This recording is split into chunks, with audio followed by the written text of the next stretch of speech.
Hi there, and welcome to the section on source control. Now, source control used to be something only really used by large development teams. You see, when you have bigger projects and when those projects are fee earning, then two issues you need to overcome is how to allow multiple developers to work on the same software and yet keep all their code in sync. You need to make sure any change can be regressed if you suddenly find you've made a boo-boo. Source control systems were the answer to this. The idea is that a developer working on a piece of the system would check out the relevant bit of code, make their changes, and then commit it back. This checkout and commit essentially copied the code to their local computer and also allowed the user to lock the section they were working on. Plus, the source control system would also keep a running backup of sorts so that any one commit could be rolled back. The problem with this is that if a section of code was locked, nobody else could work on it. Then another type of source control emerged that allowed you to work on a bit of code without needing to check it out first, or at least lock it. Any changes would still be committed locally, but now the commit process was more flexible. Because there was no locking of the bit you were working on, it would be possible for another developer to work on the same bit of code. Of course, this could create conflicts. So to get around this, you would commit the changes of your local copy of your code to your local machine. You would then pull from the source. This pull would bring down the latest copy of the code, and it would check to see if anything had changed since you last performed a pull. If it did detect changes, for example if someone else had been working on the same bit of code you had and pushed their changes back to the server, then the system would try to merge the changes. If the other developer had worked on a completely different bit of the system, this merge would be automatic and would simply update your copy of the system. If you've both worked on the same file, then you would have the option to review both sets of changes and perform a manual merge. Basically, you'd combine your code with the other developer's code to make sure everything still worked. Once you were happy with the merge, you would then push the whole lot back up to the source or the server. Thus, with this pattern, everyone is always in sync. Another useful feature of source control systems is the ability to branch. A branch is basically a copy of the original or master code that you can work on separately. You generally do this when working on a new feature set or a bug. Why? Well, imagine you have a stable and released product, but you're asked to make some changes. So off you go working on the feature, but halfway through there's a bug found in the original system that needs to be fixed. Unfortunately, you now can't fix the bug until you finish your feature, otherwise you'd be releasing the software with a half-finished feature but with a bug fix in. And so we take a branch. We work in the branch on your new features. So now if a bug is found in the original software, another developer can take a branch of their own from the master copy or the clean code that does work other than the bug that's been found, and work completely independently of any work that you're doing. Of course, now we have three branches: the master, the core code, the feature that you're working on and have probably finished by now, and the bug fix as well, and we need some way to bring them all together. To do this, we simply merge the branches, and it's very similar to when you're merging normal code. We bring them all together, and if there's code in the same bits of the software, then we might have to manually work out which bits don't go together by comparing the various files. Nowadays, as well as being used by large teams, many individual developers use online source control systems as well. Why? Well, a number of reasons. The first is that this change control, branching, backup mechanism it gives you. You can build and develop your app safe in the knowledge that if your computer gets wiped, you have a backup. Or if you write some code that mucks everything up, you can easily roll back to an earlier working copy of the version. Another great reason is for code collaboration and sharing. So much of code today is open source. Even, for example, the ASP.NET framework and many of the modules it uses are now open source. and this means you have a free and complete access to all the source code yourself. You can see these projects simply by going to github.com. This is one of the most popular code sharing sites there is. Using GitHub, you can write code and share it with everyone in the world. This might be so others can build code out of it, or to help you make it better. Or it might be to simply help others, teach others how to code. I myself share various projects on GitHub, both for my own personal record, sometimes to show other people how I've found a way to get around something, and also to help with teaching.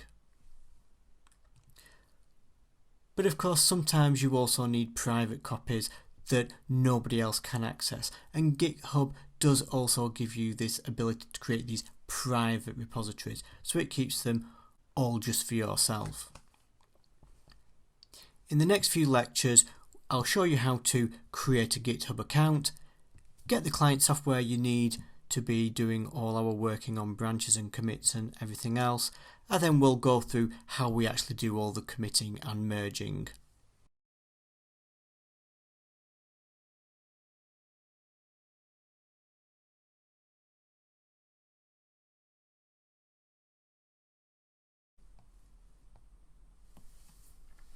To start using source control, we're going to use a provider called github.com. The first thing we need to do is sign up for a free account. So in your browser, simply go to github.com and it will bring you to the main page where we can sign up for a new account.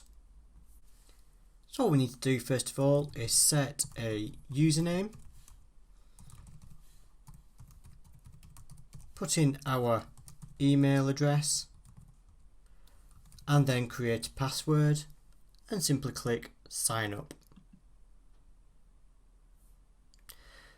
This takes us to a page where we get to choose what plan we want. As you can see, the default plan is the free plan, so that's not going to cost anything whatsoever. The difference with the free plan and the paid plans is with the free plan you get unlimited public repositories. This means anything that you put on there is accessible by anyone. There may be times when you're doing work for yourself that you just want a private account. And if you want a private account, you can choose one of these paid for subscriptions, which allows you to have a number of repositories that are completely private and no one else can access. However, for the sake of this training course, we're not too worried about having a private repository, so we'll just accept the default and click the continue button. And there we go, we're all set up. It will ask us a few simple questions. You can fill this in if you want, if not we can just click skip. And this will take us to our main sign-in page. So that's created our account, but what's going to happen now is that you'll receive an email with a link in it just to confirm your email address. When that email comes through, simply click the link, confirm your email address. Once you've actually clicked the link, it'll again just bring you straight back to your main page, but now it will tell you that your email has been verified. Now the next thing we need to do is get the GitHub client. Now purists will tell you that you should do everything with a command prompt using things like git push and git pull, but this is the 21st century and nowadays we have nice GUIs to help us achieve such things. We will show you how to use some of the command tools later on, but for now let's go and install the actual desktop client itself. Let's go to desktop.github.com and we will see a link here to download GitHub Desktop. Simply click the link, let it download the file. Once it's downloaded, we can open and run the file and let the installation begin. If you're prompted to run the file, simply click run.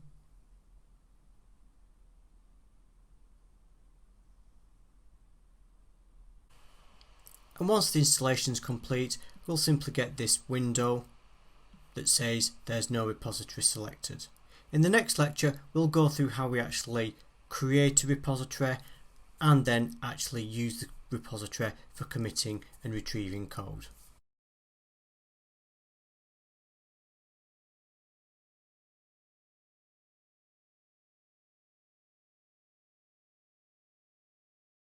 Now that we have an account set up and our software installed, it's time to get started using it. GitHub uses the term repository. In fact, this is quite common across the Git vocabulary. A repository is basically an area for our code. So for example, it's common to separate your different projects into a repository each. Now this isn't a hard and fast rule.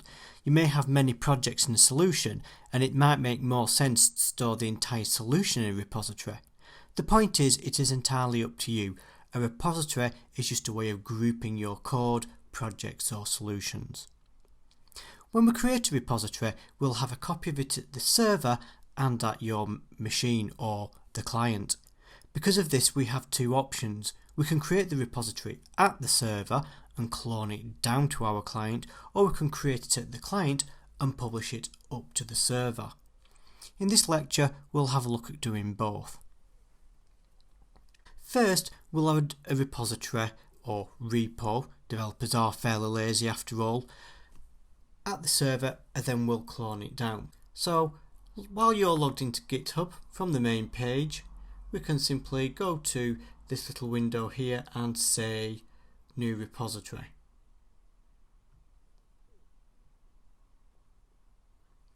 We need to send some basic information. So for example, we need to give it a name. So I'm going to just call this server side repo, just because we're creating it at the server. We can give it a description. This is entirely optional, and we can mark it public or private. Now because we're currently using the free account, we can only create public repositories. This means anybody can see it. If we want to use a private, we would have to upgrade to a paid account. We also have these options down here: add git-ignore files or add licenses. The git-ignore file is a special file that tells GitHub to ignore certain files when we're syncing them between client and server. Now the reason why we might want to do this is because some programming languages, Microsoft C# for example, stores certain files or links to certain files such as other repositories or NuGet packages, and we don't necessarily want to save all these or any compiled binaries. So if we look at this, for example, we could go to Visual Studio, and this would add a special file that tells us when we're syncing to ignore these special kind of files. For now, however, we're just going to say none. And finally, if we want, we can add various licenses. Again, for the time being, I wouldn't worry too much about this. When we're ready to go, quite simply hit the Create Repository button. So once that's created, it'll take you to the main page for our repository. So let's take a look at a few things. First of all, notice our actual name up here. So we have our account name / server-side repo.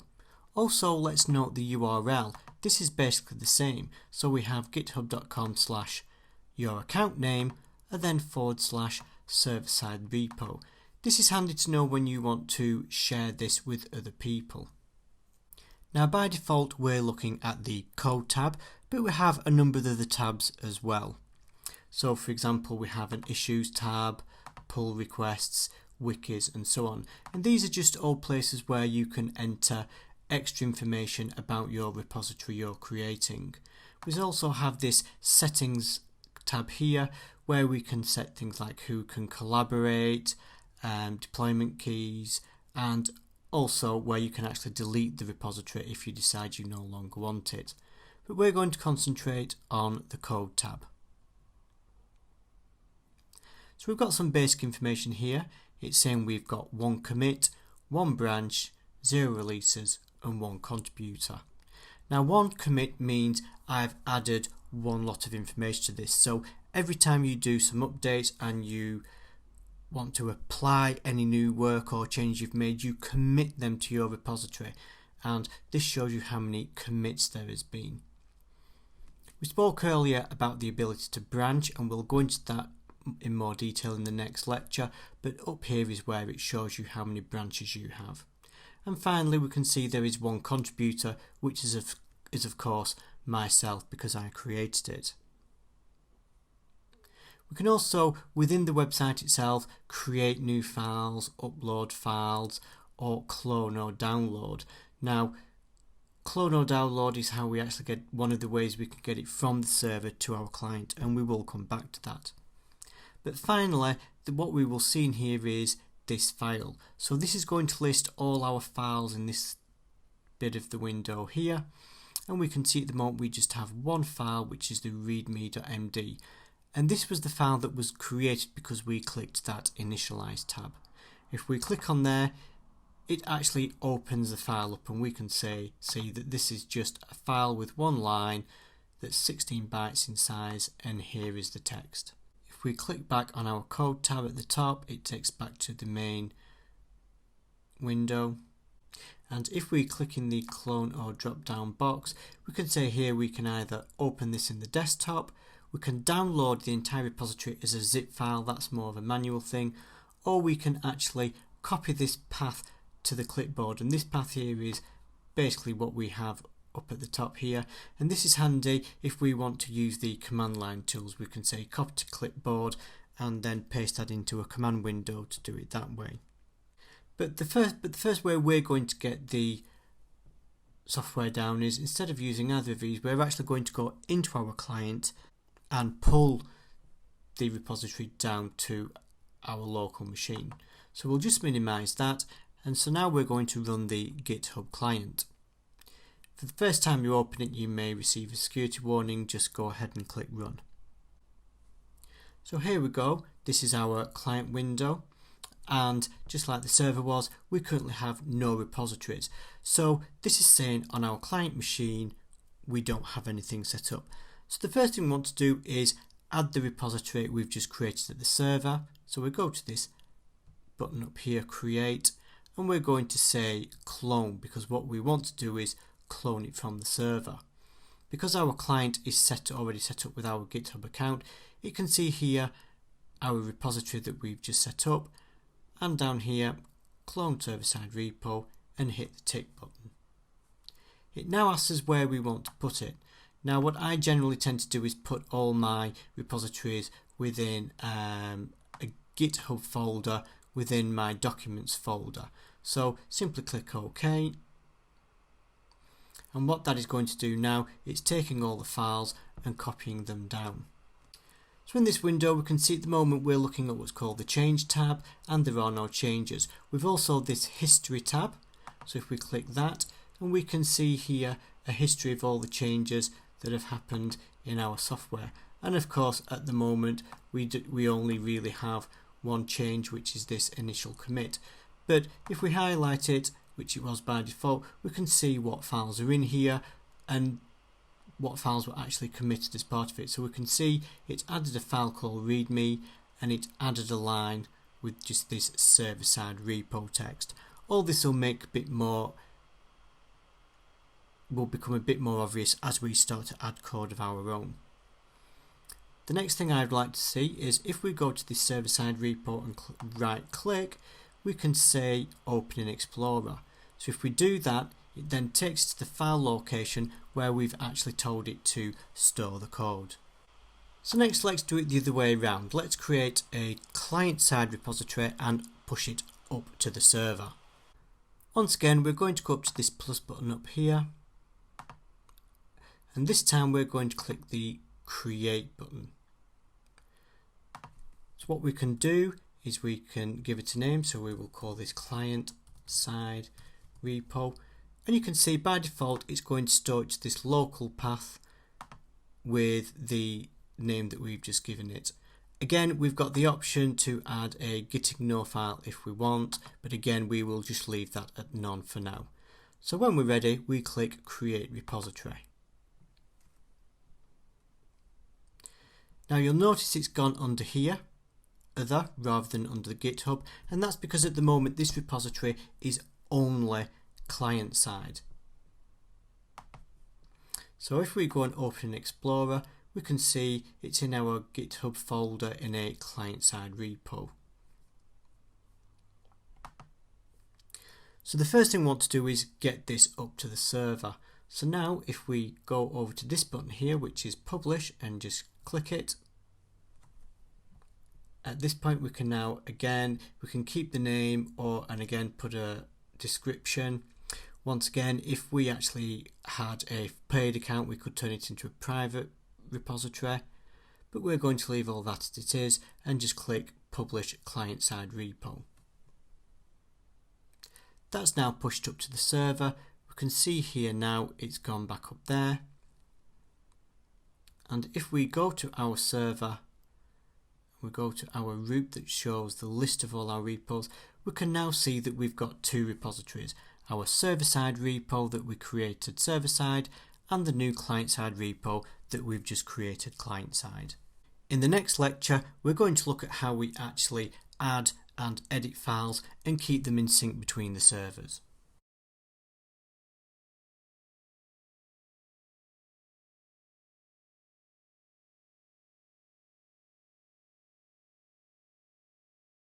So we've got two repositories, we can now start using them. The first thing we're going to do is I'm going to go back to the client software and I'm going to use the client-side repo. It doesn't really matter which you use. And as we did earlier, I'm going to right click and say Open in Explorer. So the first thing I want to do is start creating a directory structure and adding some files. So I'm just going to add a new folder. And we shall call it test. Then I'm going to go into that folder and I'm going to add just a plain simple text document. So it should be noted that Git works at the text level, so it really doesn't care what's in the file. So it doesn't matter at this stage whether it's C#, HTML, JavaScript or whatever. Because it works at the text level, changes will just get merged between them.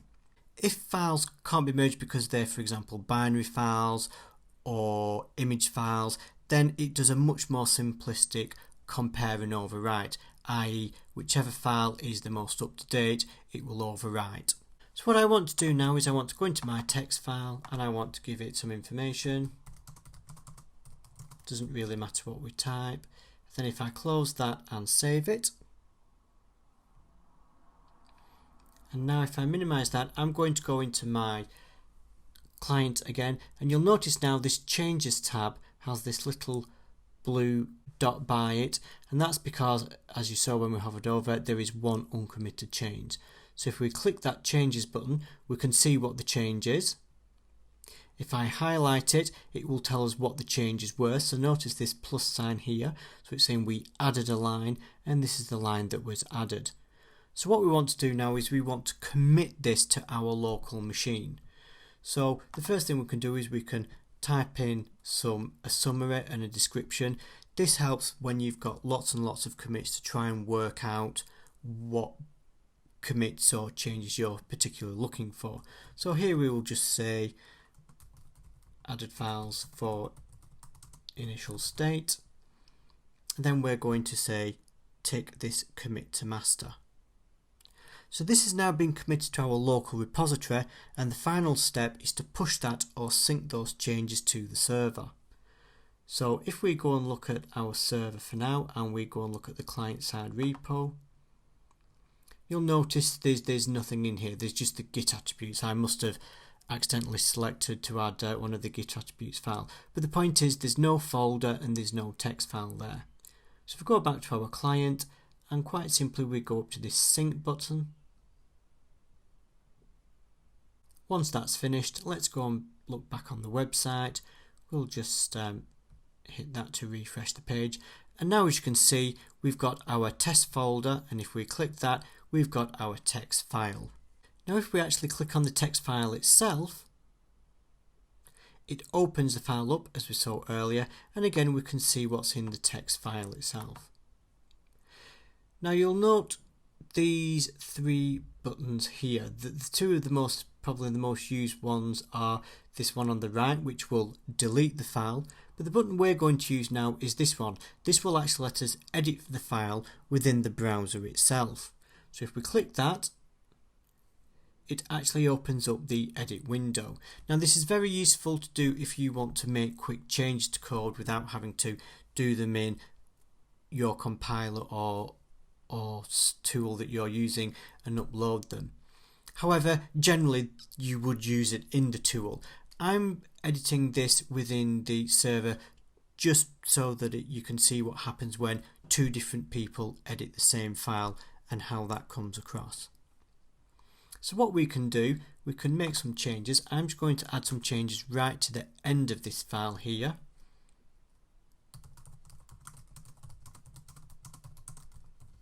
And then I'm going to add a new line as well.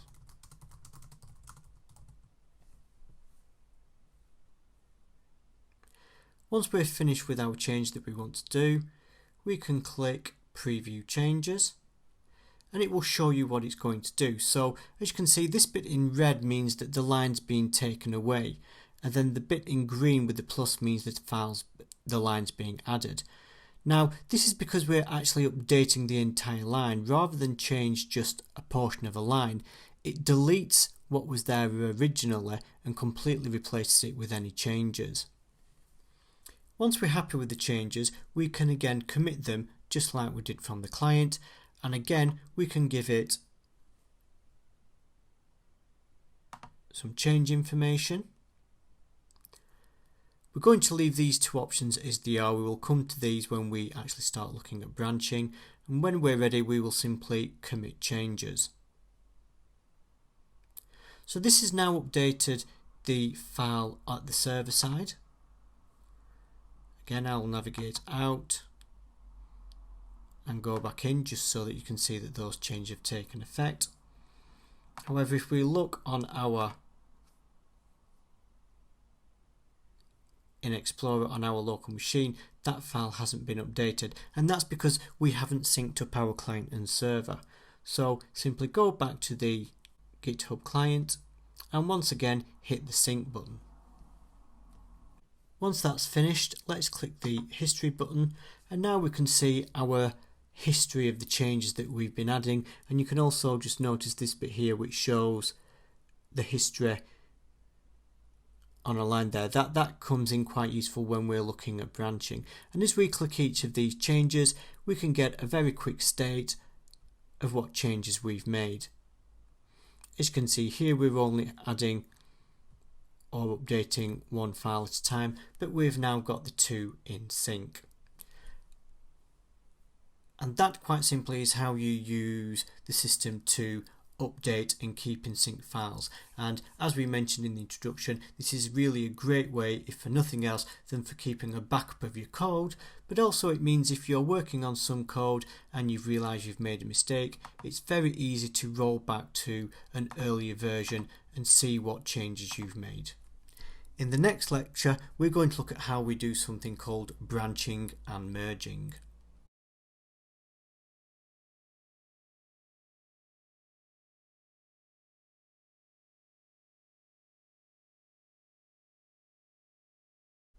Hi and welcome back. In the introduction to Git, we mentioned about branching. Branching allows us to take the current code base and effectively make a copy of it, make some changes, and then merge it back. Again, as we stated at the start, the reason why you might want to do this is if you have a working set of code that represents a live state, but you need to go away and add new features or bug fixes, and you want to be able to work on those independently, and if anybody needed the original code base for any reason, it's still there as a separate copy. But then at some point we want to take our branch and merge all the changes back together so it becomes a single branch of code. And this is what branching and merging allows us to do. So the easiest way to show it is to actually go ahead and do it. So the first thing we want to do is create a branch. This is very easy within the GitHub client. If you look at the very top left, we've got this little button up here, and when we hover over we say create new branch.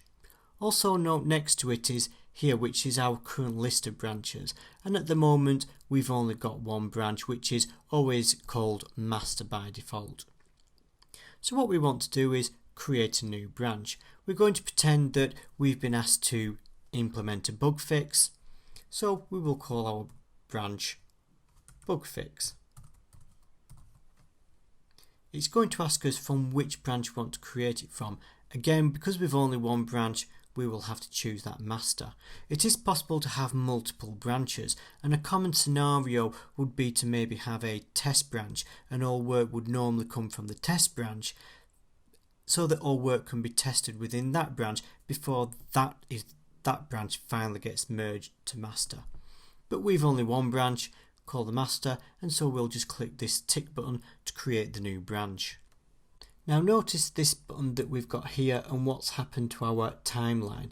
So you can see here that we've got our timeline, this is the master, and the bug fix, as you can see, branches off. And we've got this circle here because that's the branch that we're currently on. Now it's also showing us all changes from the master at the moment.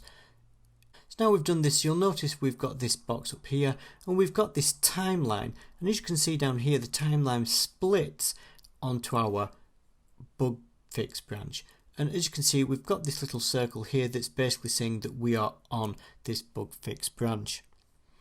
Now we can actually switch between branches quite easily by going up to here and switching them round, and as you can see as we've come back to master it's taken us back there, and if we go back to the bug fix it takes us back onto there. Note also we've got this publish button, and that's because we've created the branch on our local machine but it doesn't yet exist on the server. So we're going to click this publish button, and again that's just going to sync up with our server.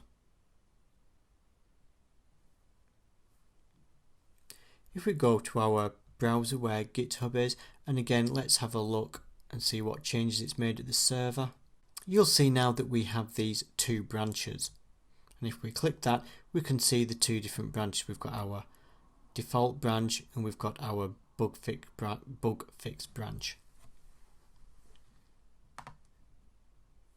Again, for now let's just go back to our client, make sure that we're on our bug fix branch, and also click this button here that says view branch. So what we want to do now is edit our text file. If we go in and add another line of text,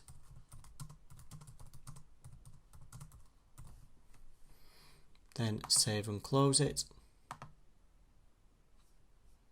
So now again when we go back into our GitHub client, again we can see these changes. So again let's just add a commit and commit that to bug fix. So as you can see we've created a commit and it's added it to the bug fix branch. So if we go back and look at history, we can see that we've got all our previous updates plus our bug fixes. Now if we go up here and change back to master, you'll see with our original changes but not the bug fix. Switch back to bug fix,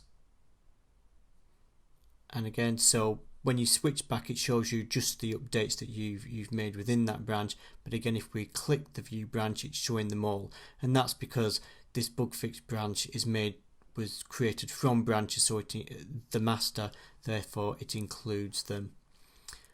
Once again these changes are not at the server just yet, so if we click the sync button,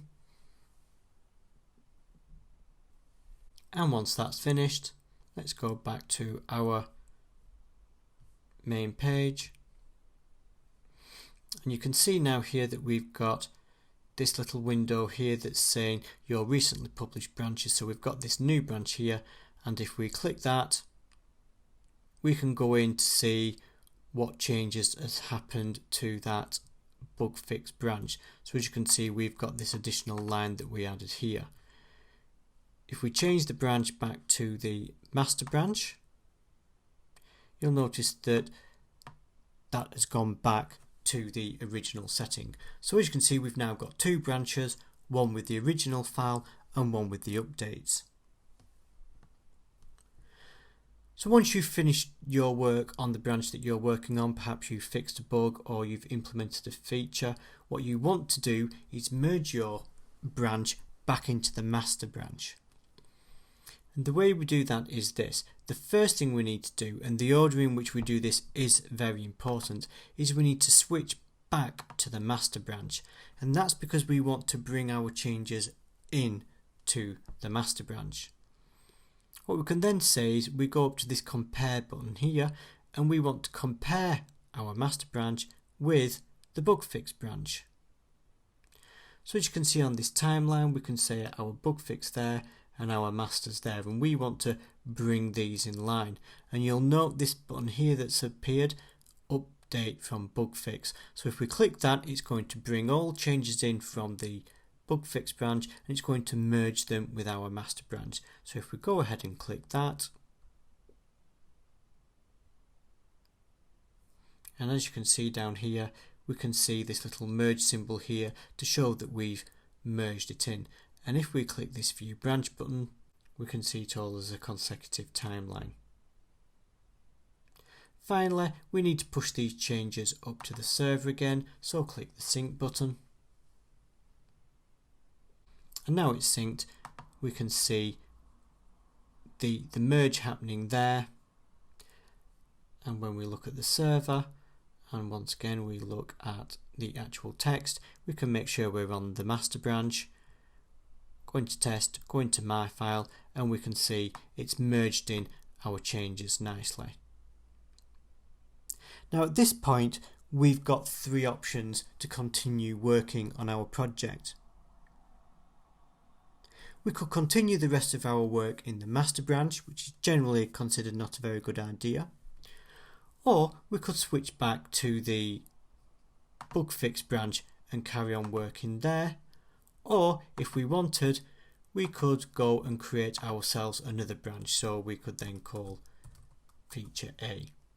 And these aren't hard and fast rules, they are just different branching strategies, and I've seen quite a few different ones in practice in various companies, but the most common one tends to be to create a new branch for every feature, phase or sprint that you're working on, or maybe a bug fix, and once all your changes have committed, you would merge them into the master branch, and then you would switch back to a sprint branch or a new feature branch to work on your next set of code. The final thing you might want to do is to keep things nice and tidy, especially if you're working on a branching strategy whereby you might create a branch for each individual bug fix or for each individual feature, is you might not want all these branches hanging around. So if you select to the branch that you were working on, for example the bug fix branch, we can go up to this little cog menu in the corner and we can say delete bug fix.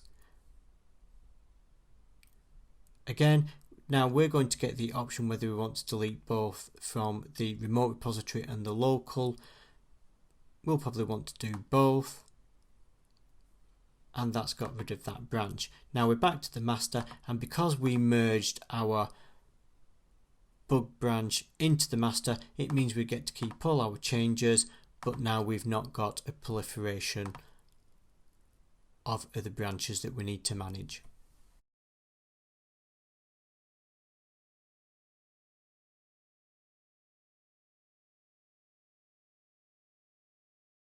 The MVC primer chapters simply describe the core language and techniques of building ASP.NET MVC websites. Unfortunately, most books and training courses stop there. The reality is, if you try to build entire applications using those standard patterns as described, you will at some point end up finding it difficult to maintain and support. Why? Because building a website from the standard templates is a great starting point, but as your application becomes more complex, then the ability to understand what bits do what becomes exponentially more complex. As you build an application out, you will invariably be adding more and more controllers, and each controller will probably start out managing certain tasks, such as managing customer records, displaying products, or creating orders. As you progress, a number of things will start to happen. First, you'll find that the number of controllers you actually need to be able to access information is being managed by another. An order controller, for example, that starts out needing to create and update customer orders will quickly need to access product information, customer records, even the shopping cart. So do you have this controller access the underlying data directly, or access another controller that is responsible? Either pattern represents potential pitfalls. One issue is that if you change controller or function that another is dependent on, then all controllers that have dependencies also need updating. Second, you'll quickly find that you actually end up repeating the same code. Again, perhaps you might have each controller access the underlying data directly. So now you're repeating the data access code for reading and writing to the product catalog. But what if the underlying product changes? Or you need to apply some rule every time you read or write product data, for example calculating tax or applying a discount. Now you have to make sure you perform this task in all those multiple locations. Finally, another major issue comes when you have multiple developers working on the same application. As each developer is responsible for different functions, they will invariably start to write code at the same sections that you are, and this can lead to conflicts. Whether you are a single developer working for a company, a freelance developer working for yourself, or a member of a larger team, you will undoubtedly come across one or more of these issues. And as your application grows, these issues become magnified until the point that a system becomes unsupportable. Because even a minor change can break multiple parts of the system, and the effort involved working all this out becomes too expensive. So what we're going to learn in this section is one of the answers, and it's known as modular development. There are many different programming paradigms that we can use to achieve this. Object-oriented programming, service-oriented architecture, microservices, and so on. And in fact, many of these can be used in tandem. For the rest of this course, we're going to build out an application using one such modular fashion. I would ask you to be patient. Many tutorials often jump straight into how to do something without any real explanation of what that problem's trying to overcome. I believe that if you can understand the why, and especially if you can see the alternatives that don't work as well, you will find it much easier to remember, and more importantly, get used to thinking about structuring your applications better.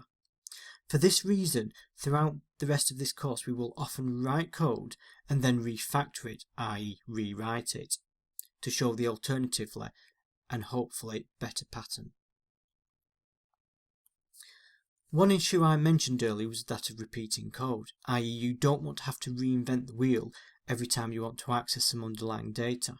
And a common pattern to reduce this code duplication is to build your project up in layers. The bottom layer is often the database, and at the top we have the user interface, and then in between we have a progressive set of layers that ultimately take the data from the database up to the user and then back down again. In this way we can start to identify specific layers where a particular piece of code may sit.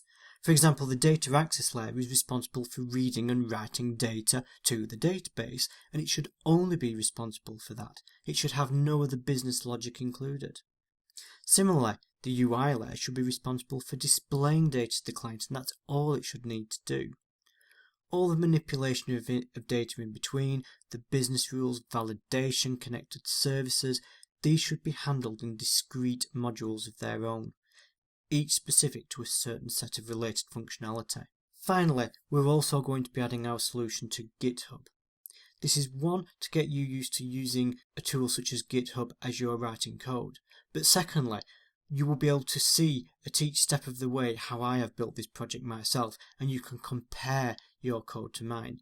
By all means download the code I have done, but I would advise you building the code out yourself independently and simply using the GitHub site to compare your code against mine.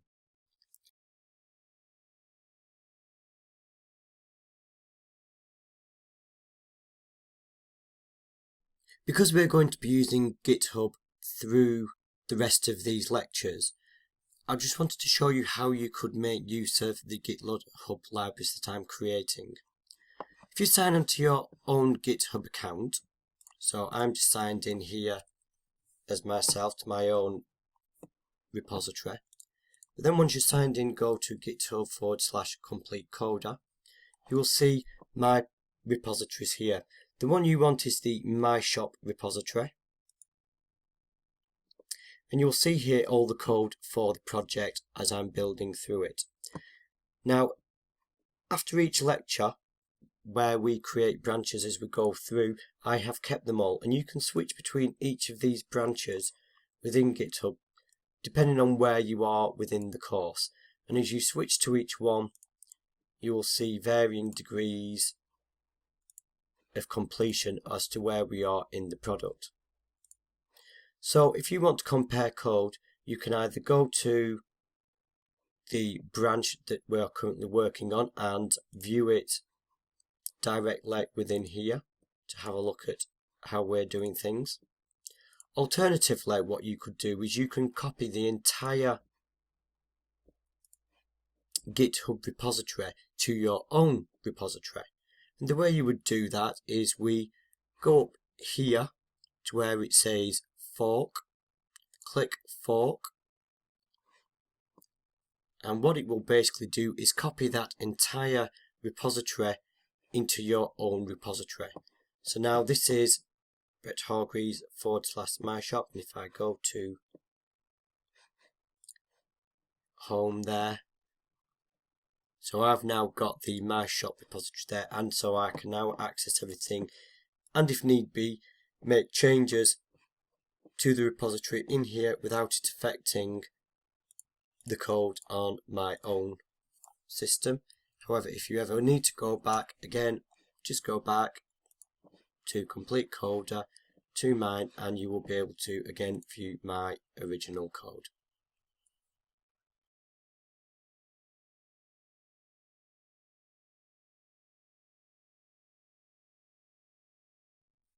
As mentioned in the introduction, we're going to add our solution to GitHub.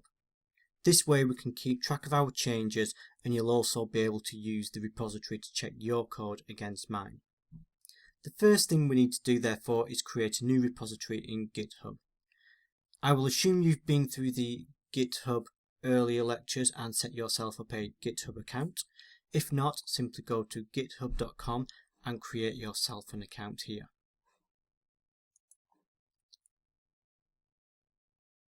Once that's done, go into Visual Studio and we need to install the GitHub extensions. So go to the Tools menu,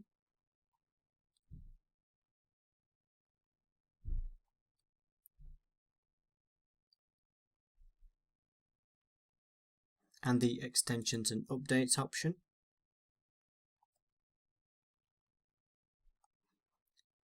Click Online, and over here in the search box, search for GitHub. Click the download button on the one we want, the main GitHub one created by GitHub Inc., and click download.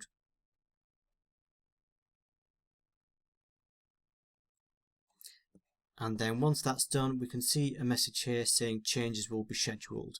So we need to close that window down and then close Visual Studio. That will automatically kick off the installer.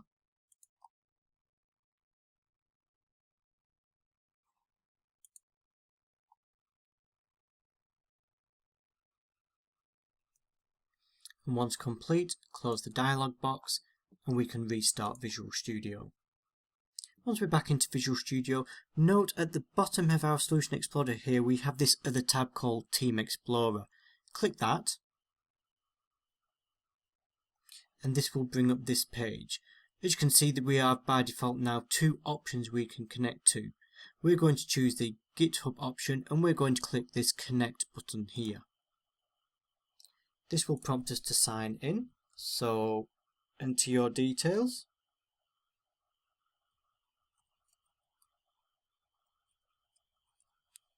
And hit sign in. Now once we're connected, we see these three options here: clone, create and sign out. We want to create a new GitHub repository, so hit create and let's give it a name.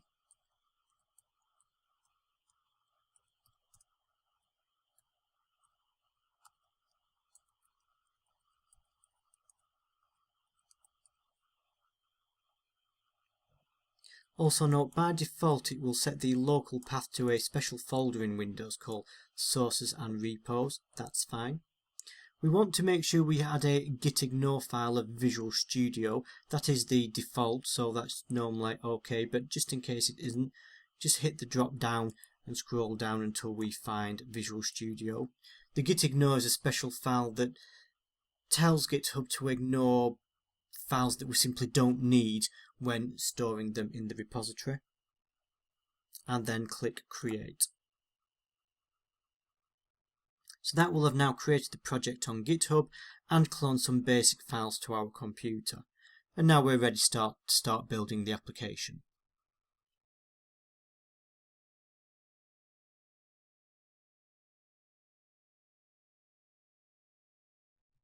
In previous examples, we've created single projects. In fact, what happens in the background is that Visual Studio creates a solution and then adds our single project to that solution. A Visual Studio solution can actually contain multiple projects, and that's what we are going to do. We're going to create separate projects for each of the different layers in our application. To achieve this, we're going to take a bit more control over how Visual Studio builds our solution in the first place. We want to make sure everything is done in our newly cloned project, and performing the clone should have taken us to this screen here. So this is a solutions and folders view rather than a solution view, and as we can see, we actually only have two files, our gitignore and a readme file. So what we need to do first is create our solution. There's two ways we can do this. We can click the solutions and folders view, or easier, if we go to the Team Explorer and we have this solutions section down here with no solutions found. So if we then just click New, and we want to create a blank solution. So down the left hand side by the templates, we want other project types, Visual Studio Solutions, and blank solution. Call our solution My Shop and click OK. So this creates us an empty solution, and if we go to our Solution Explorer, we can see the empty solution there with nothing inside it. So the next step is to create our individual projects. We will right click on the solution and say Add New Project. The majority of our projects are actually going to be class libraries, but we need to make sure we choose the correct class library for the version of .NET we are using. So the easiest way to ensure this is to click Windows Classic Desktop in the template list and then choose Class Library .NET Framework. We're going to call this myshop.core. We're calling it myshop.core because we're going to have a number of projects within this solution. We want to group them all together somehow, so I'm going to group them all together with a myshop at the start. Then we're going to have a full stop with a dot, and that is essentially going to be a sort of a description for what our individual projects will be. So for this first project, as I say, we will call it core and simply click OK. And this creates our first project and creates as a class called class1. We don't actually need that, so let's just delete that file. We now need to go through and create the rest of our libraries for the various services we will be building. First, we're going to create a services project. And again, all these will be .NET Framework class libraries, and again just keep the same naming convention. So we'll call this one services. Again, delete the generated classes. Next, we're going to create two data access libraries. One is going to be for storing our SQL code, and the other one will be so that we can store data in memory. We're going to have a slightly different naming convention in that we're going to have myshop data access, and we're going to have .SQL.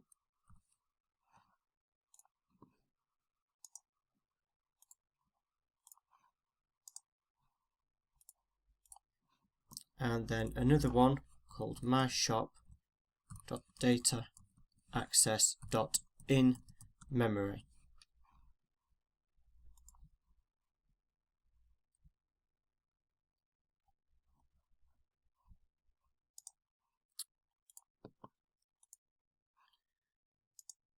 And finally,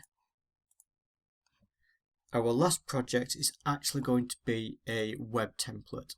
So in the template, choose web, and again choose ASP.NET Web Application. Again, ensure we're using the .NET Framework version here, not the core. And now we shall call this one myshop.webUI. So this is going to be our web user interface. Because we're doing a .NET website, we get the .NET picker, so we want MVC. Also tick this box down here for add unit tests, and also go into change authentication and tell it to use individual user accounts. So hopefully your screen should now look like this: authentication, individual user accounts, folders and core references just for MVC, and the add unit test ticked, and click OK. So once that's done, we should have our projects. We should have myshop.core, data access in memory, data access SQL, services, web UI, and another one down here called webui.tests. This one was created automatically by clicking the tests box. So now that's our base solution in place, this is usually a good time to commit all our current changes and maybe branch off where we're at. So if we go to our Team Explorer, click Changes here. If it comes up asking you for some Git user information, either enter your details, this is so that it will tag who is making the changes, and click Save. And then enter a commit message. So let's just call this Initial Solution Setup, and we will click Commit All. So this commit has committed it to our local Git repository, and what we need to do now is push those changes up to the server. So if we hit sync and then sync again, that's going to see if there's been any changes at the server, which there won't have been, and then it will push our current branch up.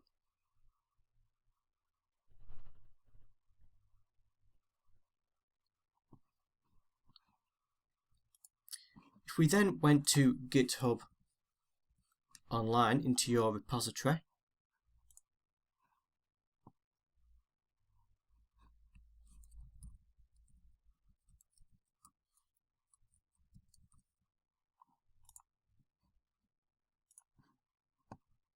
you should now see your project, and we will see that our initial solution should now all be there. Before we finish this lecture, what I want to do is just create some branches. So branches are whereby you can encapsulate chunks of work into individual branches, which you can either save or delete once you finish working on that branch. The idea is you would then bring any changes into the master or whichever build you're working on. I'm going to branch this project after each lecture so that you can have a full timeline of all the code I do throughout the lectures. So once our changes have been committed to GitHub, we want to manage our branches. There's two ways we can get to the branch management. We can either in the Team Explorer click this home button here and then click branches, or we can go down here where we can see our current branch, and if we click that we can say manage branches. So as you can see, we have our local branch master, And if we look at origin remotes, these are what's on the remote server. So on GitHub we can see just the one branch. So with the master highlighted, I want to say new branch, and I'm going to call this base project. So master there is the branch it's going to basically copy to the new one. So what's going to happen is it's going to create a new branch called project, and in that branch it's going to put in everything that's currently in the master branch, and click create branch. So that's created the branch locally, but it's still not at the server. So again, up here, click the home button, click sync, and as you can see, with no sync and fetch, because it knows this branch is not on the remote server. So instead we just click push, and that's now pushed. And hopefully down here in the bottom right, we can see we're on base project. So this is the branch that we are currently working on, which is what we want it to be.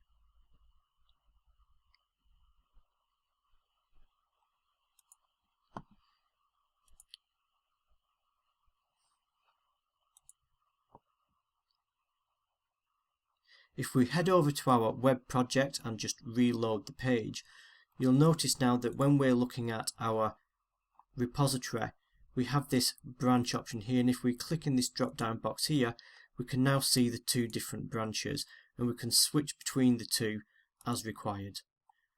So if you're looking at my code on my repository and you want to be able to see the different branches at the different lectures, you will do that by clicking this in here. So with all that cleanup work done and our base project in place, let's move on to the next lecture and start building some of this system out.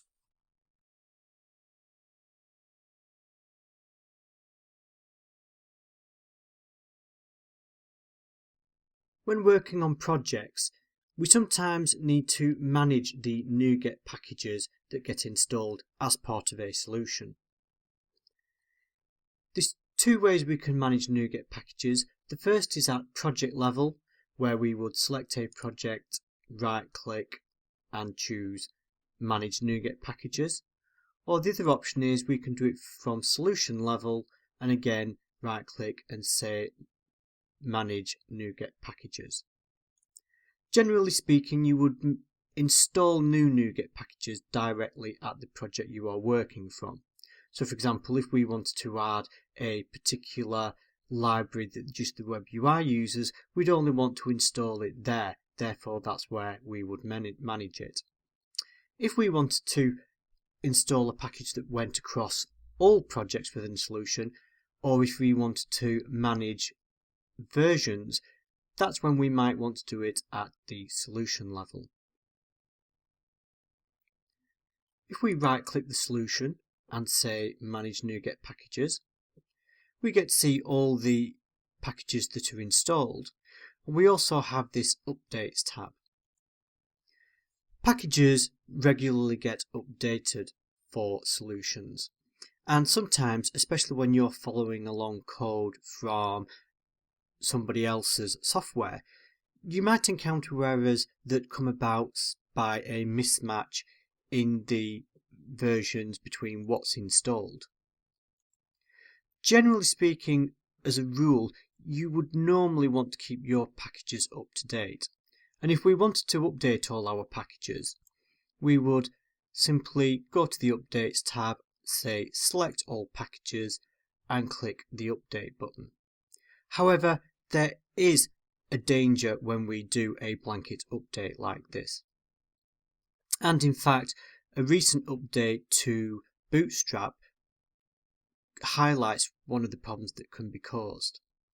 If we scroll down in our updates and highlight Bootstrap, we can see in here where the actual package is installed and what version it's at. So as we can see, the Bootstrap packages is installed in the myshop.web UI, and it's currently at version 3.37. However, if we were to update all these packages, it will update it to version 4. Note that these different numbers refer to the kind of versions that we updated, and when the first number changes, that is called a major step change. Generally speaking, and in most cases, major step changes don't necessarily cause problems. However, they can do, because with a major step change you sometimes get something called breaking changes, which effectively means that all your changes or your application would get broken or potentially broken by those changes. And in fact, if we update to Bootstrap version 4, that's exactly what will happen in this case.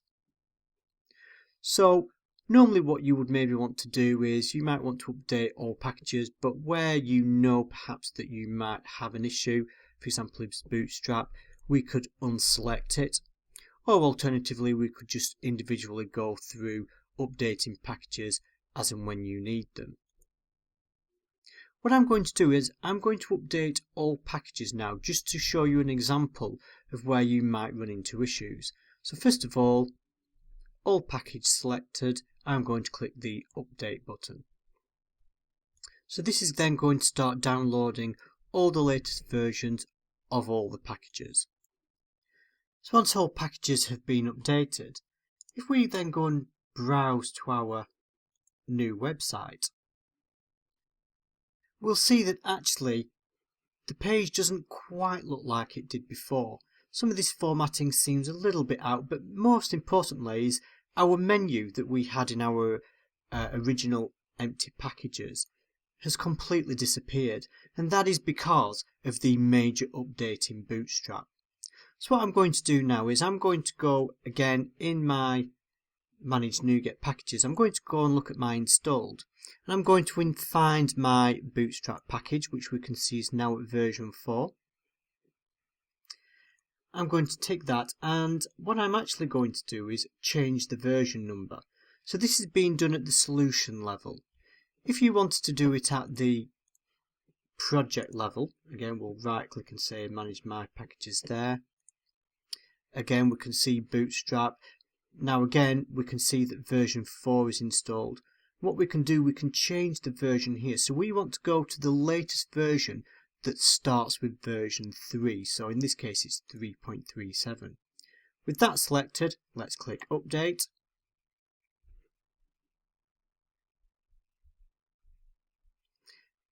With that done, now let's reload our page, and now our menu back and our styling is again as we expected. Before we finish this lecture, I just wanted to show you in projects where we have NuGet packages, you'll often find this, well, you will always find this packages.config. And if you wanted to compare the version of packages with somebody else's code versus yours, you could actually have a look in this packages config file to see where we're at, because here it will show you each package and the current version that it's set at. So that can be a handy way if you're having problems between code that somebody else has written and you're comparing it against your own. You can just check to see if there's been a major version change in an installed package, and that might help you in troubleshooting.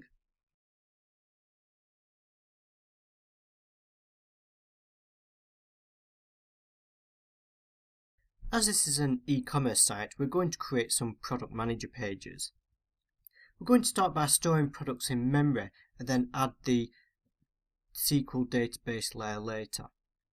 Personally, I like to work from the base layers up. That is, I like to build my backend support services first and gradually work my way up to the UI. In your project, I often find it handy just to close or minimize everything down so I can just work on the project I need. And now we're going to go to the myshop.core project. So the core project is going to contain all our core information, all our services that are always going to be needed and tied to the project. So for example, it will contain our models. Because quite a few different things will be going into the core project, I then like to start creating folders. So right click the myshop.core, say add new folder, and we shall call it models.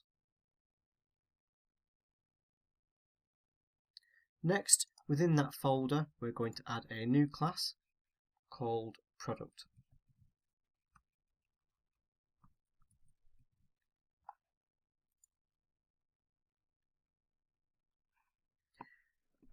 We'll need to change the type of the class to a public class because it will need to be accessible from other projects. And then let's create some basic product information. So we will have an ID,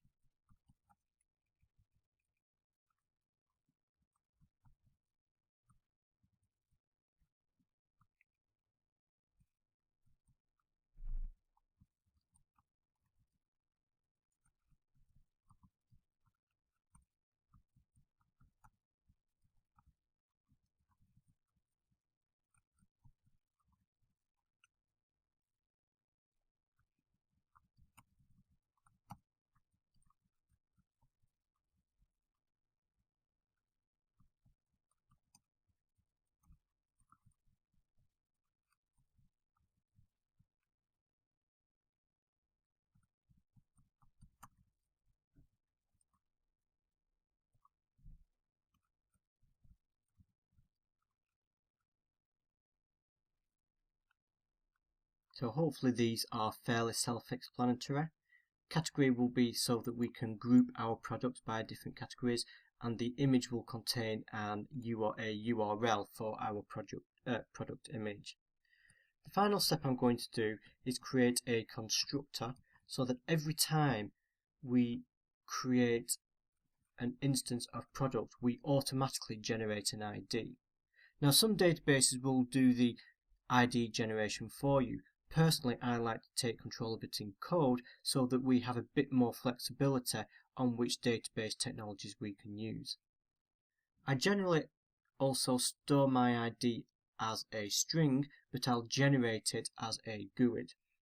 So to set the ID, we will say ID equals GUID, which is a generated ID, new GUID. So that will create a GUID, and so we just need to turn that into a string to store in the ID. So if we click save, and then we can close that down. Before we move on, let's also add some example validation. Let's set a maximum string length on the name. So we will put string length 20. Now we'll see that we've got a red squiggle underneath, noting that we have an error. If we click this little light bulb here and say add reference to system.componentModel data annotations, and that does two things. It adds a reference in here to our data annotations and adds a using statement to the top of the page. Let's also add a range to the price so that somebody can't accidentally add a nonsensical price in.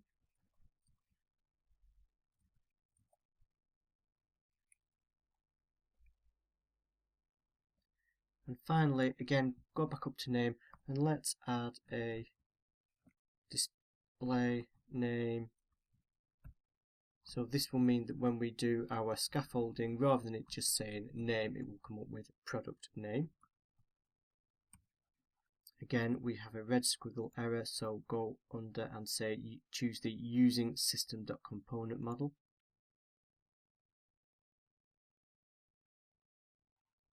And then save that down.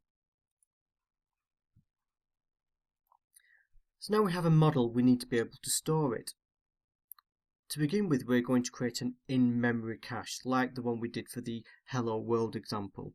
Only this time we're going to extract all that data persistence code into a separate project, the dataaccess.inmemory project.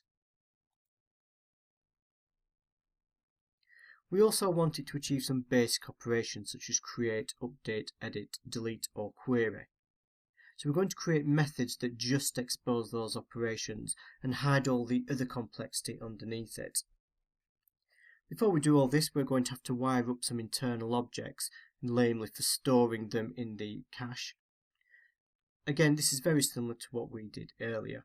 So to add caching, we need to right click references and say add reference. Make sure we're looking at assemblies here on the left hand side and scroll down until we find system.runtime.caching. And before we click OK, now move to the projects here on the left, because we also need to add access to the myshop.core project so that it knows where the models are. Once we're done, click OK. Now let's create our repository. So new class, let's call it product repository. Click add. So the first thing we want to do is add the using statements for our caching and our models.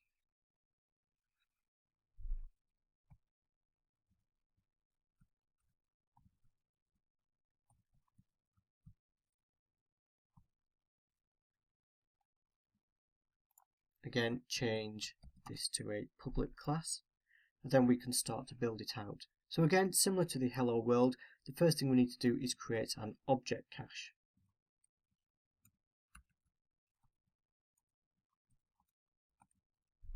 Oops.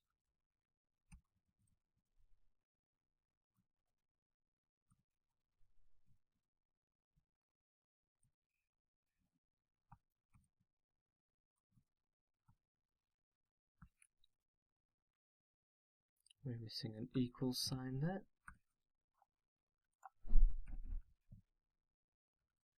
Then we're going to create an internal list of product.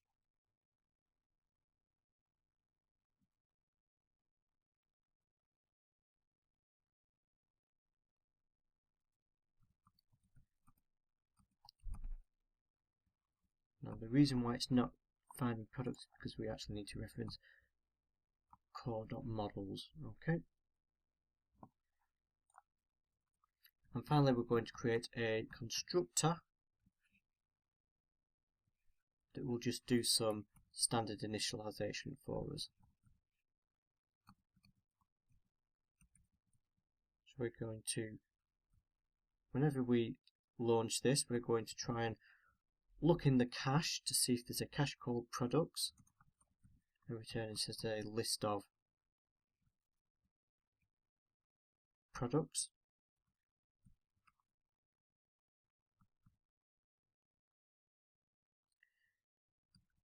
If that returns null, i.e. it has not found that cache, then we're just going to create a new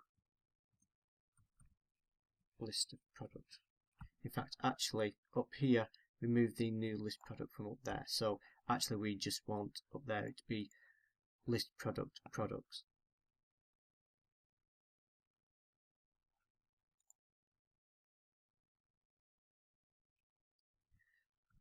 Next we want to create a method called commit.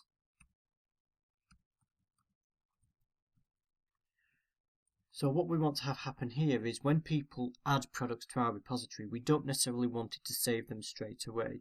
So instead we want people to explicitly tell it to persist them. So whenever we are ready to save our products, we will store our current list of products into the cache. So similar to when we did this earlier in the hello world, we just had save, whereas this time we will call it commit just because it's a more standard pattern. So what we need to do now is create our individual endpoints to insert, delete, find, edit, and maybe return the entire collection. So we'll simply go through wrapping our list functionality with our own methods. So first we'll do insert. All we're going to do here is add a product to our products list.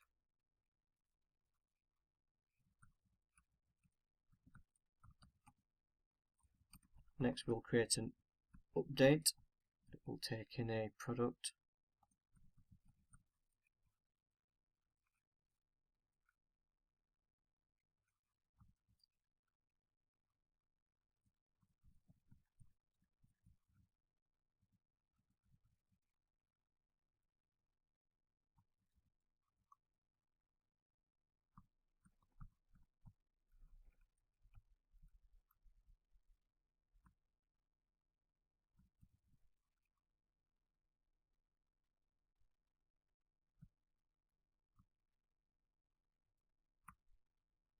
So the first thing we need to do is look in the database to find the product that we want to update.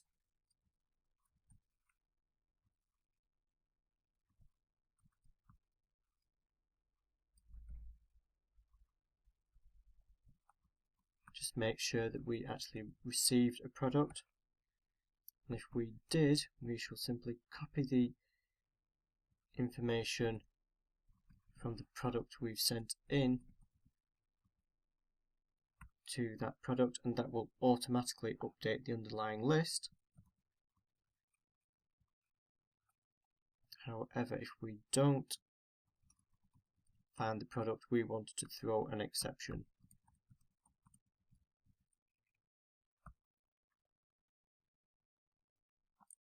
Next, let's have a find. So we're going to return a single product.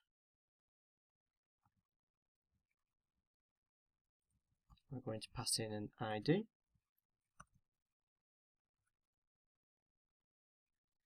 And this is actually going to be very similar. We can just copy our update code.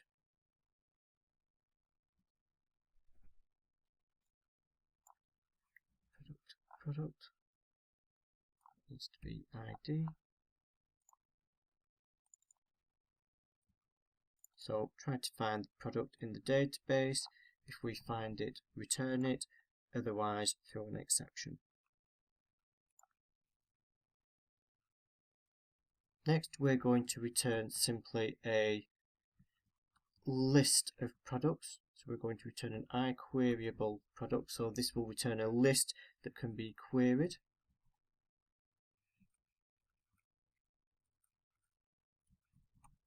And we're just going to return the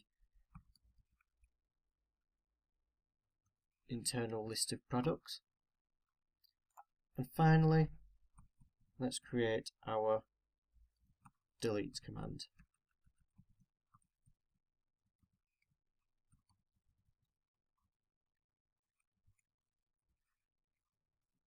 This again will be quite similar to our update code, so we can just copy and paste that and update it accordingly. So try to find the product with the ID. If it's not null, we will remove it from the list. And if we can't find the product, throw an exception and hit save. Before we continue to the next lecture, let's just take a moment to commit all the changes we've made so far. Because I don't want to store them in the base project, because I want that to be our clean, empty project, we're going to create another new branch off there first. So again, let's go to new branch. We shall call this one models and storage. We can use the base project as the base, or we could actually go to master because those two should be in sync, and click create branch. It should take us straight to that branch by default. So now we've done that, we can go to the home in Team Explorer and say changes, and again put in a commit message. Commit all, and again let's go to sync and push that branch up. And now we can continue to building our UI.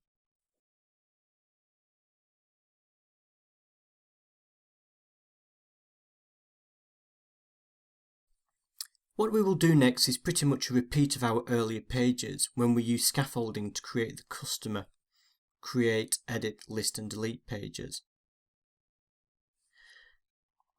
Previously we've created a new branch at the end of all our work.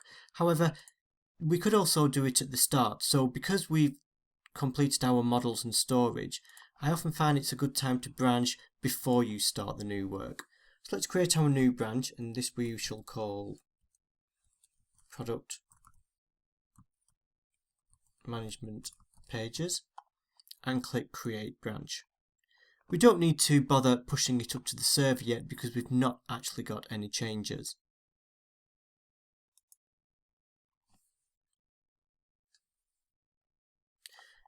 The first thing we need to do is actually create a controller to hold our product management. So right click the controllers folder, say add controller. We want MVC5 controller empty, and we will call it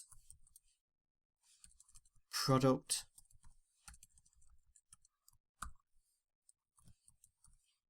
manager.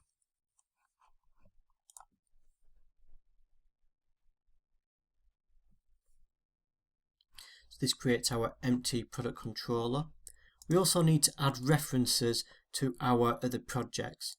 We might as well add them all in here, except for the tests, and click OK.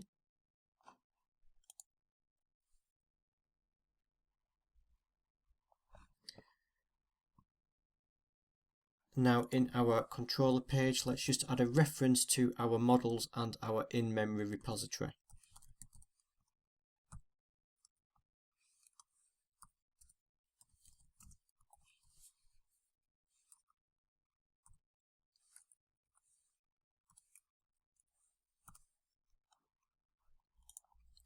So at the top of our controller, we need to create an instance of the product repository.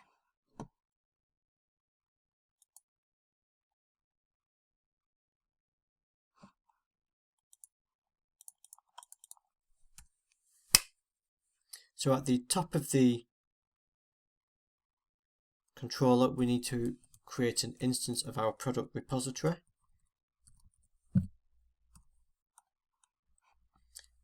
And we need to create a constructor for our product controller that initializes that repository.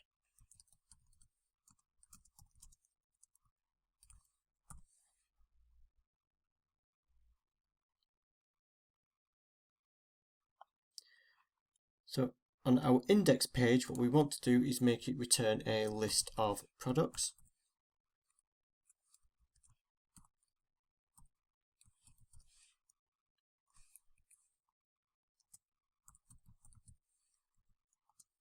Which we will get from our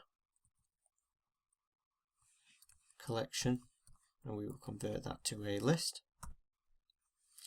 And then we will send those products back through into the view. Right click the index and say add view. The template will be a list, and the model class needs to be the myshop.products. Now it's not there because we've added the reference. We need to just recompile the solution or build the solution.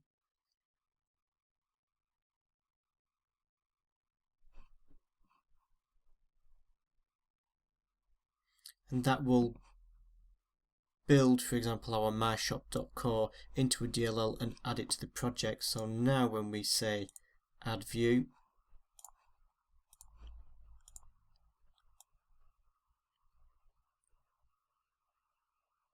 the product will now be listed. Leave everything else as standard and click add.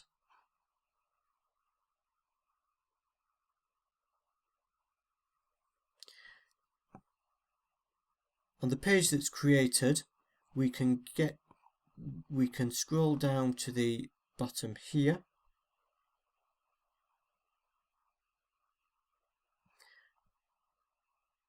And because these are the product admin pages, we wouldn't necessarily need to view the product, so we can just get rid of this details link.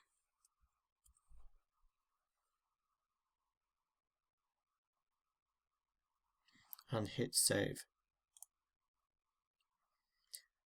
The rest of the page can be left alone. And let's go through and add a method to create our product.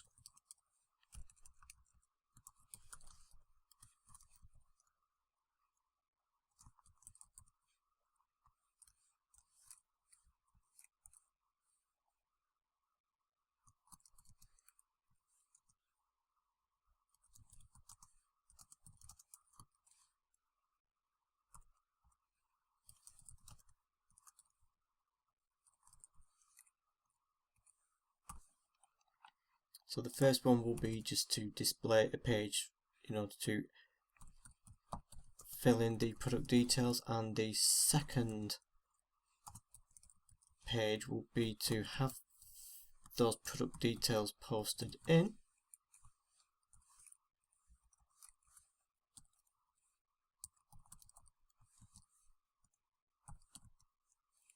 and persist it to the database. The first thing we need to do is check to make sure any validation we have set is correct. If it isn't, we need to return the page back with the validation error messages. Again, this is all very similar to what we were doing in the Hello World pages, except this time we're going to insert the product into the collection, and then we're going to tell it to save the changes by calling the commit method. Finally, if everything was okay, we're going to do a redirect action, and we will send our users back to the index.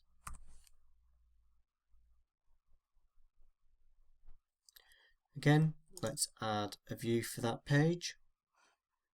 So this time it's a create view. Again, the model is product.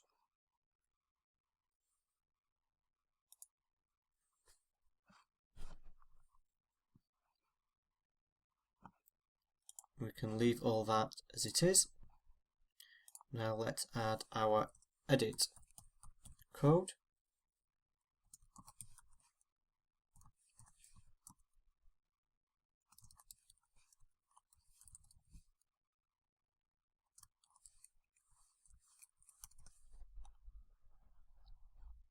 The first page will try to load the product from the database. So we will use our find method. Make sure we've found the product. If not, return an error. So we will return a HTTP not found error.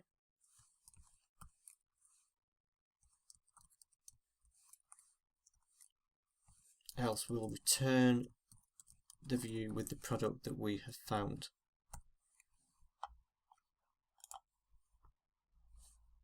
We then create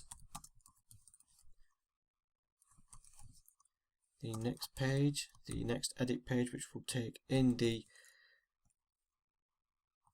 product that we are updating.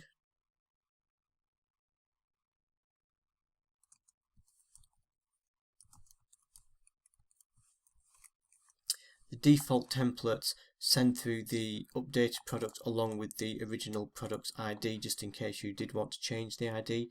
I've also just remembered we need to add HTTP post. We need to do that as well to our create object there. So we need HTTP post on the second create action result.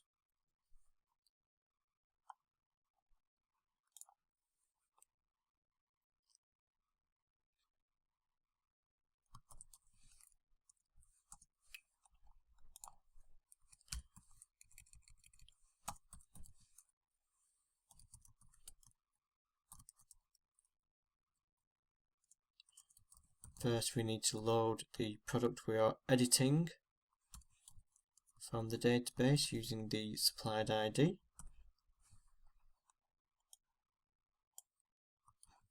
Again, just need to check to make sure that that product is not null.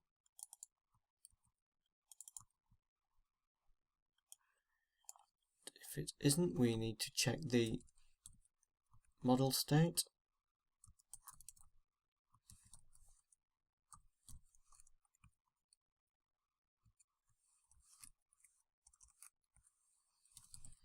The model state is invalid. Again, we just return the main page with the product because that will send back the validation issues. However, if everything is okay, we need to manually update the information that we've sent through.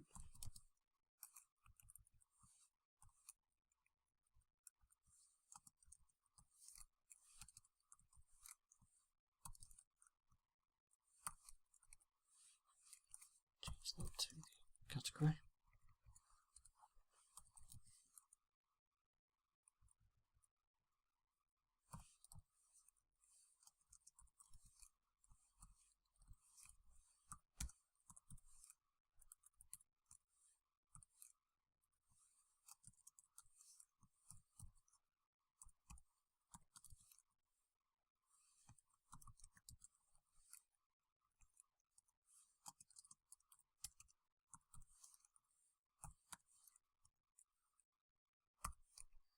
And finally,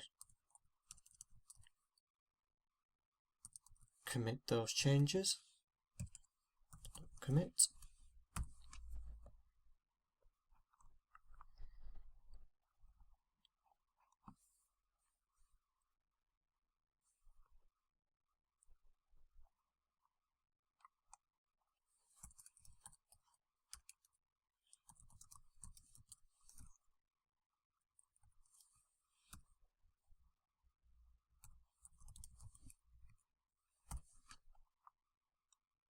Okay.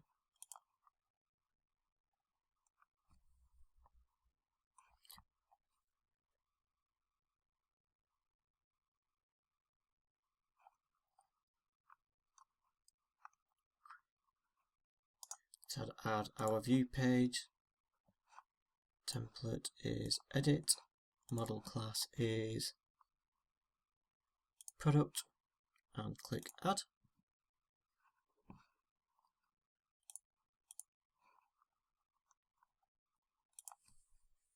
And let's create our delete method.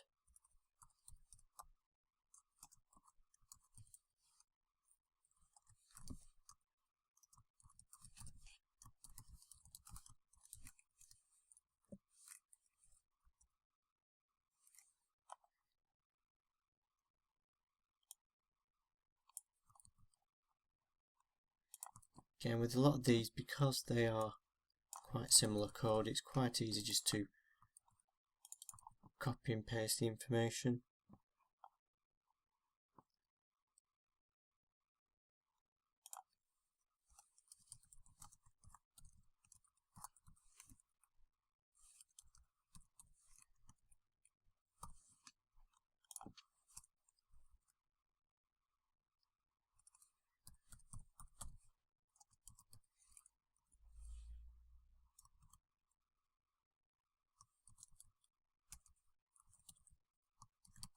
So if you remember from the Hello World application, for our we create a confirm delete action result. However, we have to mark it as a HTTP post, and we need to give it an alternative action name of delete.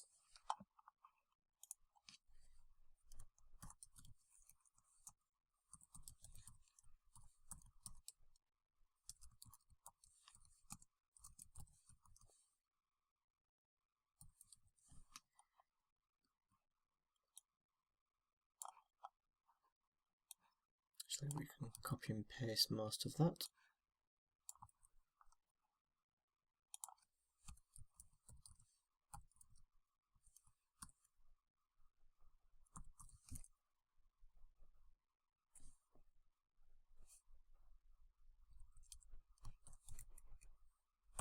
So the first action is just loading the product to the database, and then we'll return it so that the user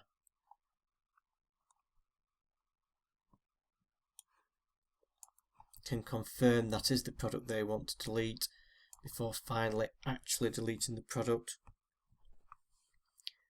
And again, as before, add a view. The template is delete. The model is product, and click add. Actually, I also just forgot we need to tell our delete method commit those changes. Make sure our project builds, and then let's test that everything works okay. So we could just go directly to the page, but what we'll do is if we go into our layout page and find our navigation bar, and let's change one of these links. We'll change this about link to the product admin pages.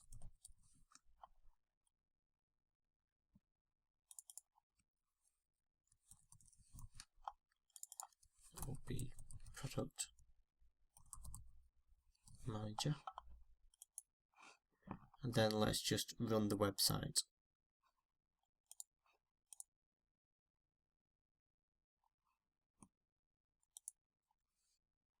So if we go to the product admin, we should be able to now create a product.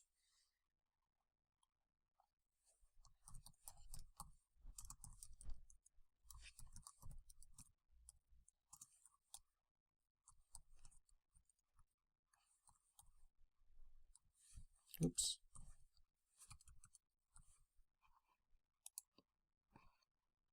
We should be able to go in and edit it.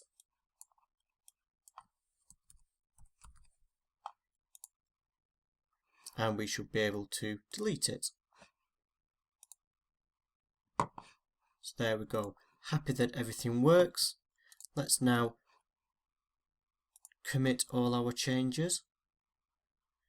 So we've gone to Team Explorer, Home, Changes.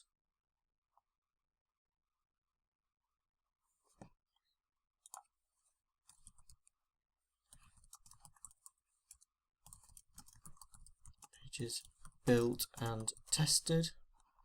Let's commit all those and sync our changes.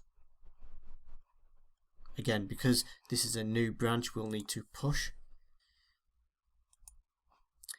And then that's that section finished. Before we move on to the next section, because we know we have a working build, it's what we will do, we will merge this branch into the master branch. So if we go into the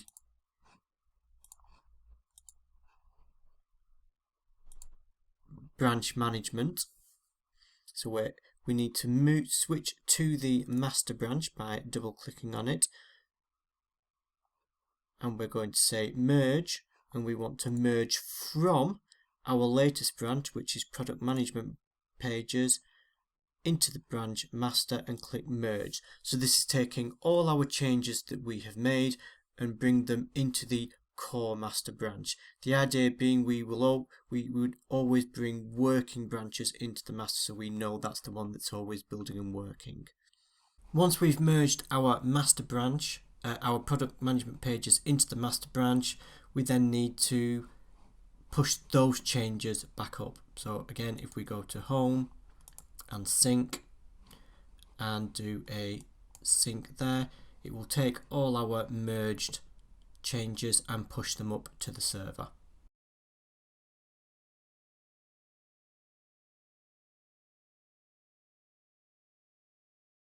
You may have noticed that we have a category property on our product. It's quite common to group products together. For example, we could have toys, books, stationery, etc. Of course, bigger stores allow multiple categories, but we'll keep things simple for now and assume each product will only have one category. So far, we've manually entered those categories. Obviously, what we want to do is provide the user with the ability to pick a category from a list. We have two ways to do this. We could just add a drop-down list in our create and edit pages that define our categories. But then if we wanted to add categories, we'd need to edit the underlying HTML. A far better solution would be to store the categories themselves in the database. So let's go ahead and do that. The first step is we need to create a new branch for what we're working on. If you followed the last chapter for the branching mechanism, you should be back on the master branch. So you need to go and create a new branch, which we shall call product grouping, and we shall create that branch. Again, it should take you onto the branch automatically. So we're going to start by pretty much copying what we've already done with product, i.e. we'll create a product category model, a controller to manage the entries, and an in-memory repository for saving it. We've already done all this for product and the steps will be no different, so we're going to go through them quite quickly.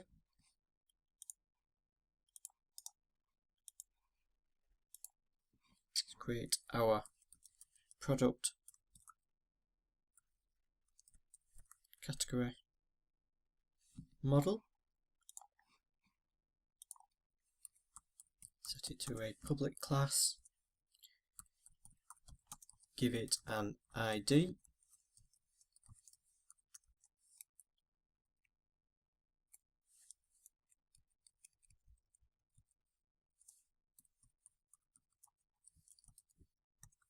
And give it an actual category name.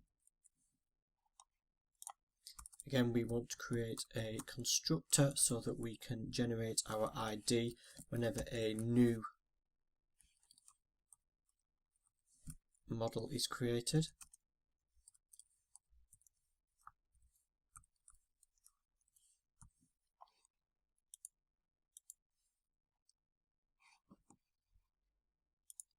Now we're going to create a controller for managing our product categories.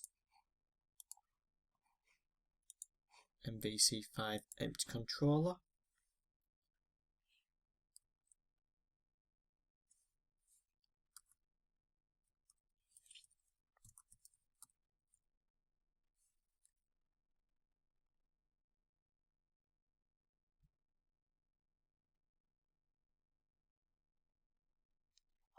Product category manager.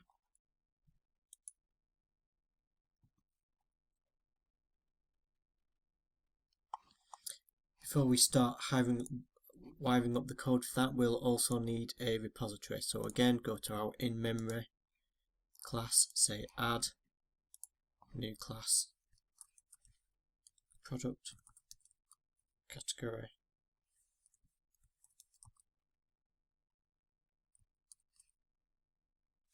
repository.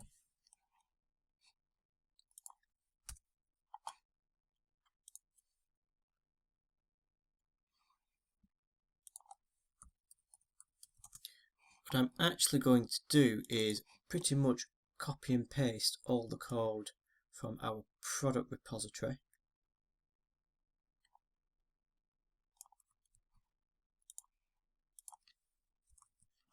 and then go through updating everything.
Okay, so as you've seen, it's literally copy and paste, and wherever we've had any reference to product, we've changed that reference to product category because we want all the same insert, update, delete endpoints.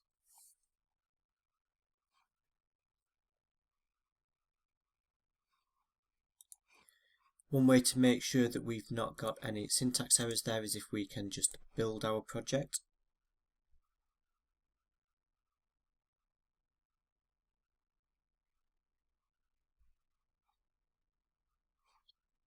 And now again, so we want to build out our go back into the web UI controller, so our product category manager controller. So again, a quick and easy way here is just to copy and paste everything and update any reference for product category to product. Sorry, any reference for product to product category.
Okay, so again, as we went through that, all we've really done is replace anything that relates to product to product category.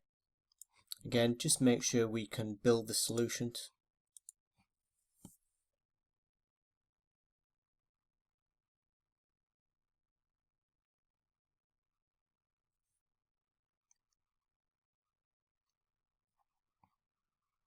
Now we need to go through and we need to create our views for each of those because at the moment we have none.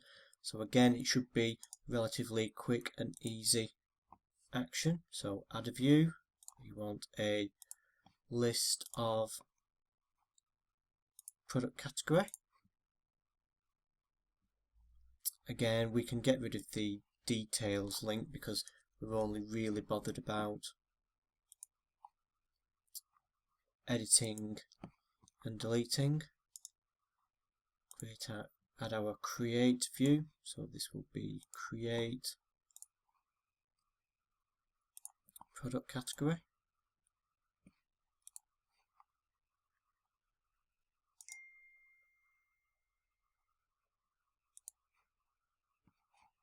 Create our edit.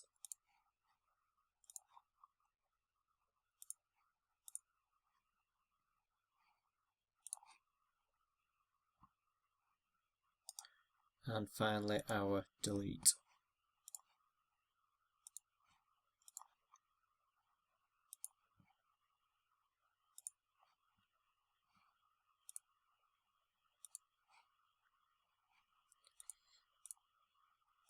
Again, before we proceed, if we want to just check that everything works, we could go out into our layout page again, and let's,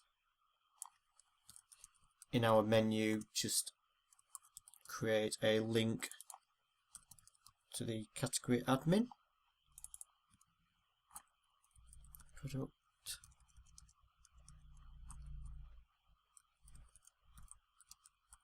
category manager. Save that, and just to make sure that we can actually create and edit product categories.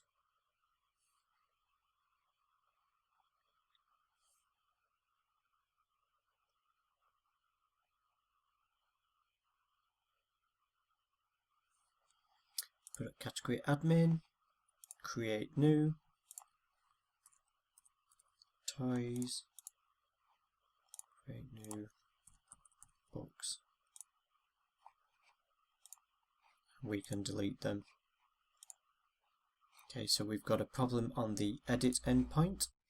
So what it's telling us here is that it's expecting a type of, we've passed in a product category, but for some reason this page is expecting a product category repository.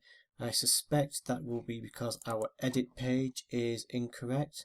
Yep, as we can see, we've picked the wrong model when I've gone through creating that edit page. So the quick fix here will be to delete that page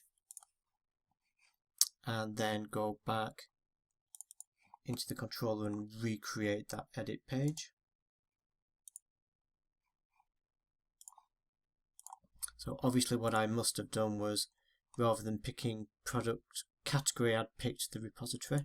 So let's choose product category. Okay, save that. Now go to our page and refresh, and there we go. So it's always handy to do a quick sanity check to make sure that any pages you create just work.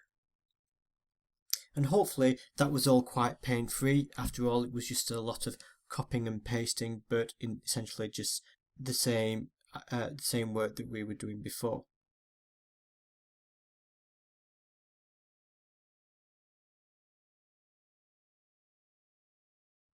So what we want to do now is actually update the product admin pages on the insert and edit pages, so that rather having to type in that product category, we can select one of these product categories from a drop-down list. In order to achieve this, we need to send through a list of categories to our create and edit actions, and we can do this using a view model. A view model is a special kind of model that's used just for views. It's more of a concept than an actual thing. In development terms, it's simply another class, and like models, view models contain data. The main difference is that the data is not saved. The view model is purely used to transport the data between the controller and the view. Data has to be manually put in and taken out of it each time, and we would normally do this either statically or by copying the data to a normal data-driven model.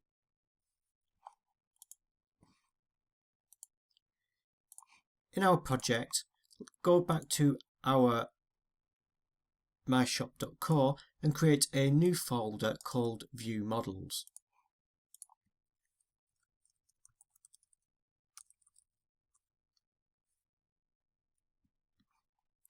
In the View Models, create a new class and call it Product Manager View Model.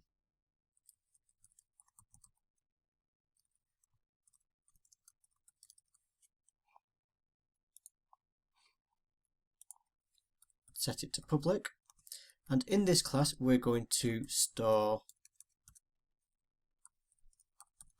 a product object.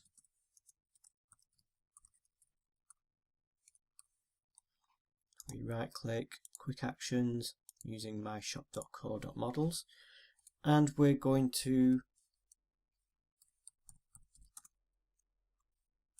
have an enumerable list, which is a list that we can iterate through of product category.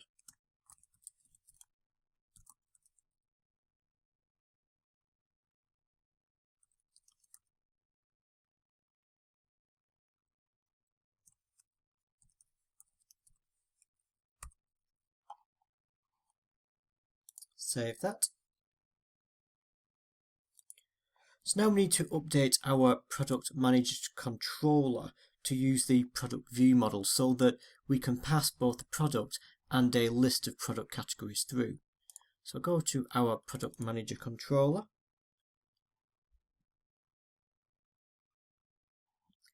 and add the product category repository.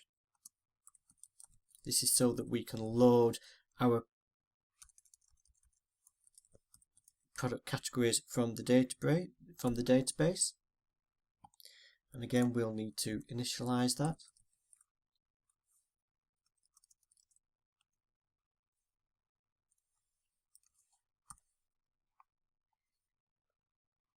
And then let's find our create action. So we need to update this action. At the moment we're only returning a product, and we need to return the product with a list of categories. So first create a reference to the product manager view model.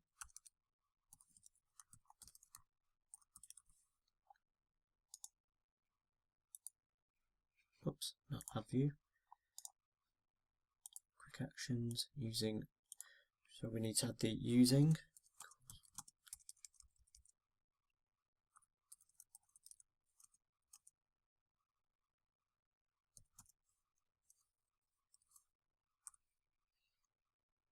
And in here we're going to put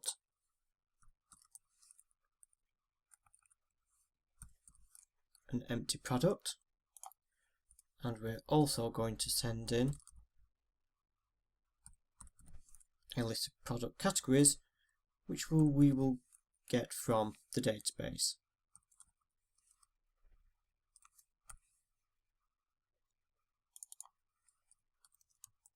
And we're going to return to our page this view model instead of a product. We need to perform a similar action on the edit page.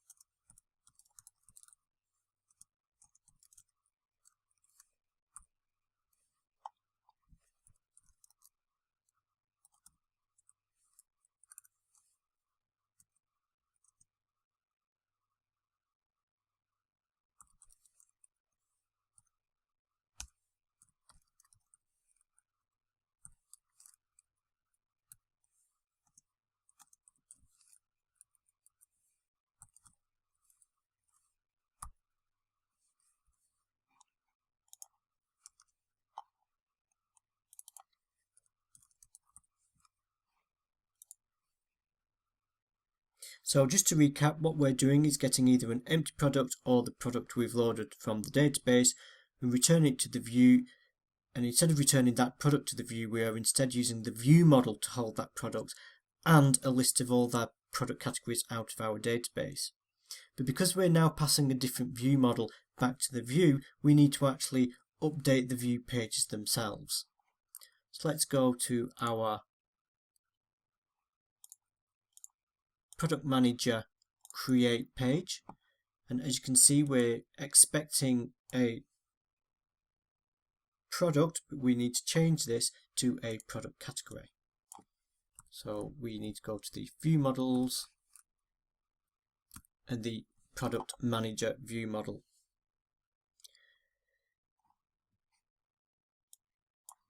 Save the page. Sometimes it helps in order for the IntelliSense to pick up the fact that we've changed our model. We sometimes have to close the page down and then go back into it.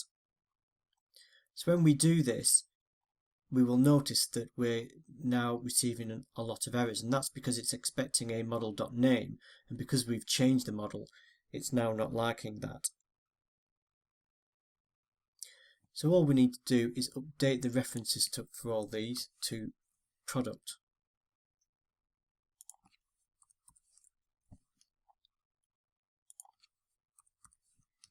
Like that.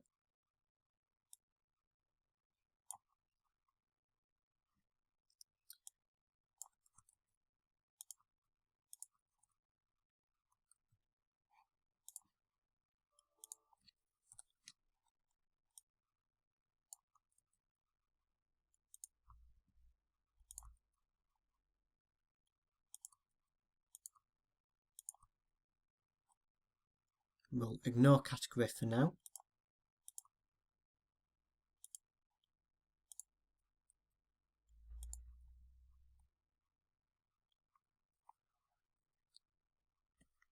So for category, instead of a text box, what instead we want is a drop-down list.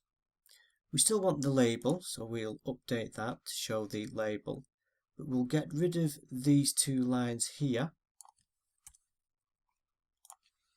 and instead we're going to use a different HTML function.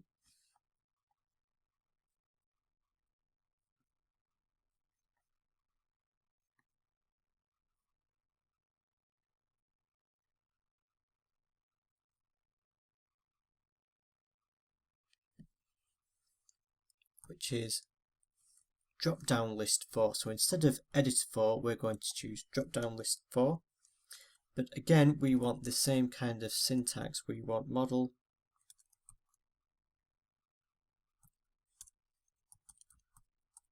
product category.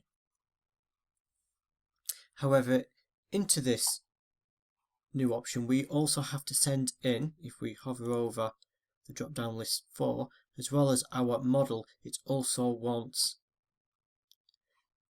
a select list with the items we want to display.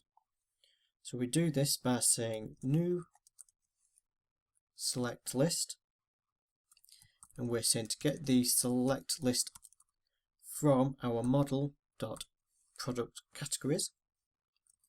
And because select lists display two pieces of information, they display the item text and the item that's selected as text. We need to specify what they are. So we want to actually pass the category text in both instances. Sometimes you might want to send the underlying ID back to the project, but in this case we just want the underlying text itself, and as in the others we need to send in our HTML attributes.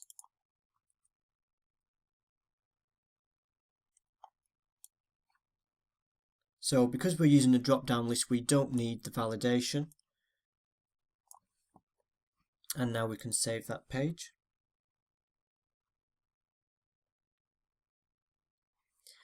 Now let's copy that, and we need to do exactly the same thing for the edit page. So again, we need to change that to view models, product manager view model.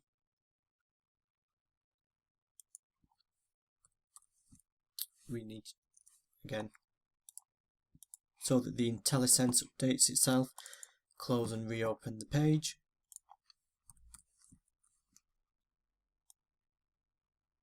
So we need to go up and update all these links, including this ID one up here.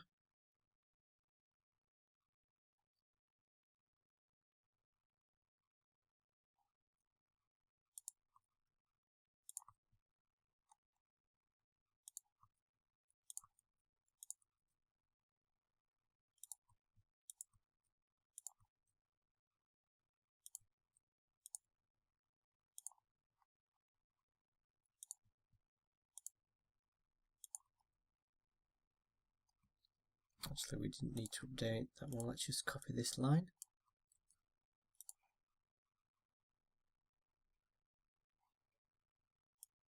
And replace that there.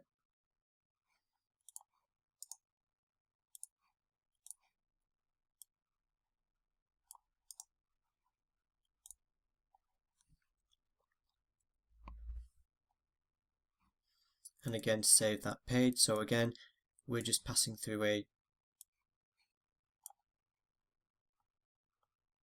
product category drop-down list.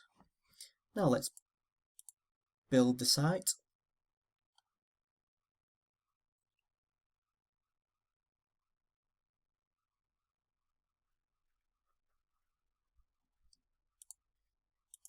Close these down. And then let's run the site again. So because we're using an in-memory storage, every time we rebuild the site it's going to clear that memory. So we'll need to add our categories each time. So let's add a toys category. Let's add a books category. Then if we go to our product admin,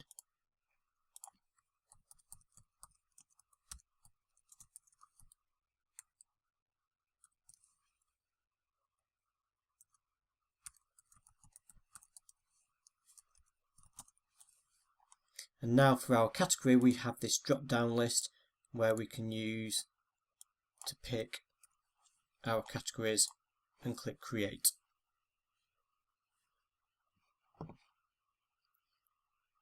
So in that way it makes our editing pages using a drop down from a data driven set of categories far easier to use.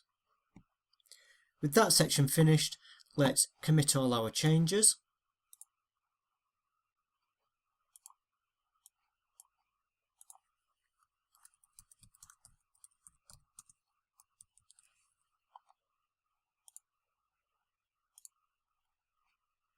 Let's sync those changes to push them up to GitHub.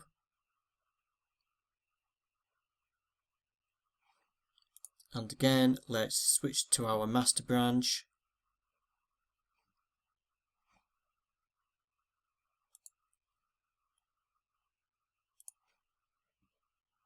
And let's merge our product grouping branch into the master branch.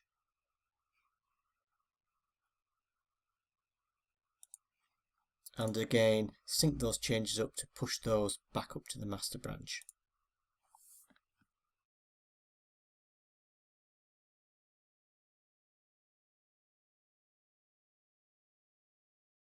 So far we have just two repositories, product and product category. However, you may have noticed that there is a certain similarity between the two classes. In fact, when we created the product category repository, we simply copied and pasted the existing code and updated the model references from product to product category. As we build out our project, we'll be adding more and more repositories like these, and this is fine. We could just keep copying and pasting each time. However, eventually we could have quite a few. And if we decided that we wanted to make a fundamental change to how we performed a particular data task, or maybe add an additional task, then we'd have to go through each and every repository to update it. And of course, copying and pasting is fine, but we still had to do some updates, and it's very easy to miss a step and introduce bugs into our code. So we have two real main pain points. One is that we are repeating large chunks of code, which takes time. A second is a change to how we use this code means multiple updates in multiple locations, which again can be error prone and lead to bugs. There is a development paradigm called DRY, or don't repeat yourself, which basically stipulates that when you're in a situation like this, we should look for a more elegant process that eliminates this need for duplication. So let's address this issue now, as it will save us time later on when we come to implement other data persistence classes. First, and hopefully you're getting the hang of this now, we want to create a new branch to work in. So as earlier, go and say new branch, and let's call this generics.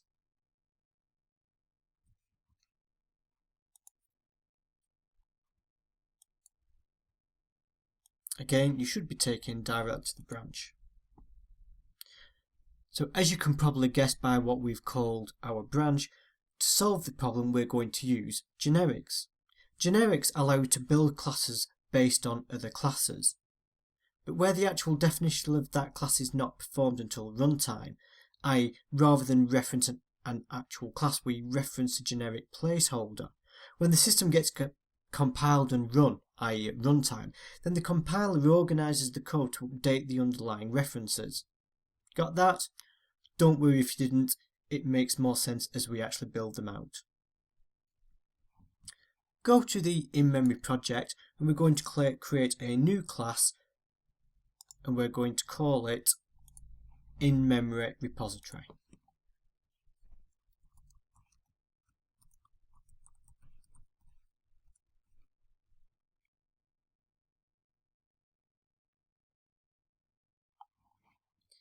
Change the class to public. And then what we want to do is tell our class that actually this is going to be a generic class. And we do this by defining a placeholder right after our class declaration in these arrows, these greater than and less than symbols. And in here we simply enter a placeholder. Commonly I often use T, but this really could be anything we want. It doesn't matter, it's just something that we will reference throughout the rest of our code. With that done, we're going to do some similar functions to what we did before, i.e. we're going to create a constructor, we're going to create a memory cache and an internal list to store our values, and we're going to create a commit method. So first of all, let's create our object cache.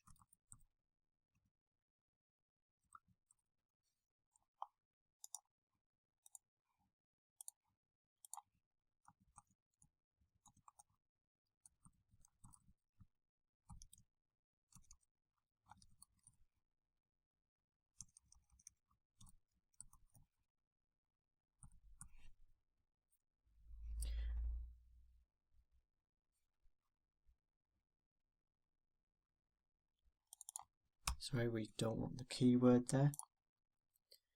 We're going to create an internal list, but rather than say this is going to be a list of product or product category, we're going to say it's a list of T, i.e. we're referencing our placeholder. I'm going to add an extra internal variable here that I'm going to call class name. And this is really just to give us an easy handle to set how we're going to store our objects in the cache, because every time we create a cache, so we'd have a separate cache for product and one for product category, we need to be able to tell it what that name's going to be, because it would need to be different each time. Next, let's create our constructor to initialize our repository. And the first thing we want to do is work out the class name. So what we can do is we can use something called reflection, where we can use this command called typeof. We pass to it the object that we are using, and then from that we can get its internal name. And what this code is basically doing is getting our actual name of our class. So as we pass in product, the name will become product, and as we pass product category, that name will be product category.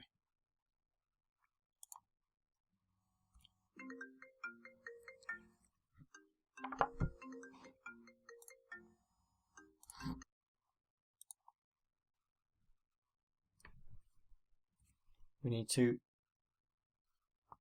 initialize our internal items class, which as before we check to see if we any items in our cache. This time we will use the class name as list T.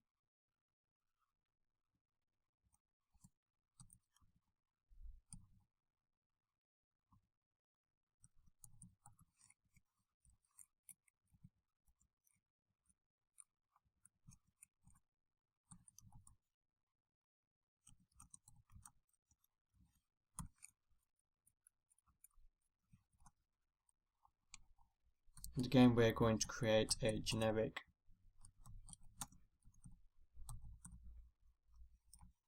commit function that will simply store our items in memory.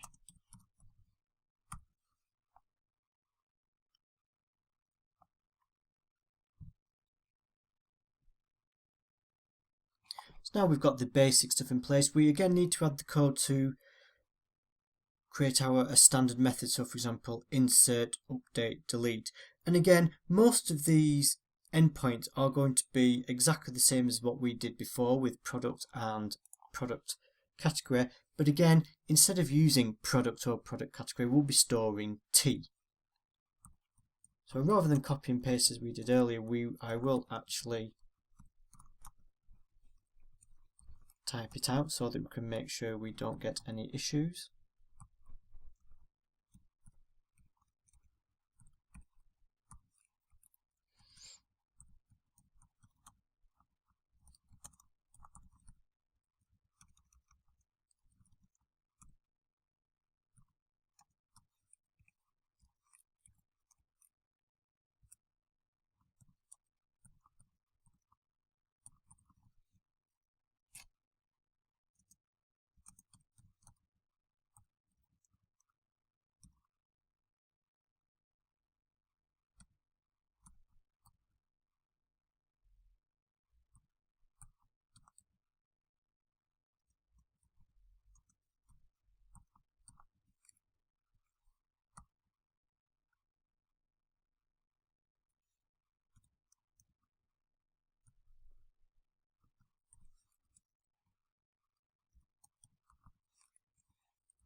And finally, our collection and delete methods.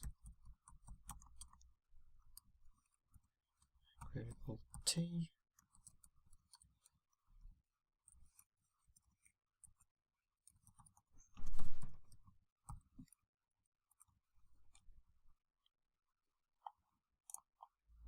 And finally, our delete method.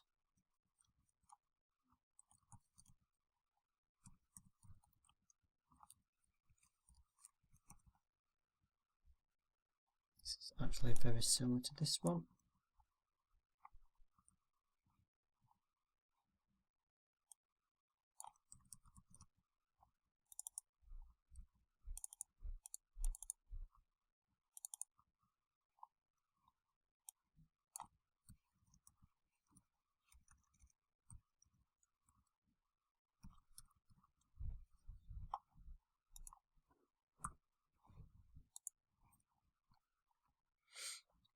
So again, this looks almost identical to our other repositories, except we are using generic references rather than hard-coded references. However, you may have noticed that we've introduced a problem. In the methods that perform the find or anything to do with find, we want to try and find it on an ID. The problem is our class doesn't know what an ID is because we've just told it, our system, that T could be absolutely anything, therefore it might not contain ID. To fix this, we need to tell our generic class that we won't be passing in just anything. Instead, we want to pass in a particular type of class. And in our case, we want to tell it that we'll always be passing in a class that has an ID in it. To do this, we're going to define a base class that contains what we need, and then make sure any classes that we will be passing in inherit or implement that base class. Go to our myshop.core and in models create a new class. Call the class base entity.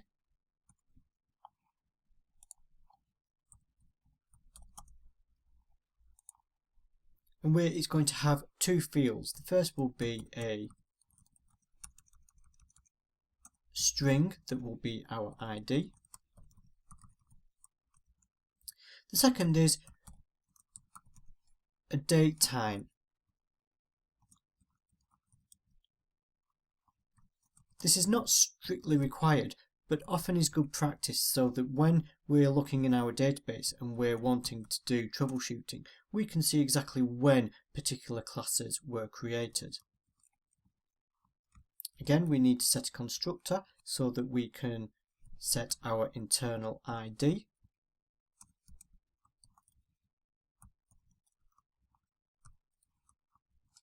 And we're also going to set the current date time to the time of the object creation.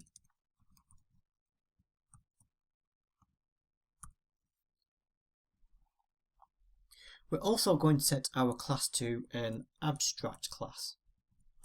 So by setting it as an abstract class, it means we can never create an instance of base entity on its own. We can only create a class that implements it. Go back to our in-memory repository and tell it now that actually T will be a base entity.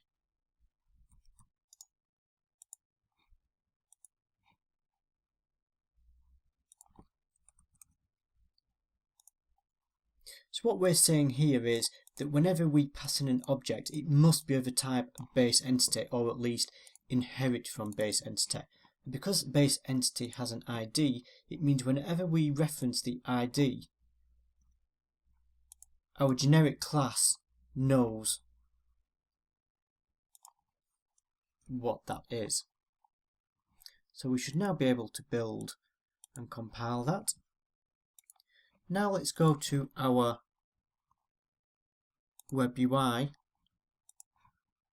into the controller and go to the product manager controller, and instead of product repository, we're instead going to say we're going to create an instance of in-memory repository and pass in our product, and again for the product categories.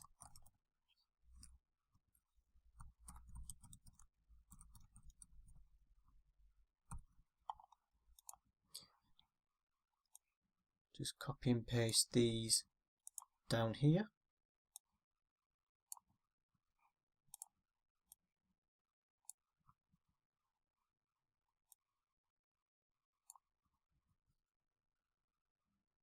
So the problem we've got here is that in-memory repository is expecting a class that implements the base entity. So what we have to do is go to each of our classes, so product, and we need to tell it to implement base entity. Because base entity already has an ID, we can remove our ID from the class and also get rid of the constructor because the creation of the ID is handled in the base class,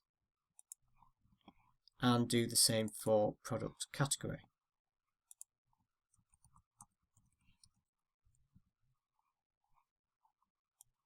Again, remove the ID. And again, we can get rid of the constructor.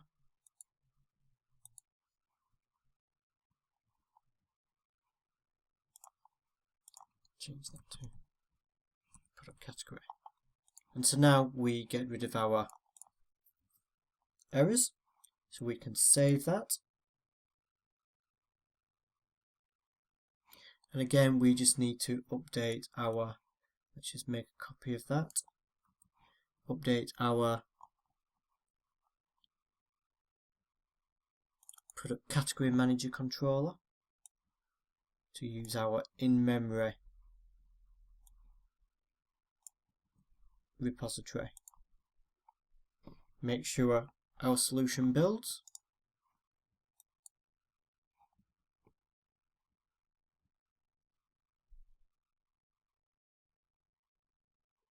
And again, make sure that we can again go in and store our objects in memory.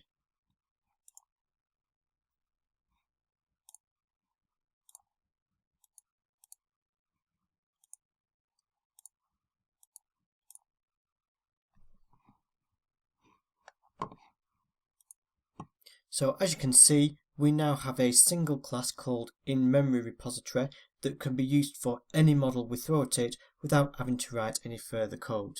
In fact, we could even delete these completely from our project because they are no longer required. Close our pages down and let's commit what we've done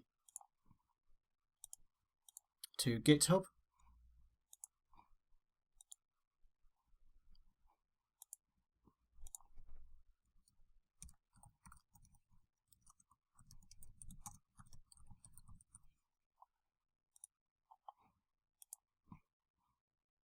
Sync that up or push it to the server.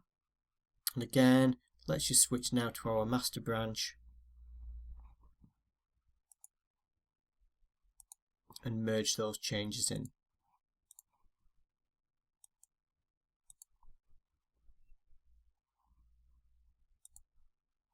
And one last sync.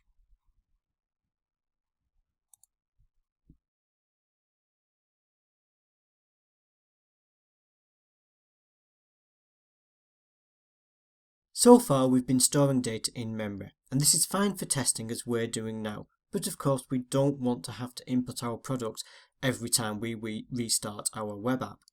What we really need to do is persist the data to a database such as SQL, and that's what we'll do in a bit.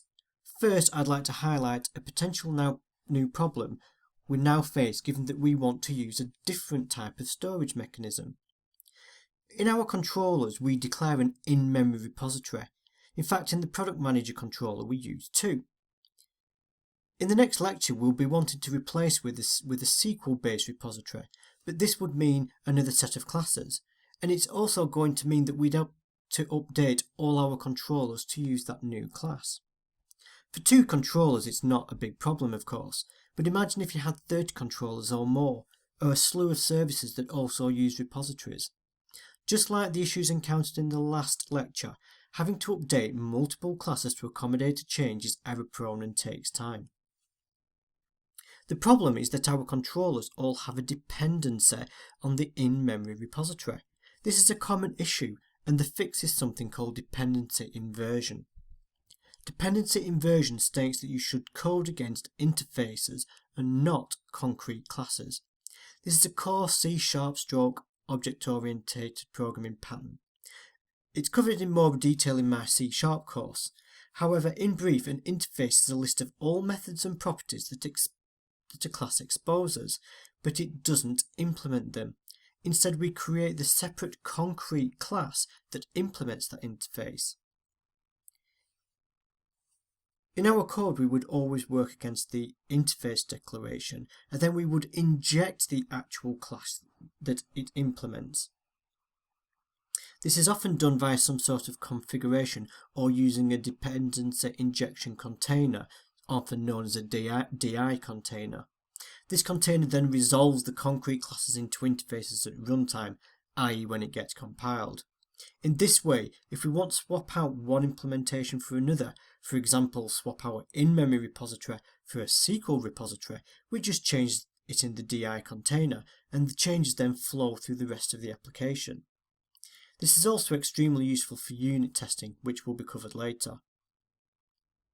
Again, this is far easier to explain by example, so let's get started. Hopefully you're back on your master branch, so again, as before, let's create a new branch, and we will call this dependency injection.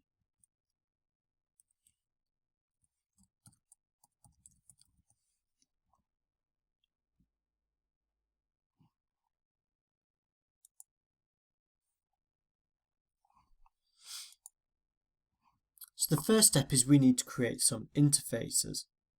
We will define all the public methods and properties that implement the methods that a particular class wants to expose. We can do this by hand, however Visual Studio has tools in that speeds these things up for us. Go to the in-memory repository class, right click where we have in-memory repository,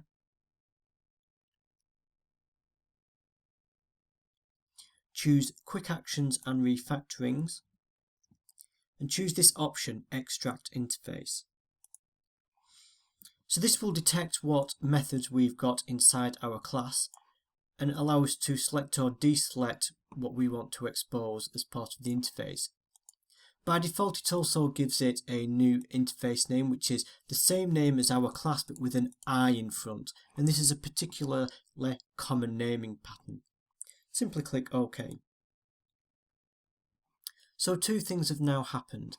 The first is we have our in-memory repository interface, which is a slightly different declaration. As you can see, rather than public class, we have public interface. However, the rest looks exactly the same as our class. We then expose each of the methods we want to make available, but it only exposes them. It only shows the signatures. There is no actual implementation.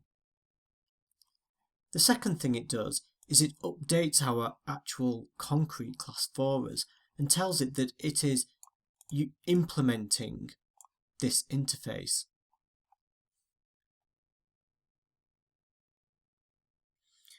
What we've done will need a few amendments. The first is that because we need a more generic repository, we need to rename this interface accordingly. So we don't want it to be in-memory repository, we really want it just to be iRepository. So rename the file first,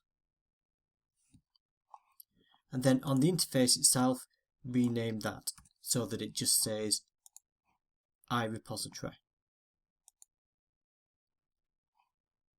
This will break our in-memory repository class, so again just update that to use iRepository.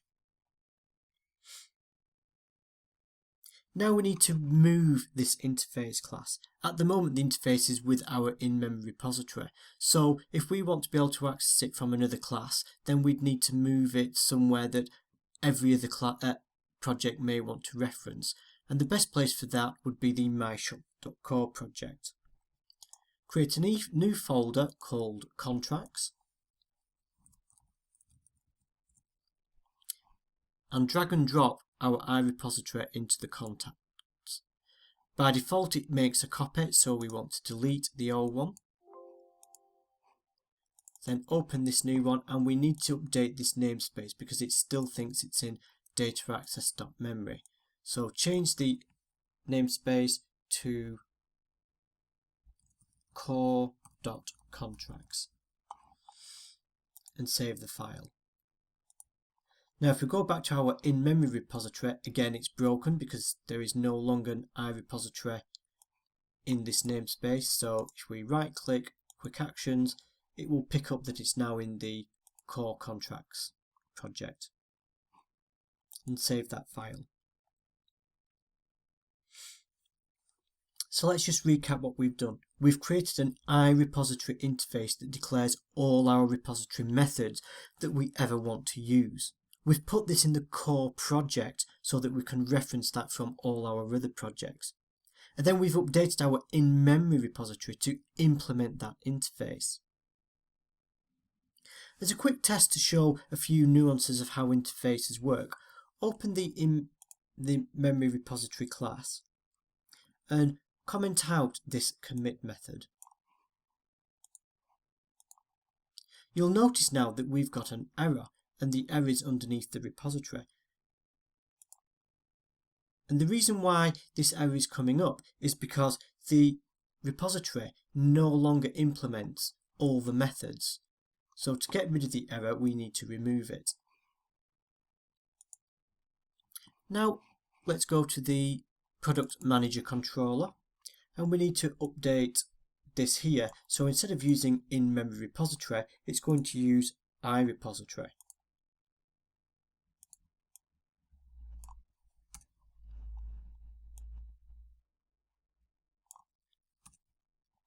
We have an error because it needs to know about the contract project. And then we can leave these the same. So we can see even though the declaration has changed up here, the rest of the code still works fine, because we are then instantiating our concrete implementation of that repository down here. To highlight the importance of the fact that we're now referencing iRepository rather than in-memory repository, perform the following. Go to our in-memory repository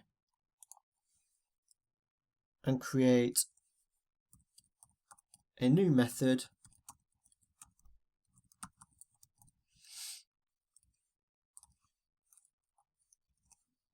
Now we don't get an error because we can still create additional methods over and above the interface without causing problems. However, when we go back to our product controller, if we try to access that new method we've created, it no longer exists, and that's because we are not coding against the concrete implementation but the interface instead. Delete that out and just remove the dummy method.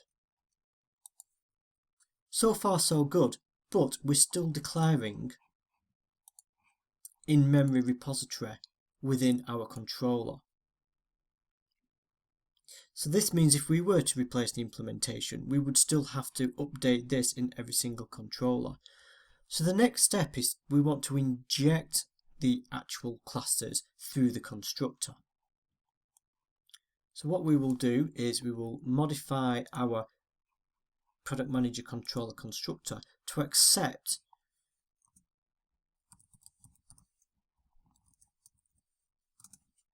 two interfaces, to accept two parameters, which will be the two interfaces we want.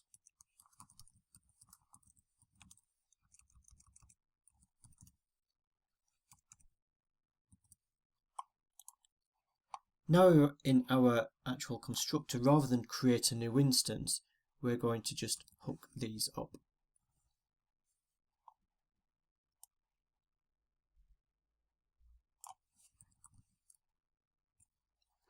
So every time we create an instance of our product manager controller, it's going to want to have injected in a iRepository, a class that implements iRepository product, and a class that implements iRepository product category. Save those changes and then implement the same in our product category manager controller. So again, let's just copy that and replace that there.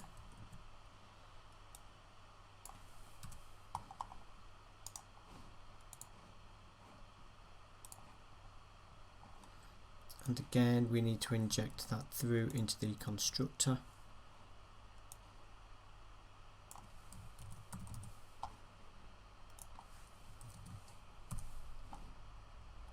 And then again, save the changes. And then let's view the website. Let's go to our product admin, and we get an error. So it looks like we've broken something. The problem is that our controllers are expecting to have these classes injected into them, but at the moment we have no way of doing that. So what we need is a way to get in front of that controller startup process so that we can implement and inject those implementations. And we perform this by using a DI container. And as mentioned earlier, a DI container will resolve the interfaces to the concrete classes. And in particular, we need a DI container that's MVC aware. So in the next lecture, we'll look at how we implement such a DI container.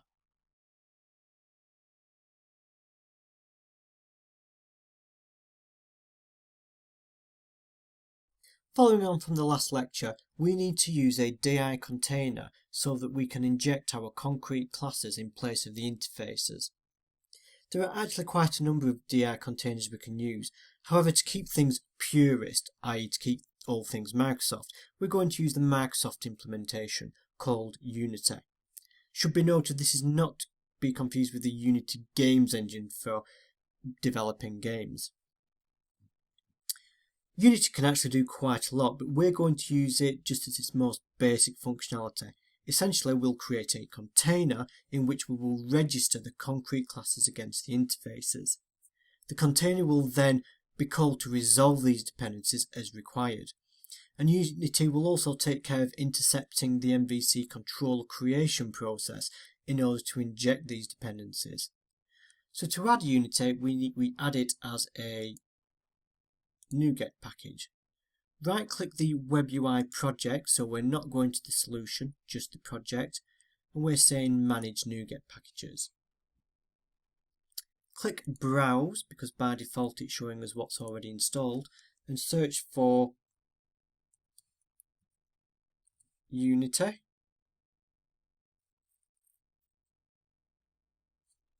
.mvc. So this is the one we want. As you can see, there is a number of different implementations, but the one we want is by Microsoft Practices.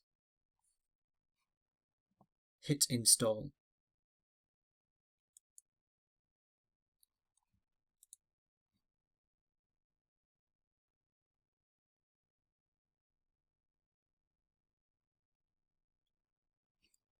We actually need to add a second package called Unity Container.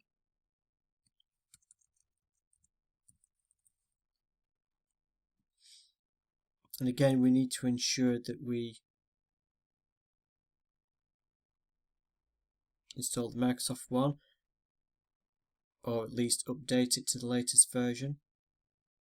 In fact, actually, let's so it wants 2 updates there. Click update.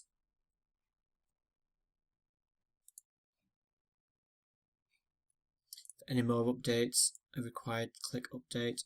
This might not always appear exactly for you. It really depends on what versions are currently in release.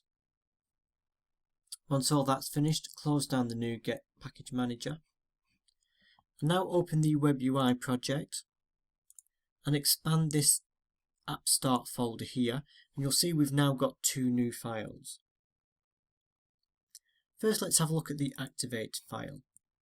So there isn't anything you actually need to do in here, but it's handy to be aware of. What this activator file is basically doing is wiring up the Unity injector. That is, this is the bit where it inserts itself into the MVC pipeline to tell MVC to use the dependency resolver whenever a request comes into it. The actual mapping between interfaces and concrete implementations is done in the other file. So close this one down and open up the Unity config. So here we have some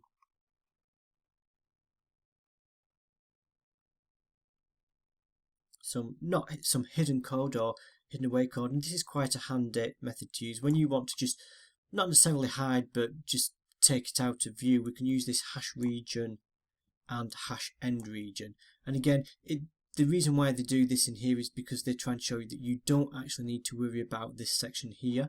So we can collapse that. the bit that you're interested in is this register types method, because it's the register types method that gets called from our activator and tells it to register all our types. So let's go ahead and register our two repositories. So we use container as per the example that it gives us here. We use container dot register type. We tell it what the interface is going to be, which we will need to resolve there, and it will be an iRepository of product. So again, we'll need to tell it where it will find product. And then we tell it what implementation we want to use. So in this case, it's the in-memory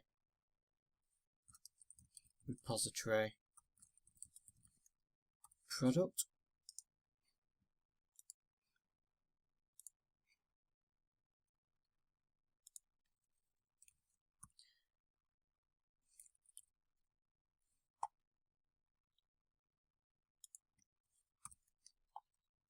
Okay, so again, we need to do the same for our product category repository.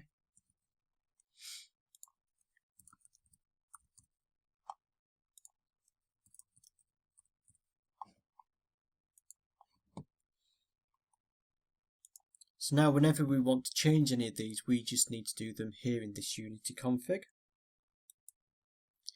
Let's build our project again. And again, let's now view our page again. If we go to category admin, again, we can once more start to store data. So with all this in place, we're now going to want to swap out our in-memory repository for a different one, such as SQL. And when we do, we simply update that Unity config file with the new class name, and voila, everything will flow through the rest of the application. Before we start getting builded on the real data persistence layer, let's commit all our code and merge it back into the master branch.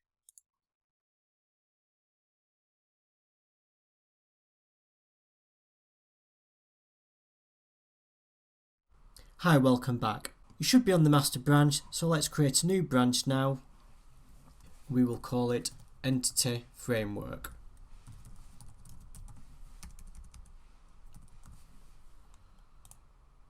These days, with a number of different options for saving data into a database, there's Microsoft SQL, SQL Azure, MySQL, MongoDB, CosmoDB, Oracle.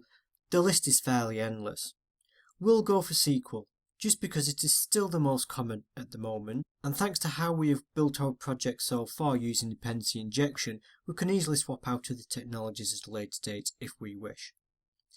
SQL has long been the de facto standard for storing structured data. In the early days, managing SQL databases and keeping them consistent with code models was quite a clunky affair. If we take our current models, product and product category, a few years ago, okay, maybe not that long ago, you would need to create the tables in your SQL server and write code to ensure that the data we received matched our models. If we had to change our model, you had to ensure that you also updated the underlying tables. This might not seem too much of a problem, but keeping the tables and models in sync, especially when working across developers, could often lead to frustration. Enter Object Relational Modelers, or ORMs. An ORM is an intermediary tool that basically takes care of this sync for you, and there are two ways it can be done. Database first, which means you would define your database tables and then the ORM would generate the code based on that structure, or code first, whereby the ORM creates the tables based on your code. Database first is great when working against existing legacy databases, perhaps when extending an old legacy system. Code first is far easier to manage, however, and therefore the preferred choice for new projects. As with most things, there are a number of ORMs out there, but again, to keep things pure, we're going to use Microsoft version called Entity Framework. Like Unity in the earlier chapter, we install Entity Framework through the NuGet package manager. We will do it different this time as we want to install it against two separate projects, both the Data Access SQL project and our Web UI project. Actually, our Web UI project already has it installed because it got installed as part of the ASP.NET security mechanism. But we also need to install it into our Data Access module as well. So we're going to manage it via the solution level instead. So right click the solution and say Manage NuGet Packages. If we click the Installed tab, we can see that it's already been installed, and when we highlight it, we'll see that it's been installed in our Web UI. So what we want to do is add it to our SQL project, so put the tick there. Expand this window a bit, and then click Install.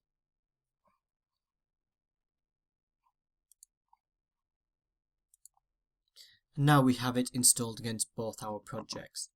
Close the project manager down and let's have a look at our Solution Explorer. In order to connect to a database, we use a connection string. This string defines where our database server is and how to connect to it. We saw this briefly when we were looking at the ASP.NET security mechanism. We could hard code a connection string, but more commonly we would rather put it in a web.config file, and again we saw this was done for us earlier.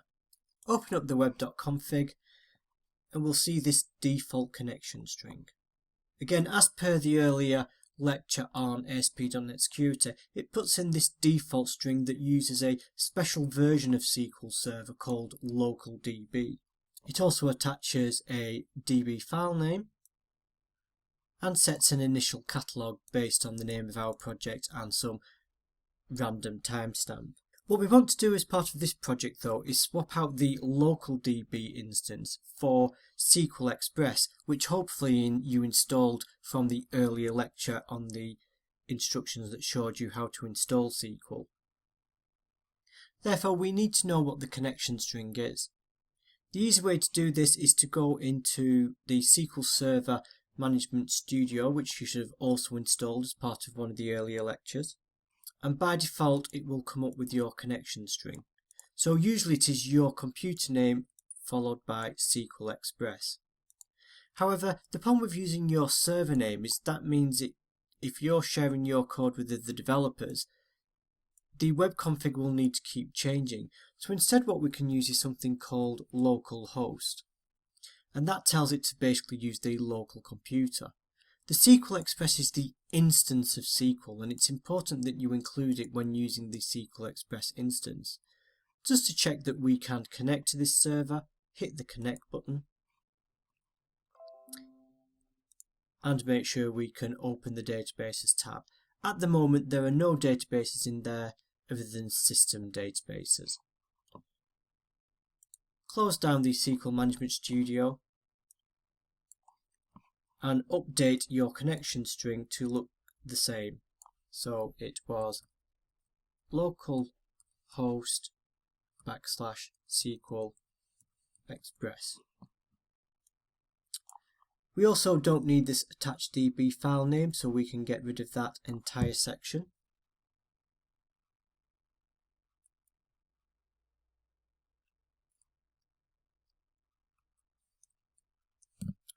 The initial catalog, just truncate it, so instead of this long convoluted name we will just have it called My Shop. And then finally we have this integrated security equals true. Integrated security means the database is accessed using your logged on account. This is fine for development, but when you come to deploy to a production server, you'll probably want to create a local SQL account and use that instead. So if we did that, we would use two extra options, which would be user ID equals your username and then password equals whatever password you set, and then you would remove the integrated security completely. But because while we're working in a local development machine, we will just continue to use the integrated security option.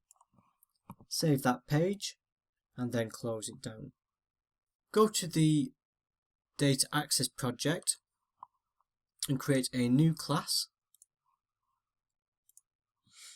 and call it data context. Change it to public. This class is going to inherit from a data entity framework class called DB context. So put colon DB context, right click, and tell it to use data entity framework. So data context includes all the base methods and actions we need for our data context to work. And if you want to see what they are, we could right click and say go to definition, and we can see all the options here that we have. So as you can see, we've got things like save changes aid, sync, and so on and so forth. We also have a number of different constructors, the top one being this string name or connection string. If we close that down, and the first thing we need to do is create a constructor so that we can capture and pass in that connection string that the base class is expecting. So we'd say data context, and then we can say base, which will allow us to pass through some information, and say default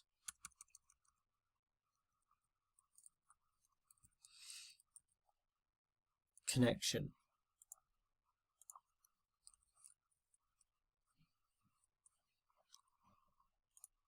The reason why we pass in default connection is because that will cause the underlying DB context class to look in our web.config and look for a section called default connection.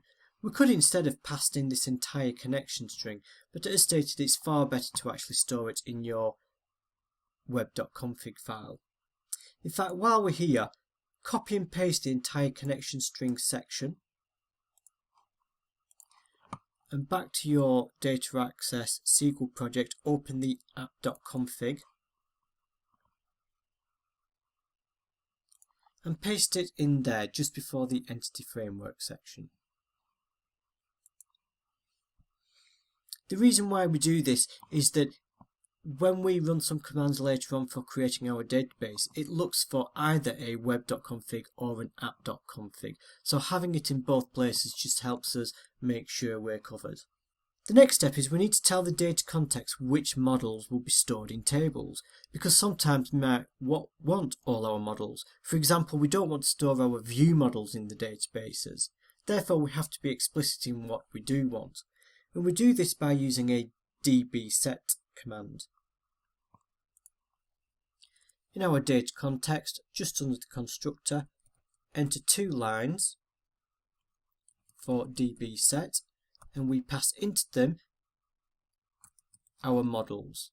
So underneath these are actually using a generic pattern, just like we used for our repositories.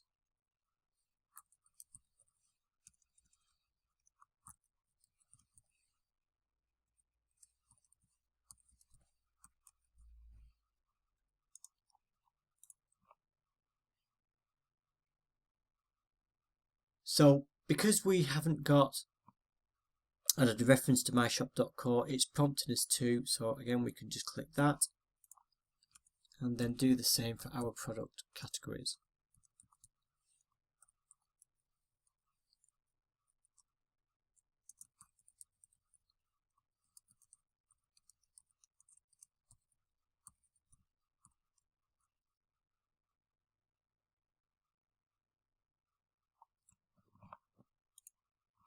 So with that done, we can start to actually build our physical database.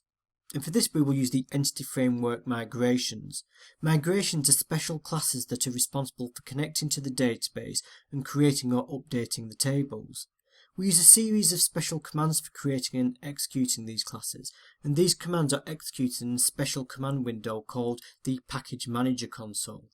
Note, this is different to the NuGet Package Manager console. To view the console, go to the View menu, go to Other Windows and Package Manager console.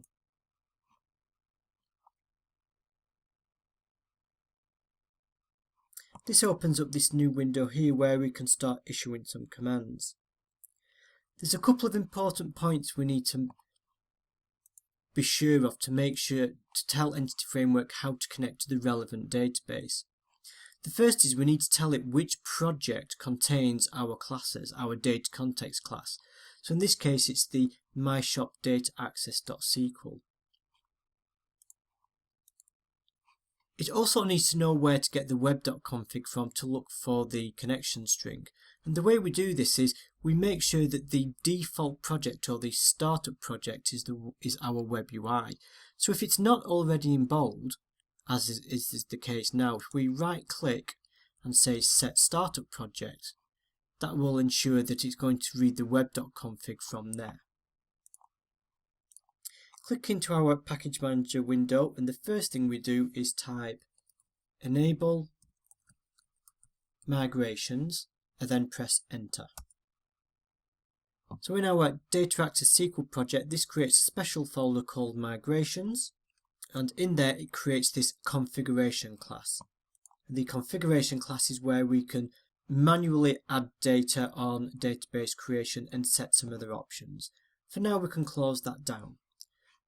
Once we've got our configuration file in place, we need to create a migration. So migration is a special class that will, when executed, will tell Entity Framework how to create our tables.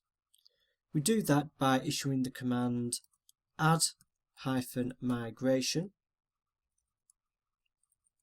and then we give the migration a name. You can call it what you want, but it's a good idea to call it something that will make sense to you later on. So for the first migration, I'm just going to call it initial. So here we can see now it's created this class called initial. It's also time-stamped the class. And if we open it up, we can see the commands that it's running in order to create our two tables. So we're running this create table command, telling it what fields it has and setting a primary key, and then it does the same for products. It also has this down option, which means you can actually roll back these migrations if need be. For now we can close that down, and the final step we want to do is to have Entity Framework create our database based on that script. So to do that we type update-database. Once that's finished, and all these commands should just say they've applied, if we go into our SQL Server Studio Manager, highlight databases and click this refresh button here, our My Shop database should now appear. If we expand that and go into tables, we can see the two tables that we created. Also note this special table here called Migration History. If we open that table by right clicking and saying edit top 200 rows, we will see our migration idea that it's run, and this is one of the ways that Entity Framework keeps in sync between your code and the underlying database.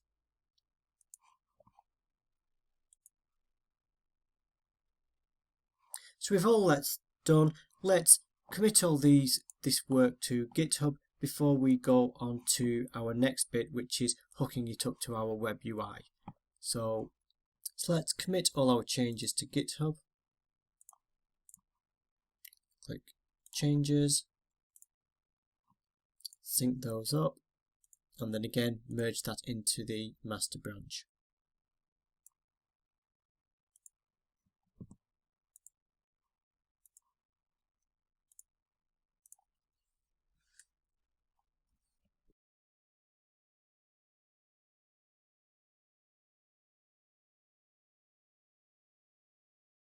Now we have our data context in place, we can go and create our SQL-based repository.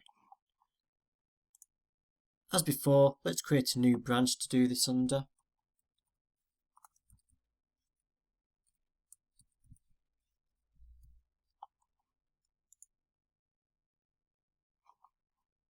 And then switch back to the Solution Explorer. So like we did with the in-memory project, we want to create in our dataaccess.sql project, we want to create a new class that we will call SQL repository.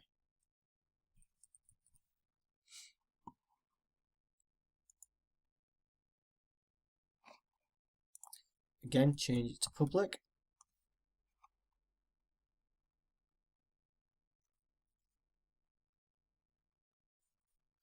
And we're going to tell it to say it's a generic, to take a placeholder of t, and we're going to say it's going to implement iRepository t, where t : base entity. We'll need to insert the necessary using statements.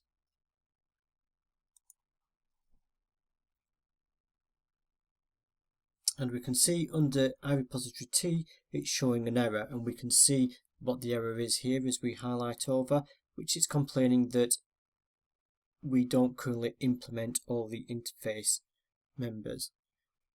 What we can do here is if we can say implement interface, and it will create boilerplate code for each of our methods. But as you can see, if we were trying to execute any of them, it would throw a not implemented exception error. So for each of these, we're going to have to hook up our data context that exposes the underlying table so that we can implement each of these methods. To make this repository work, we're going to have to actually inject into it our data context class. We also need a way of mapping an underlying product to the underlying product table itself, and we do that using a couple of special internal data context commands. First of all, we need some internal variables. One is our data context,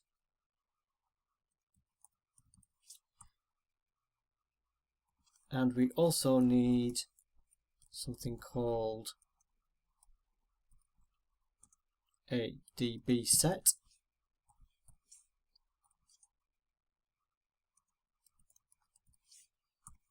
So the data context is obviously the context from our class that we created here that implements DB context, and the DB set is the underlying table that we'll want to access.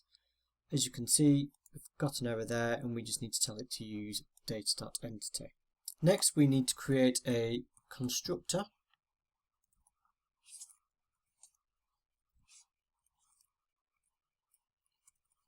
Constructor needs to allow us to pass in a data context and wire that up internally. So we say this.context equals the context that we are passing in.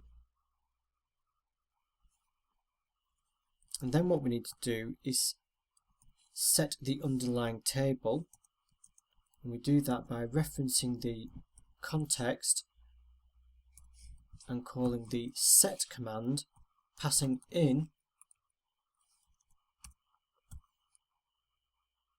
the model that we are wanting to work against, so in this case t. So as we pass product in, it will set that DB set to be the product table, product category will set to be the product categories table, and so on. Okay, let's now implement some of the simpler actions. The first is the collection, which is basically to return the DB set. Commit is simply context dot save changes.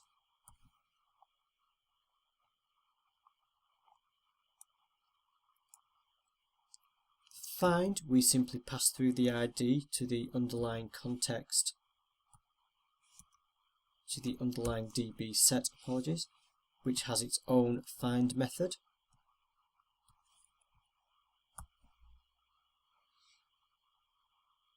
Similarly, insert exposes, again its own insert method on the DB set.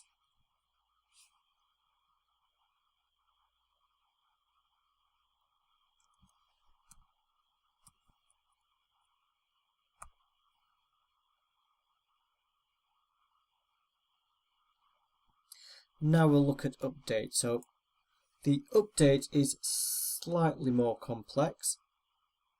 With update, we first need to attach our model and then set its state to modified so that Entity Framework knows how to update the underlying database. This is because Entity Framework essentially caches data and it doesn't actually immediately write it to the database, hence why we have the save changes method separately. And therefore we have to explicitly tell it to do that. So the update method looks like this. We do a dbset.attach, so we have to attach the entity that we're wanting to update. So we're passing in an object and attaching that object to the Entity Framework table. And then we have to set that entry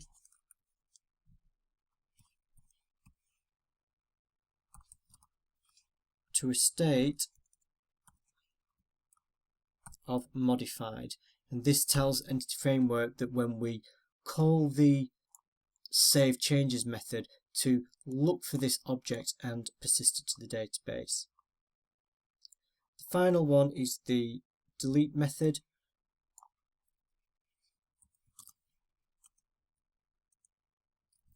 And the first thing we need to do is find the object based on its ID, which we can use the internal find method for that we've just created.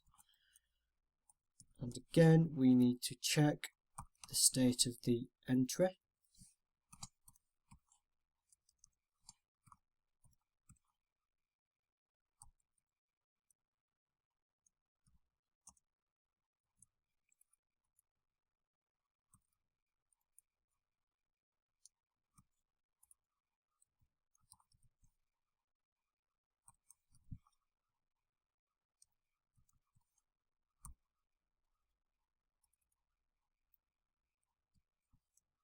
And once the object that we're passing through is connected to our underlying Entity Framework, we can then remove it.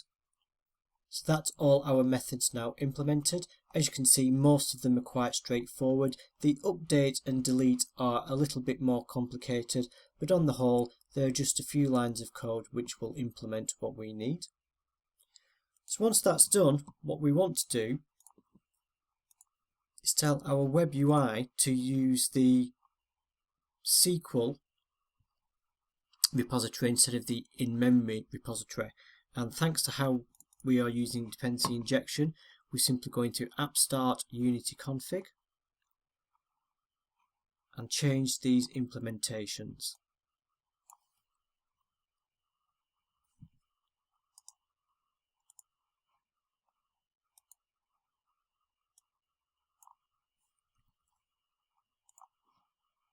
You may notice that even though our SQL repository wants a data context to be injected in our Unity config, we're not actually telling it to specifically do that. And that's because the DI container actually figures out what needs to be injected and does it for us. So if we now build and run our project,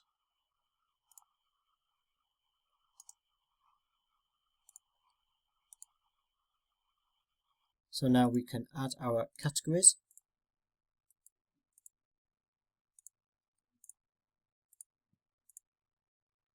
And then we can go and create a product.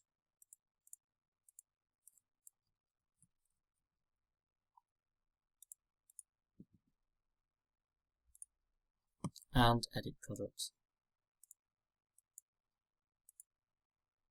If we now switch to our database, again refresh the database, we can go into our product categories table and see that it's stored our two categories, and again we can have a look in our product table itself and see that it's stored the product we've just created.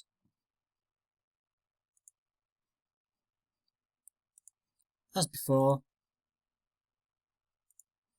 commit all our changes,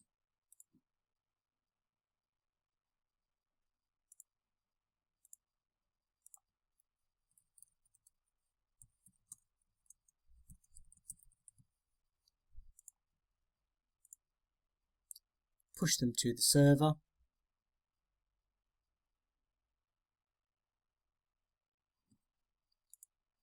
and then merge everything into our master branch.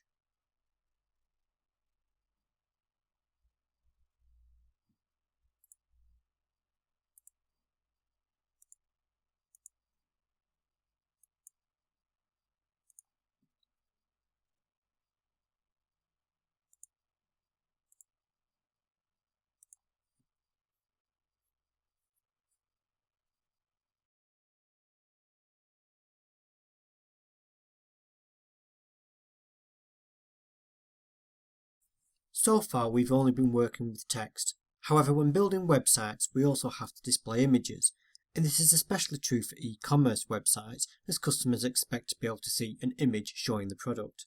So when adding and editing products we need to be able to upload images, and that's what we're going to do in this lecture. As always, the first thing we should do is create a new branch to work against. We'll call this one Uploading Images, and then create the branch.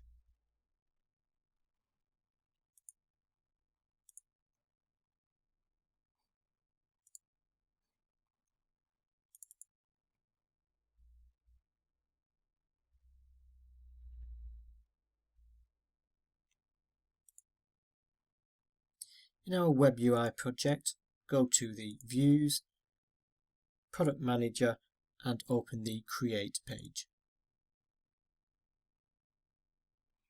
If we scroll down to where we find the image, we can see at the moment it's presenting just a string. We're also entering the text manually, and obviously this is not the way we want to do it. Instead, we want to be able to select an image and upload it. So the first thing is we'll delete this entire bit of the section here.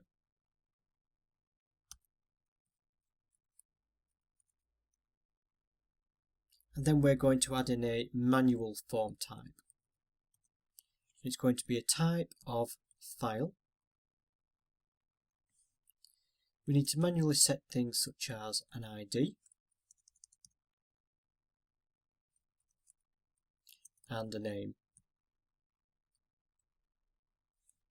Finally, we're going to set the class as a form control class.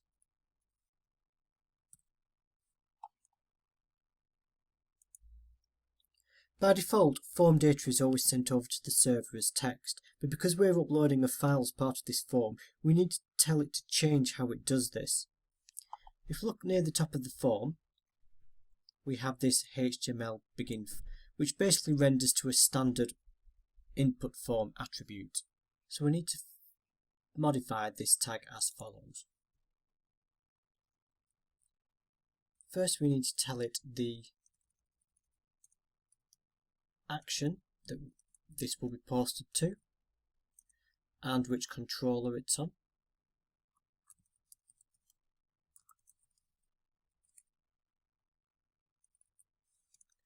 Obviously this is done for us normally with how it was set, but by entering these details it also allows us to set other items such as the form method, and more importantly the type of data or how it will send the data up, which in our case needs to be ENC type equals multipart / form data.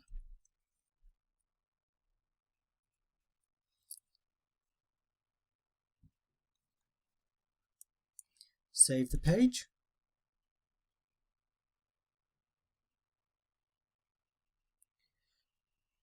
And then we need to do the same to our edit page.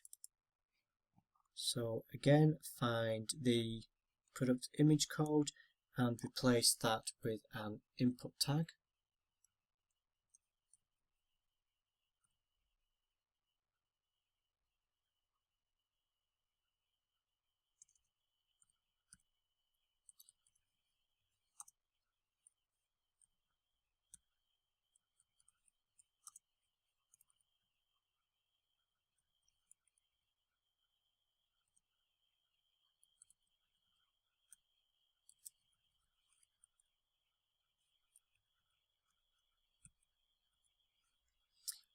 And again, we need to change the form to edit product manager for method dot post new ink type equals multipart slash form hyphen data. Save that. So that should be a form hyphen data there. So we're telling the page to look, we need to tell the page to also look in content product images for when we're actually displaying our images themselves.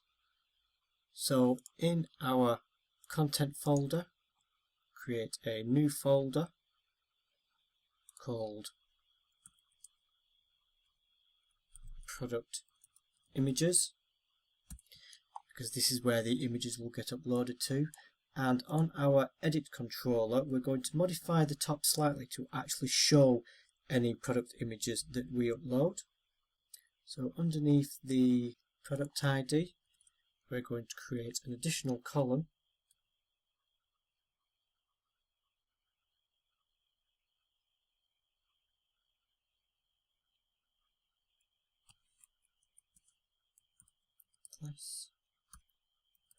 of just 2 columns wide. In there we're going to have an image,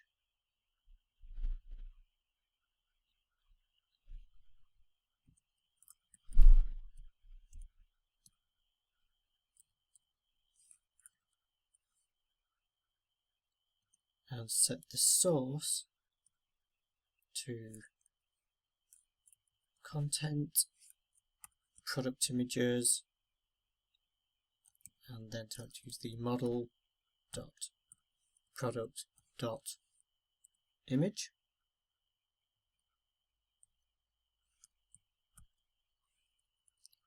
Finally, because we're creating an extra column, we just need to wrap the existing code with another column.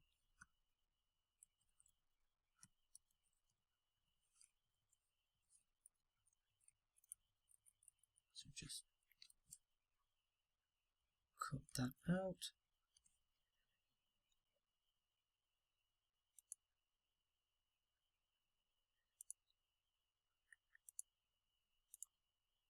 Scroll to the bottom.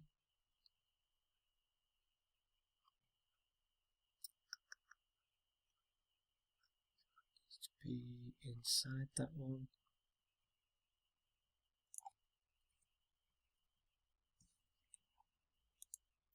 Okay.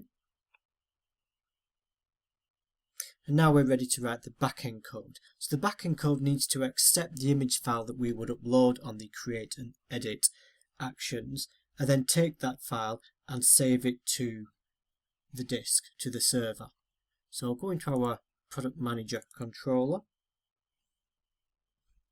and go to, first of all, our create endpoint.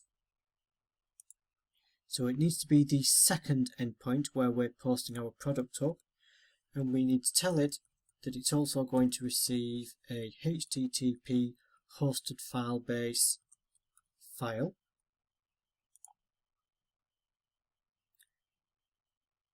Once we've validated that that our model state is valid, we need to save that file. So first of all, just check to make sure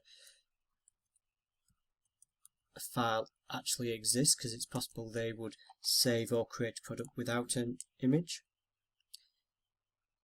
If there is an image, we need to set the image property on the product itself, and we're going to give it a name. So it's handy to use the actual product ID when saving images rather than saving them as the file that they were uploaded as, because a user may upload two files of the same name. So by renaming it to the product ID means we will always have a unique file reference. We then need to find out the current extension. So we're going to use a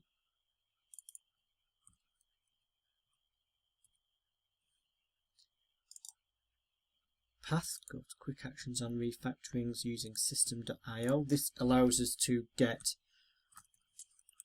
the file extension.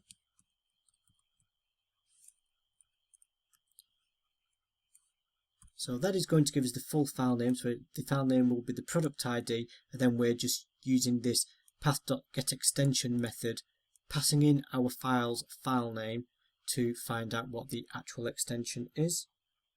And once we have that, we will save that to the disk using the file.saveas. We use a special function called server.mapPath, which allows us to enter a UNC path. So in this example,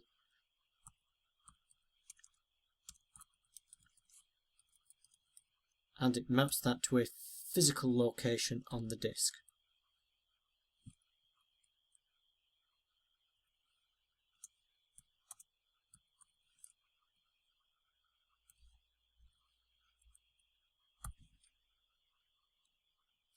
The rest of the code is exactly the same. So let's go and add the same to the edit function.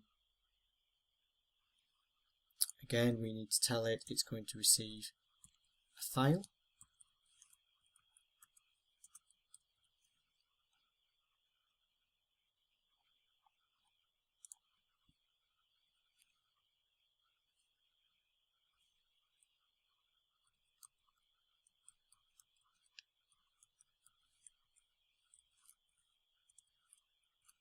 Could actually just copy and paste the code from up here.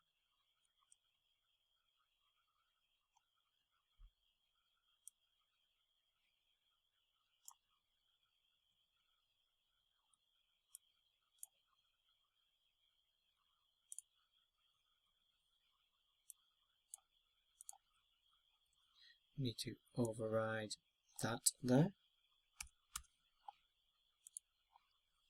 and save the page. And then the final step is, it would be handy to be able to see an image thumbnail when we look at our actual product list. So I'll go into the views and index it within the product manager.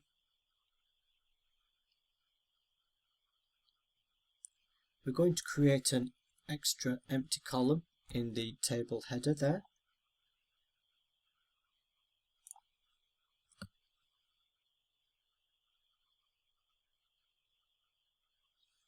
And then at the top we're going to create a new column, and this column is going to contain an image.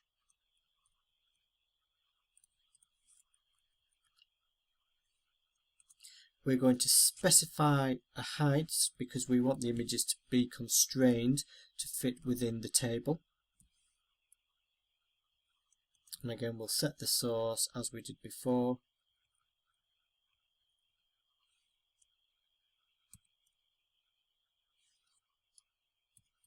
Item dot image.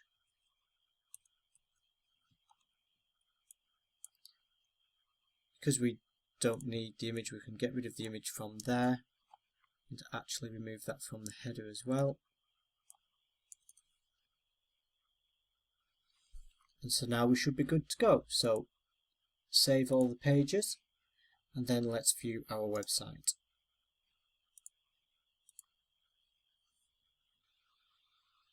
Our category should still be there. Now when we click the product admin, so it's showing us the product that we added in before, and we get this invalid image here because we never uploaded an image. So first of all, let's edit that one, and now we'll browse for an image. Now all I did was go onto a common e-commerce website for a few images which I borrowed just for the testing of this. So I shall browse to that image and then click save.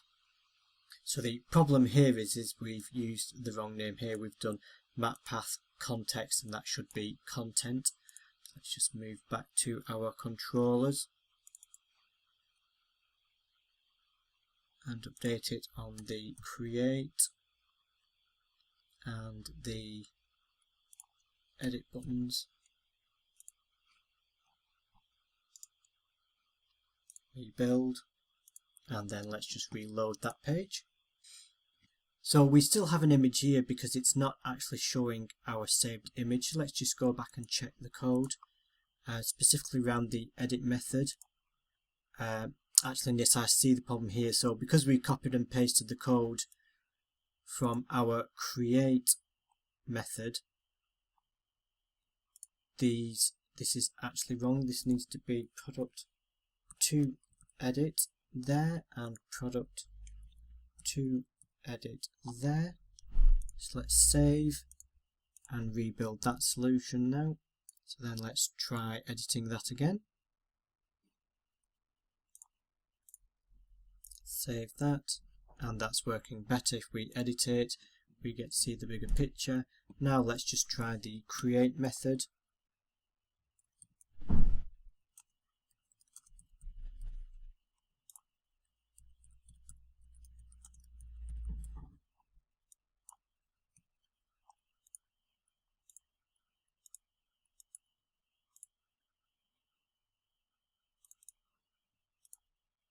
And that creates the object.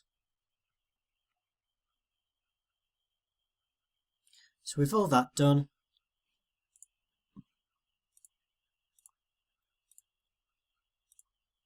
commit all the latest changes.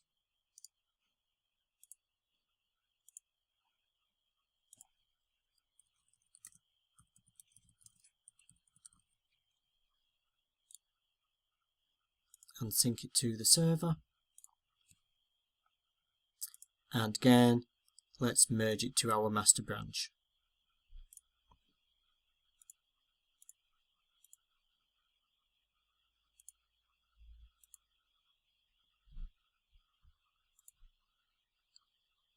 And then sync that.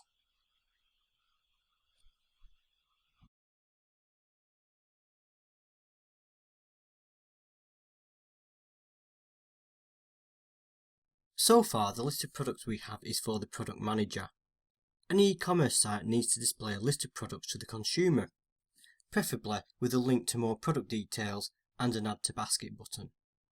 Nothing we do in this lecture will be new. We'll be running through the same process as before in order to create a product listing and a product details page. We are going to be applying some basic styling, but we're not going to go too much in depth. These lectures are about software development. Styling is an entirely different subject and needs to be handled separately. However, by default, the MVC template uses Bootstrap, which is a 12-column grid-based system. If you want to learn more about Bootstrap, go to getbootstrap.com, and the only thing you need to make sure of is for the version of ASP.NET that we use, we need to be using the 3.3.7 version, and then you have all the information and documentation in a well laid out set of pages for showing you how to use the various styles. But let's get on and create the product list page. As before, we're going to create a new branch to work in, so we should be in master. Create a new branch and call it product listing.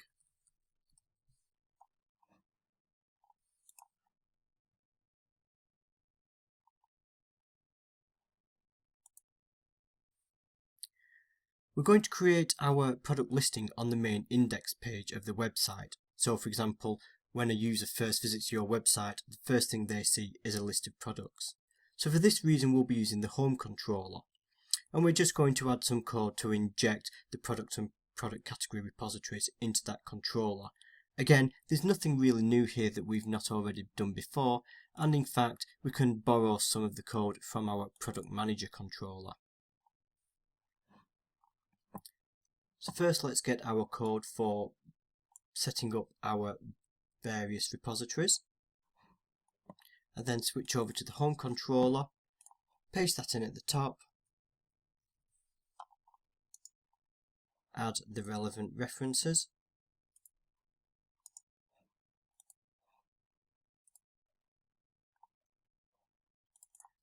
and change the constructor to the home controller constructor. So as we've done in previous lectures, we're just hooking up our repositories ready to be injected using the Unity injection system.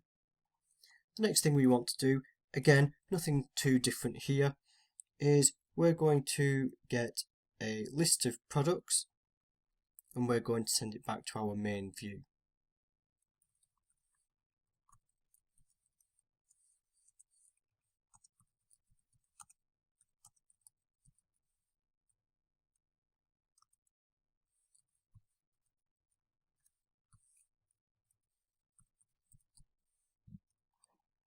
Now, normally we'd scaffold out a view. However, because the view already exists, we're going to edit the existing one in situ. We could of course delete this and recreate it, but for this exercise I'm going to manually input what we need. The first thing I want to do is get rid of all the text that's currently on the main index page. And at the top we need to set our model, which is going to be an IEnumerable of product.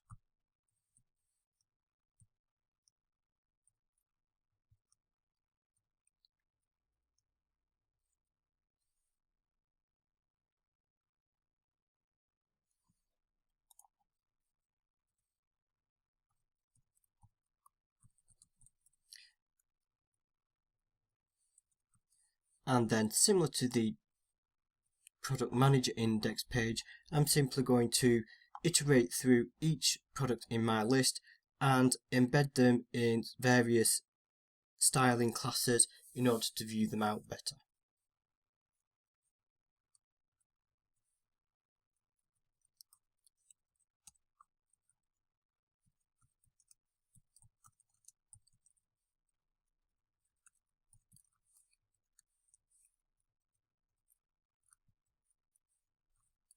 First thing we'll add is for each product we're going to create a holding column, a holding div, which will be 4 columns wide. And we're going to set some basic inline styling, so we're going to constrain the height that the box can be.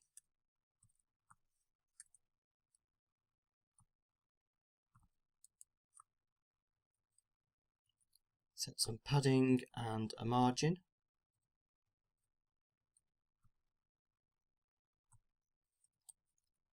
And a border.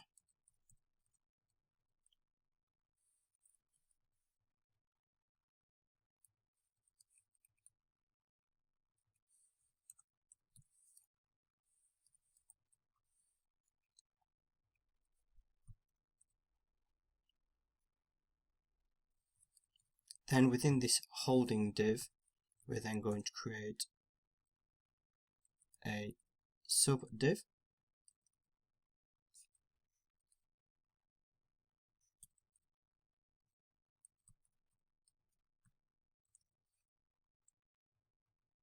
And in here we're going to have our image.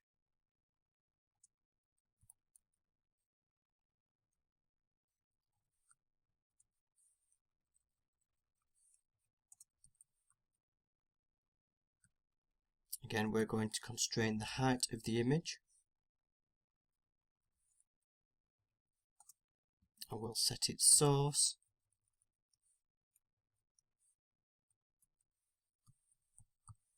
to our image property,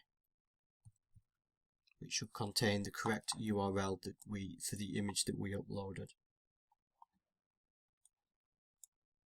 Next, we're going to add some information underneath to display things such as the title, a brief description, and the price.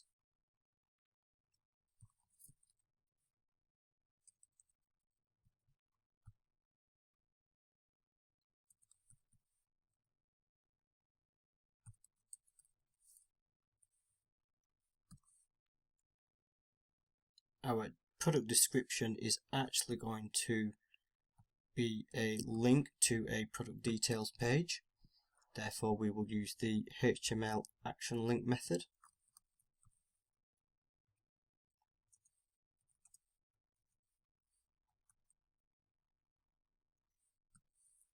As part of the action link, we have to tell it that we will passing through the ID, which will be the item.id.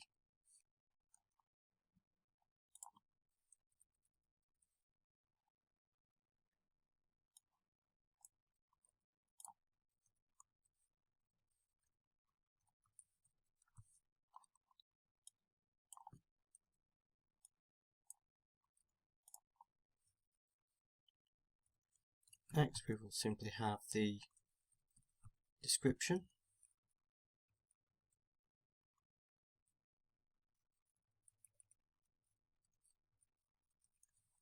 We'll display the price.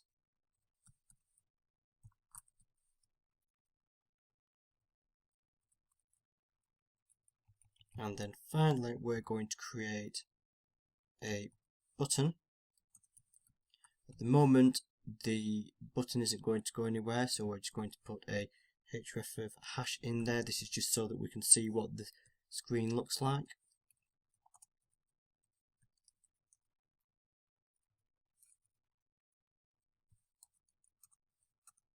And we will hook that up later on.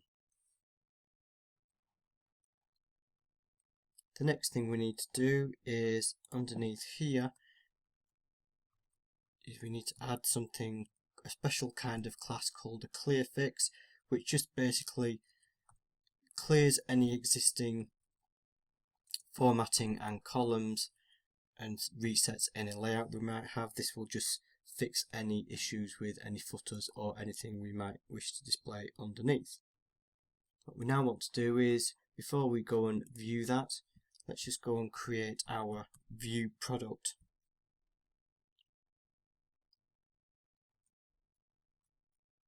Page, so we will call this details.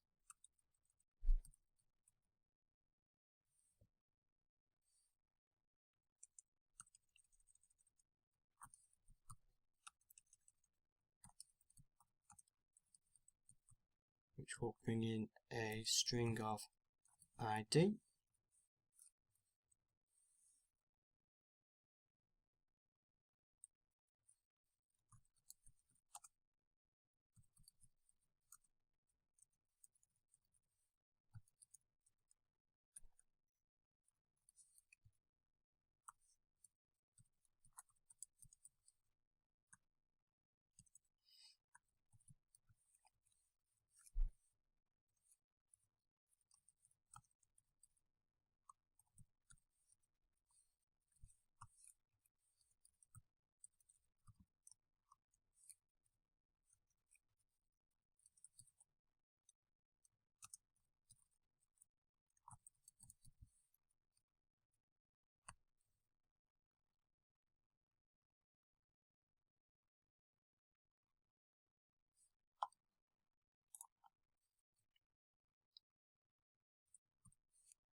For the details page, we will actually start with a scaffolded page just to make things a little bit easier. So we'll say add view. It is going to be a details page. The model class is product and click add.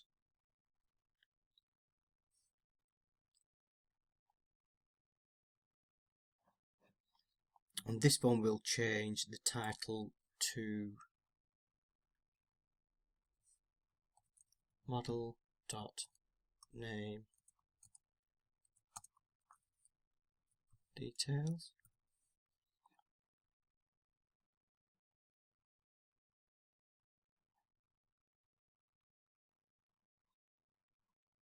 Get rid of that there.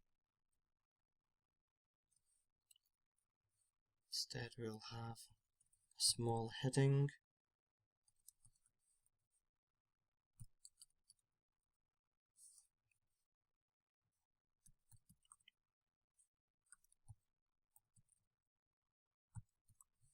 display the name.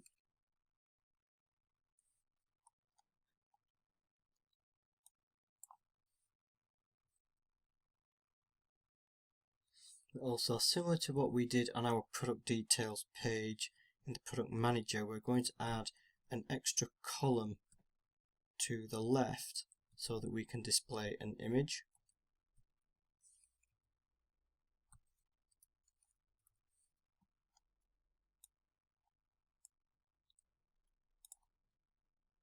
And then the rest will be 10 column wide.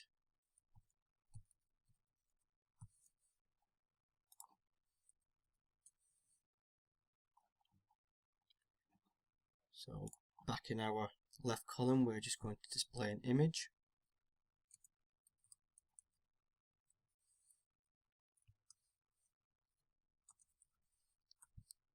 And set the source.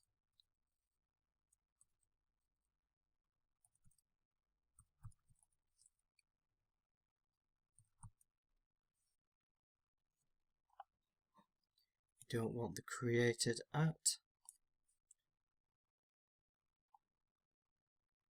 We've already got the model name, so we can remove those. We want the price.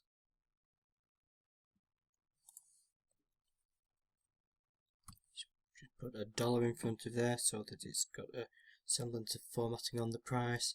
We can get rid of the category and the image.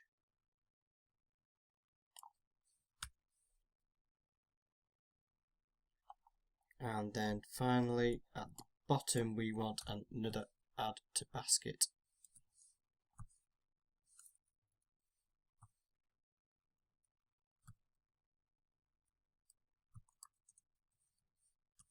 Again, we're not going to wire anything up just yet, we'll come back and add that later. We simply want to be able to add a button with our add to basket link on.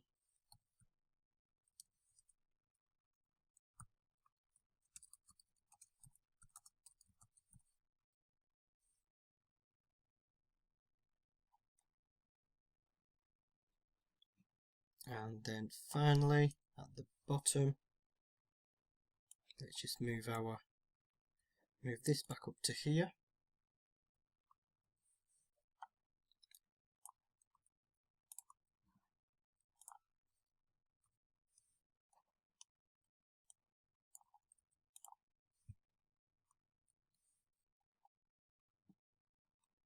And again, as we did on the other page, we're going to give a clearfix class to clear out any formatting.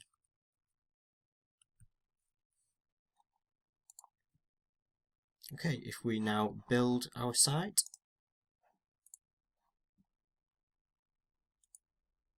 because we added some tests, we have a default test created for us that creates a home controller. So for now, we just want to remove these out of there. We'll come back to this in a later module.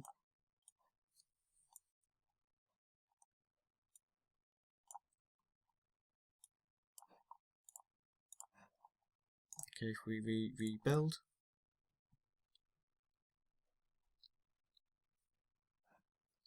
and then view our site, and then we get our list of products. And if we click on the title of a product, we get the details with our add to basket page and so on. So very basic styling, as I say, nothing that we haven't already done before. However, in the next lecture we'll show how we can start applying some product filters. For now, commit the changes we've just made,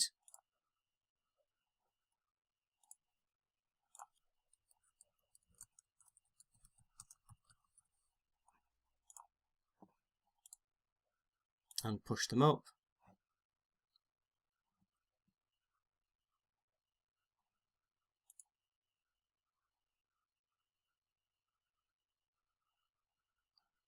And again,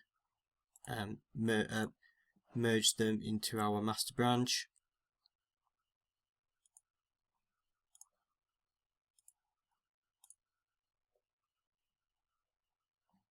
and then we're ready to go.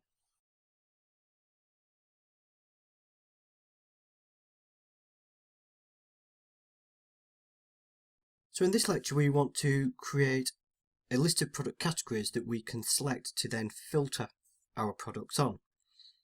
The idea is we will display a list of the product categories, and each time you click the link it will post back to the index page with the category to apply the filter.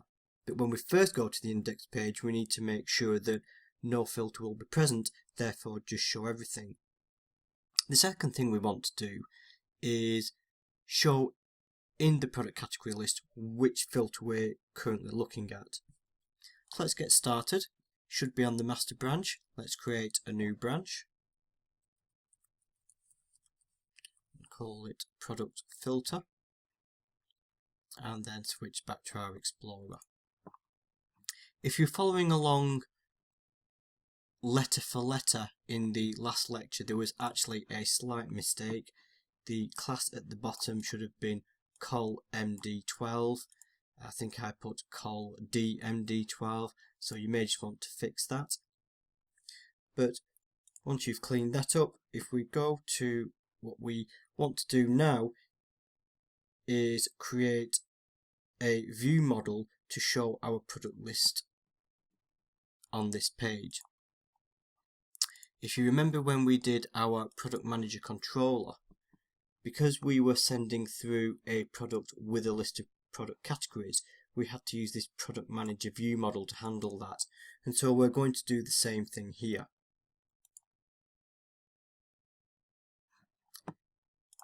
In the core project, under view models, create a new class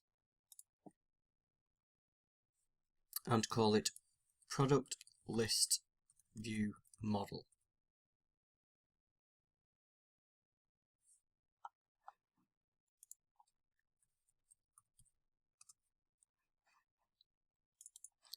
It's actually going to contain the same information as we've got in here, and in theory we could use the same view model for both items. The reason why it's usually a good habit not to do that is that as we build out our website we may need additional items in the product list or in the product manager view model that we wouldn't otherwise want to share between the two.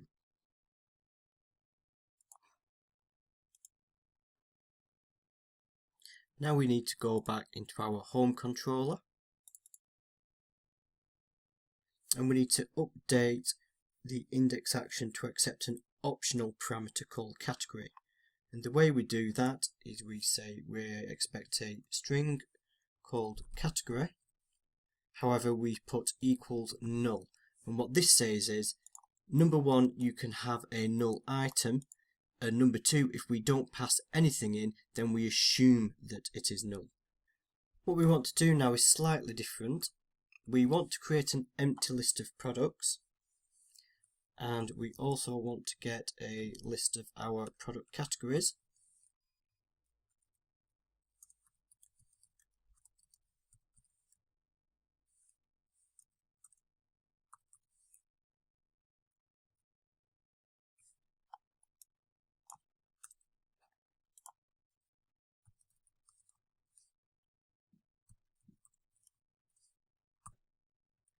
Now we want to test to see whether the category is null or not.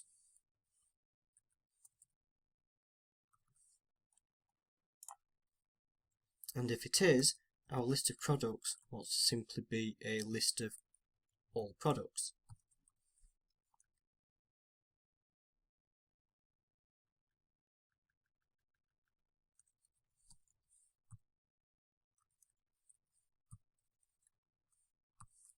However, if the category isn't null, we want to return a filtered list of products.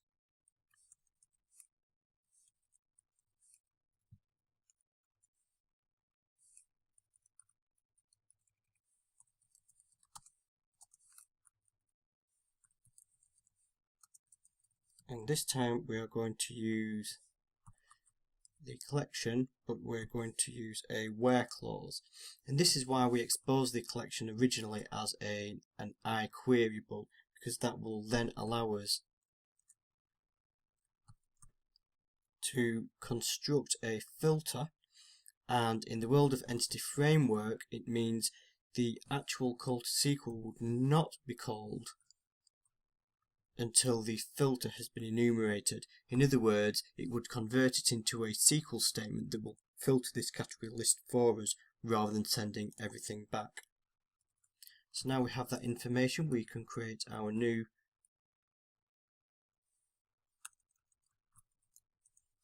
product list view model.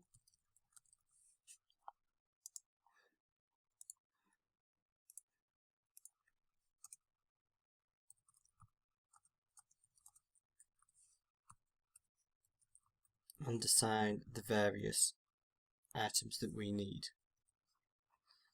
Actually, I made a slight mistake in the view model there, because actually these aren't the same. This needs to be a list of products.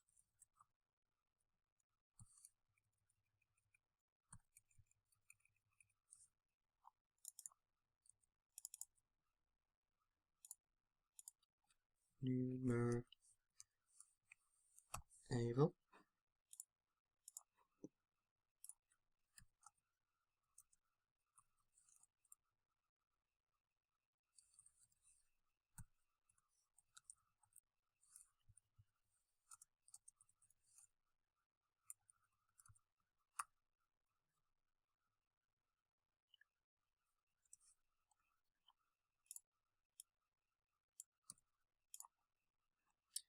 Then we return the model.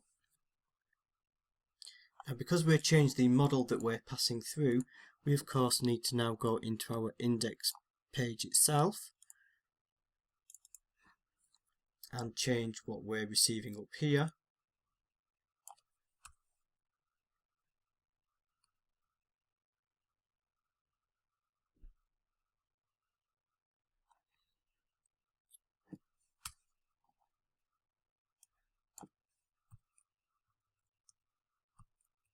Be a product list view model.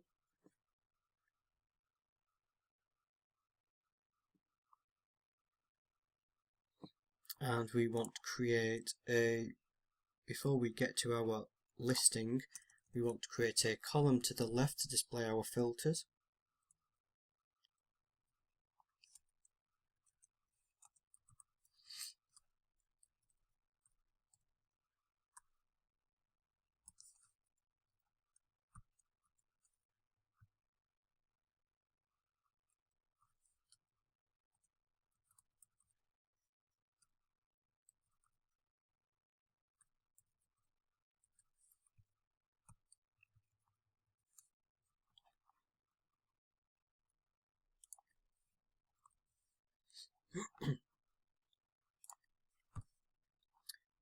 Up to the list of products, so the rest of the actual product listing can stay the same.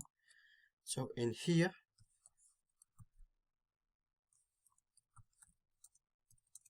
we're going to list our actual product categories.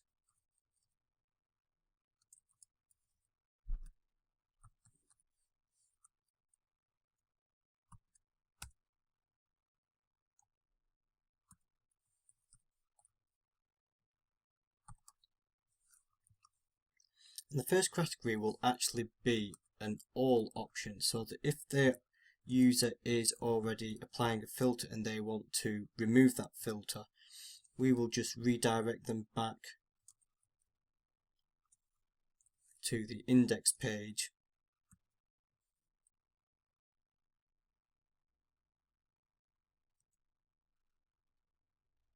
accordingly.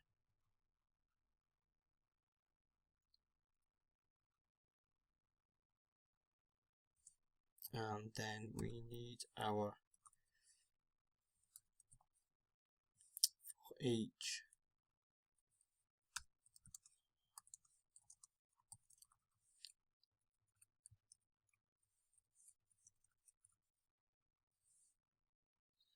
an action link to go back to our page with the filter applied.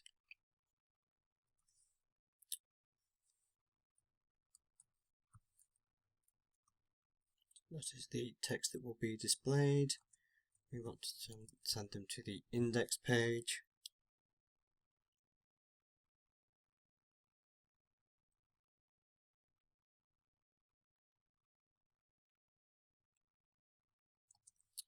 We need to send to the category view data, so that needs to be new.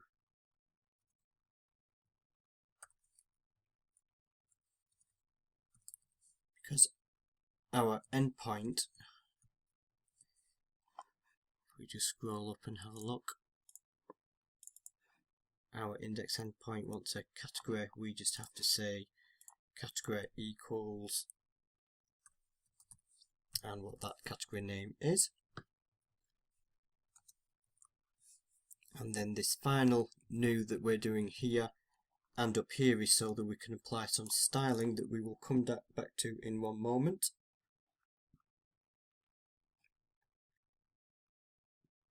First we will make sure that all that looks fine, so if we save that and view our page now.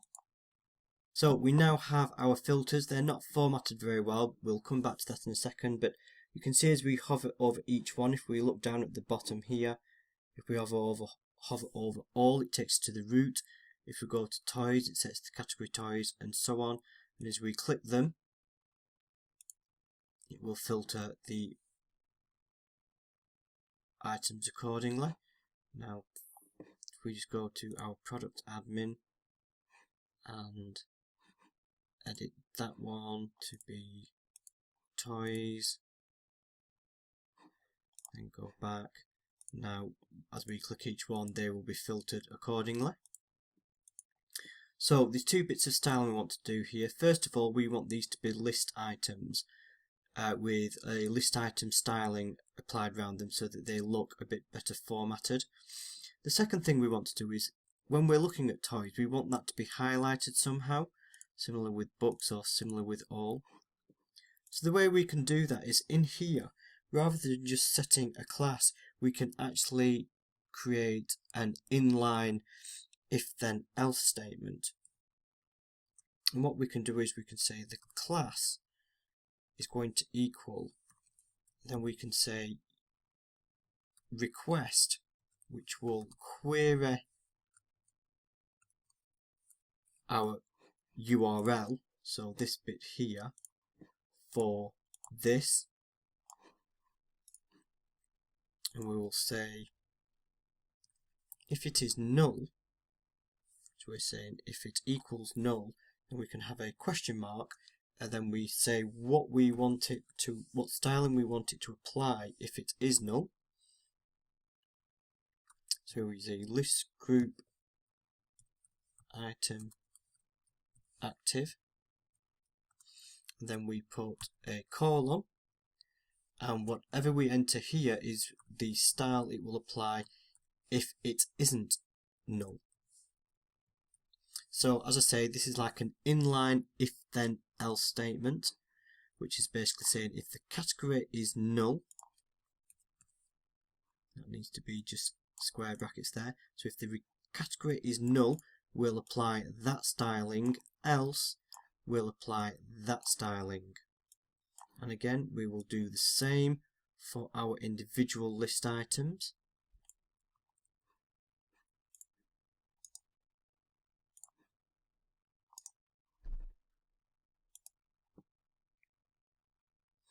Except this time we're checking to see if the category is the current category in the list that we're enumerating. So again, we're saying, so as we enumerate through the categories, so as we get to books, we're saying if the category equals books, apply the active styling, otherwise don't. And again, if it's toys and the category is toys, then apply the active styling, or if not, don't. So if we now save that and reload our page, and now we get better formatting, and as we select each option, the styling is applied accordingly. And so that's the end of this lecture.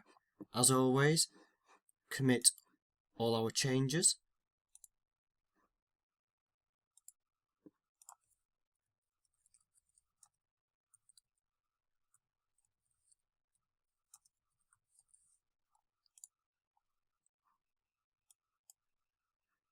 Push them to GitHub. And then merge them into the master branch.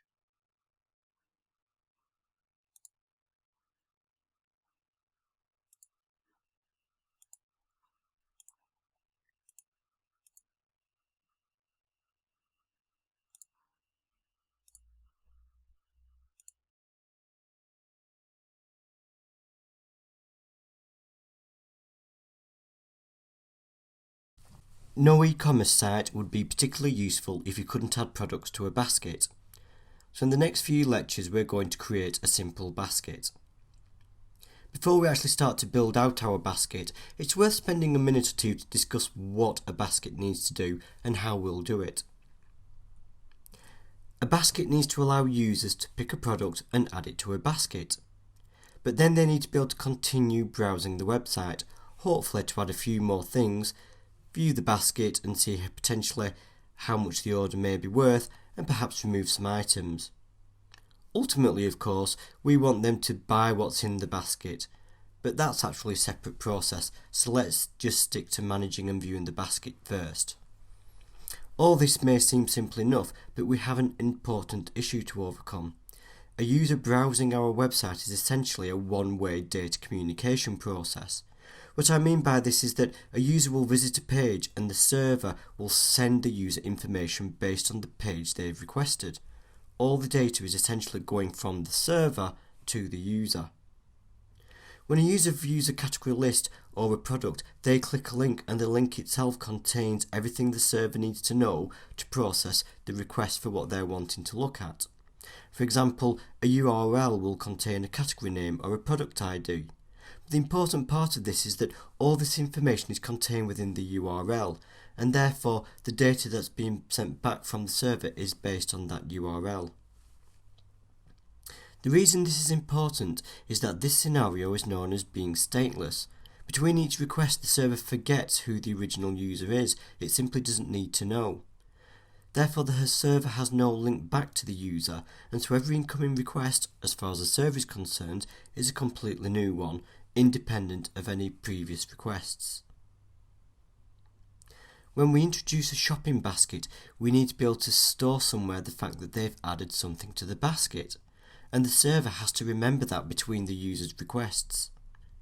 We could remember everything on the local client, and every time we visit a web page send the basket back up to the server, but this is quite clunky, slow and difficult to maintain. A better solution is to store the data on the server, for example in a database. But then we need to create a unique ID for that basket and give it back to the client.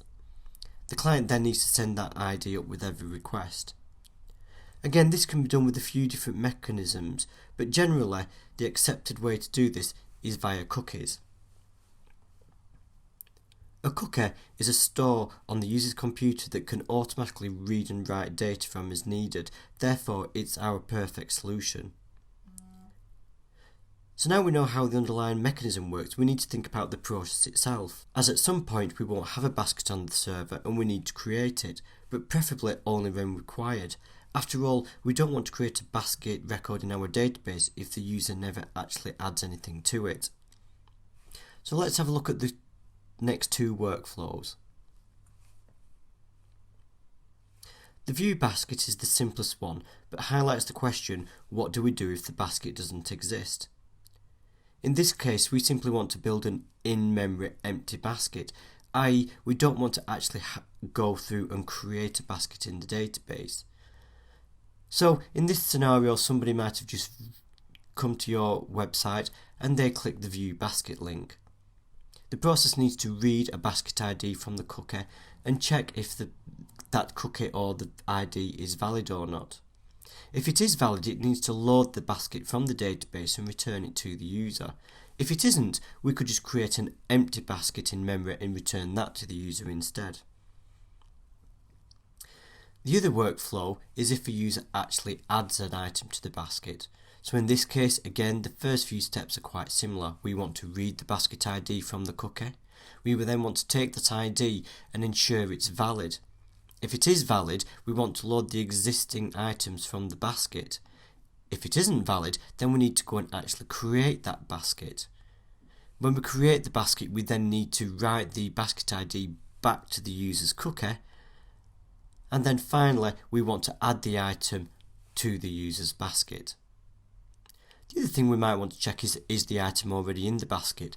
If it is, then it may just be that we increment the quantity in the basket. So now we've got that firmly in our mind, let's get on and start building our code.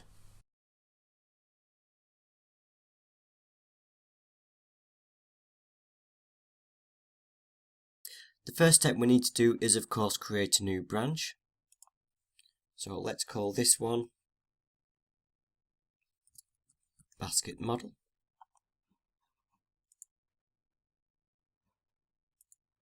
And now we want to go into our core project, and the first thing, as you can guess, we want to do is create a model. So right click the models folder, add and class.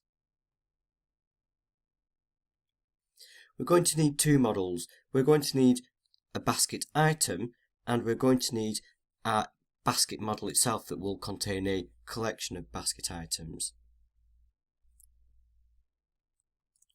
Create the basket first.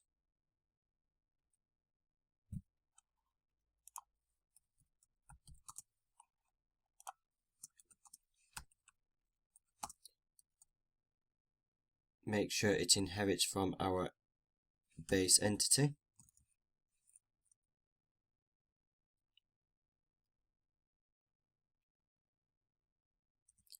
And all it's going to include, because it's based on base entity, it will already have an ID. We simply want a list of basket items.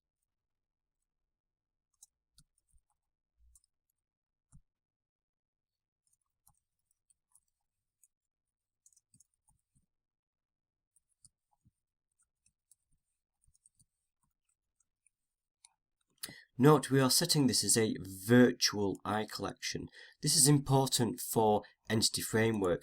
By setting it as a virtual iCollection, Entity Framework will know that whenever we try to load the basket from the database, it will automatically load all the basket items as well. This is what's known as lazy loading. Create a constructor that will create an empty list of basket items on creation.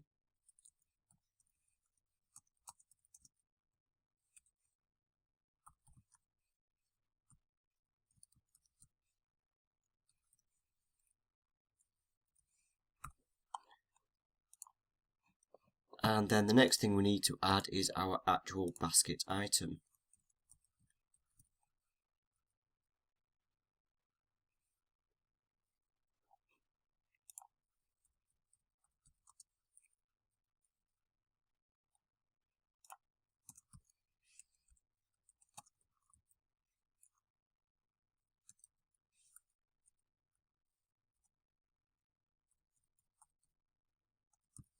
We're going to need a basket ID, which will be the link back to the basket that contains the basket items.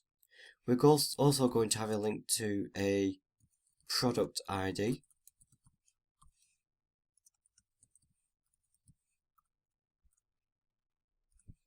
And then we're going to have a quantity.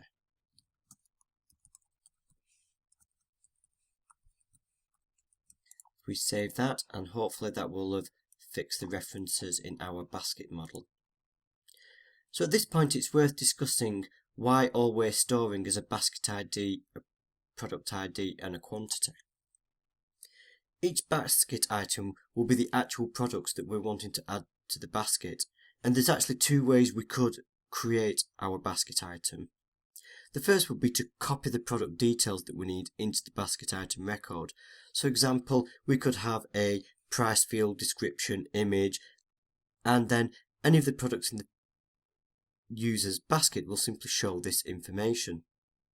The other way is to, as we've done here, store just the product ID, and then we would link to the product each time. So the first option would, in theory, be the simplest. We would simply look up the product we are adding, then copy all the details needed to the basket item object. The problem with that is that if we change our product at all, so if we update the price, the description or the image, any of the products in people's baskets would show the old information. So unless we would then any updates to our product catalogue, we would then have to explicitly scan through any existing basket items and update them in those. So the option we're going for this way is slightly more complex and harder to implement, but it does mean that if we update the product, for example the price, then people's baskets automatically get updated. As I say, it is slightly more complex, but as we work through, you should find that it's not too hard to understand. With our models in place, the next thing we need to do is go to our SQL data access into our data context and tell it that we're going to be storing those models in the database. So we do that by adding 2 additional lines here.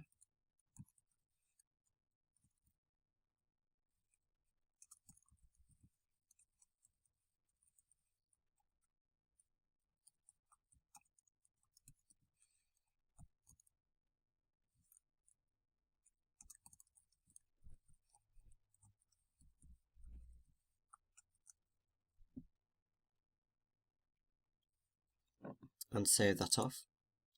So now we've updated what our underlying storage needs to be. We need to tell Entity Framework that actually we need to create this new database. So ensure that the web UI is the startup project. And then what we need to do is create a new migration to add the 2 additional tables.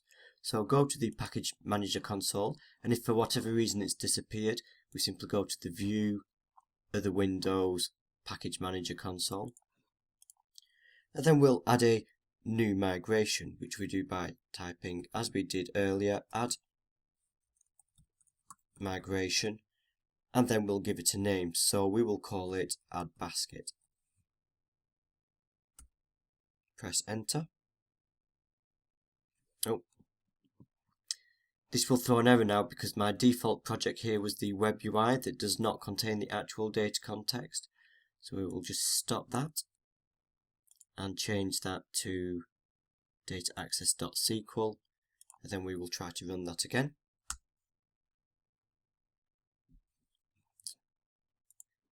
SQL, not the in-memory.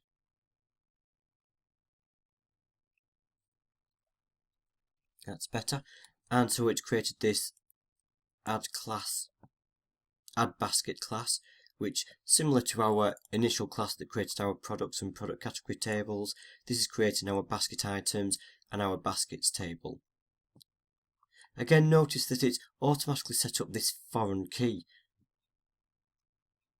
And that in part came from the fact that we created that I collection of basket items from our basket. That helped Entity Framework realize that actually these 2 tables need to be linked together.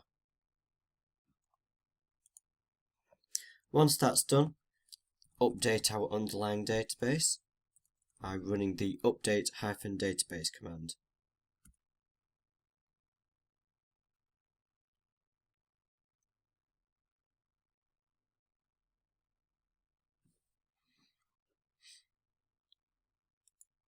If we want to check that out, we could go into our SQL Server Management Studio.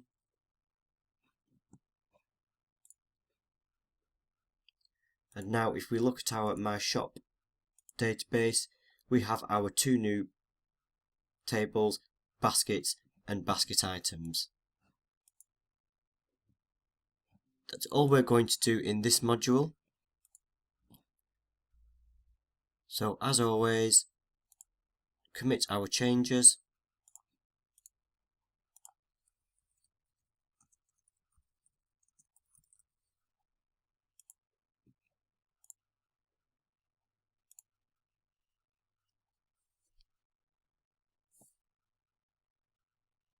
sync it to the server, then merge to our master branch.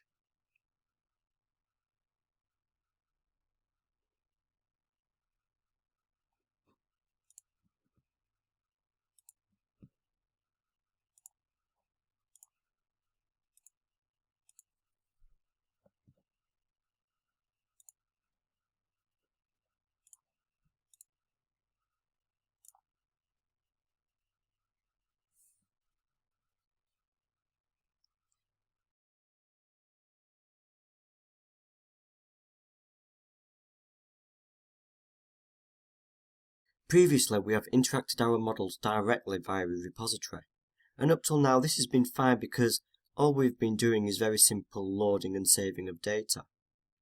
With our basket, however, things become a bit more complex, because we are not just manipulating data, we're also having to involve some business logic to deal with from the workflows that we identified earlier.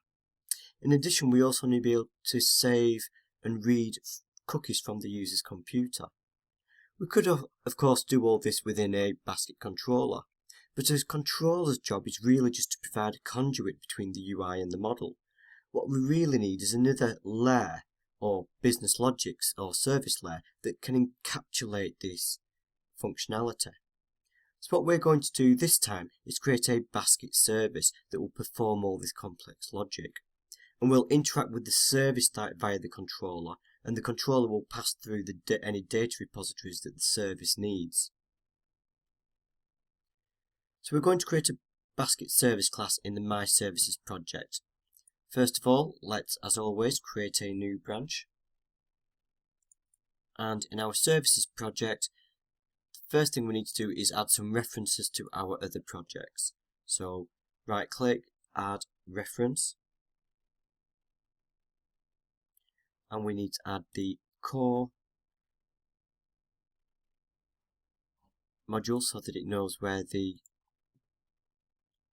models are. And then let's create our basket service class.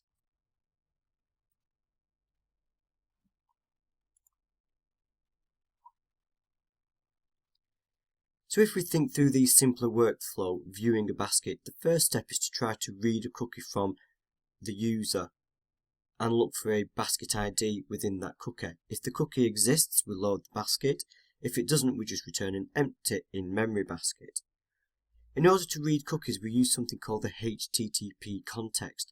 This is basically the user's connection to the server, and it contains lots of information clients automatically send whenever you connect to a web server, such as IP address. And of course, one of the things that's also included is a list of cookies. Because the myshop.services project has no idea what HTTP context is, we need to add the relevant libraries to that as well. So once again, right click myshop.services, say add reference. And this time we want to look at assemblies, and we want to add system.web.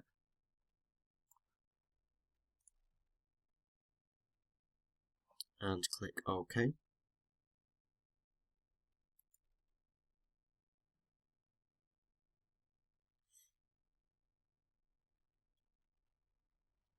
With that done, we can start building out our actual basket service.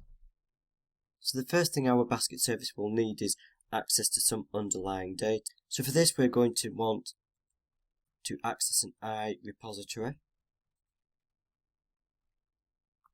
of product. Add the necessary using statements. Oops.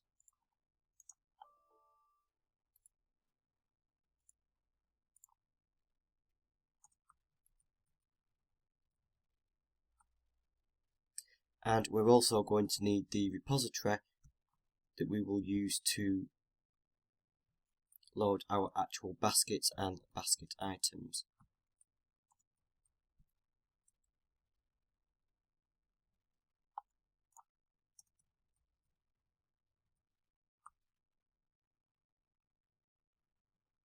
We're also going to create a string and store it up here.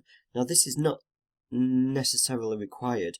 However, when we're reading and writing cookies, we use a string to identify a particular cookie we want. And just so that we can enforce consistency whenever we're reading and writing that cookie, what we will do is we'll store it in a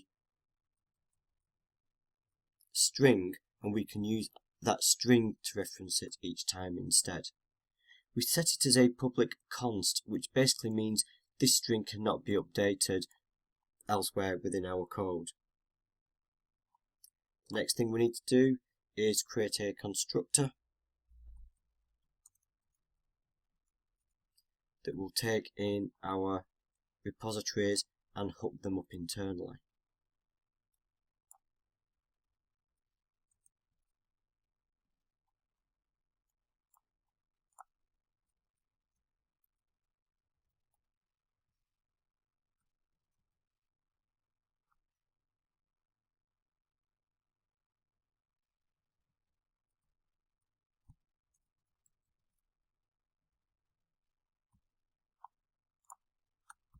Let's just capitalize the inputs.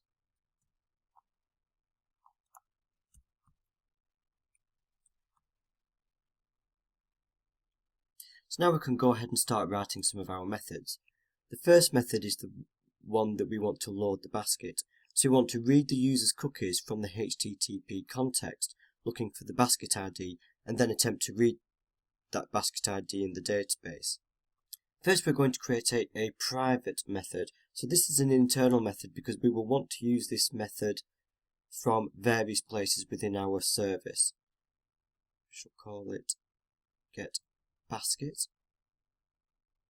And because we want to have access to the user's HTTP context, we will force the user, or rather we will force the consuming service to send this HTTP context in as part of the call. We're also going to add a boolean here called create if null. And this is because sometimes we will want the basket to be created if none exists, and other times we won't. Resolve the reference.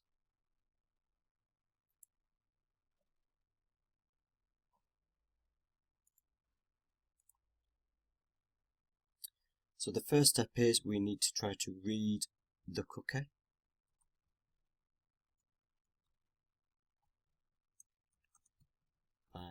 As mentioned, accessing the HTTP context, going to the request property, and in there is a cookies collection, which has a get method, which will take a string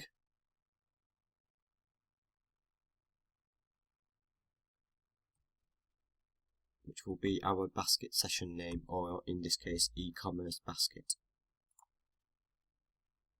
We'll then create a new basket.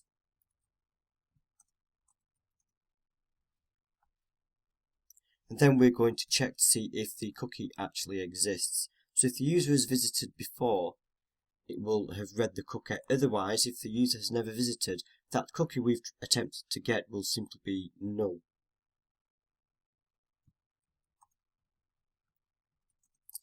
If they have got the cookie, we will try to get the value from it using cookie.value. And again, let's just do a further check to ensure that the value we've read from the cookie again is not null. So we should do not string, and we can use a special method of the string class called is null or empty. So this will check to see whether it is a null value or if it is an empty string. If it isn't, and that's why we have the exclamation mark in front, that's saying if not, string is null or empty, so in this case it isn't empty, then we can try to load the basket from the basket context.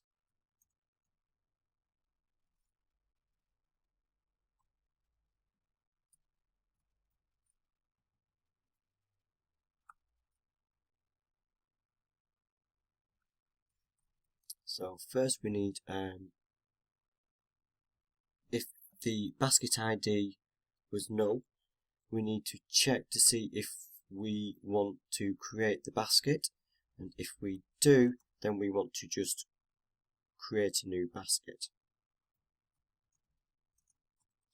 We will do that by using a method called create new basket, which of course doesn't exist yet. However, we'll write it in a second, and it will also take in a HTTP context.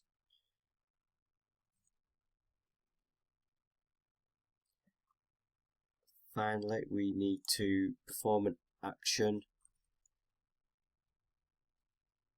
if the actual cookie was null.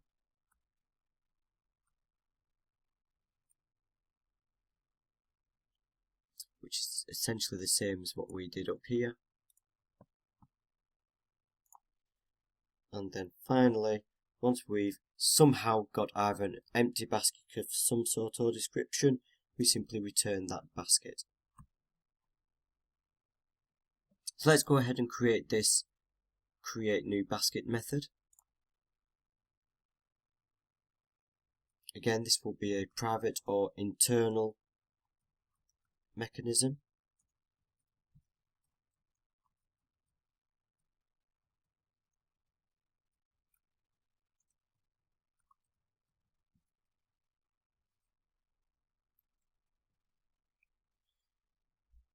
And quite simply in here, we're simply going to say basket equals new basket. We're just going to create a basket and insert it into the database.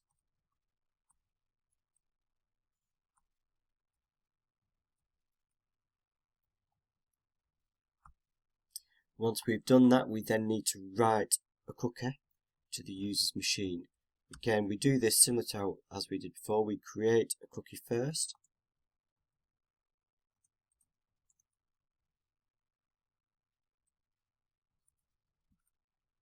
And tell it what we're calling the cookie. So again, the basket session name. And then we can add a value to the cookie, which will be the basket ID.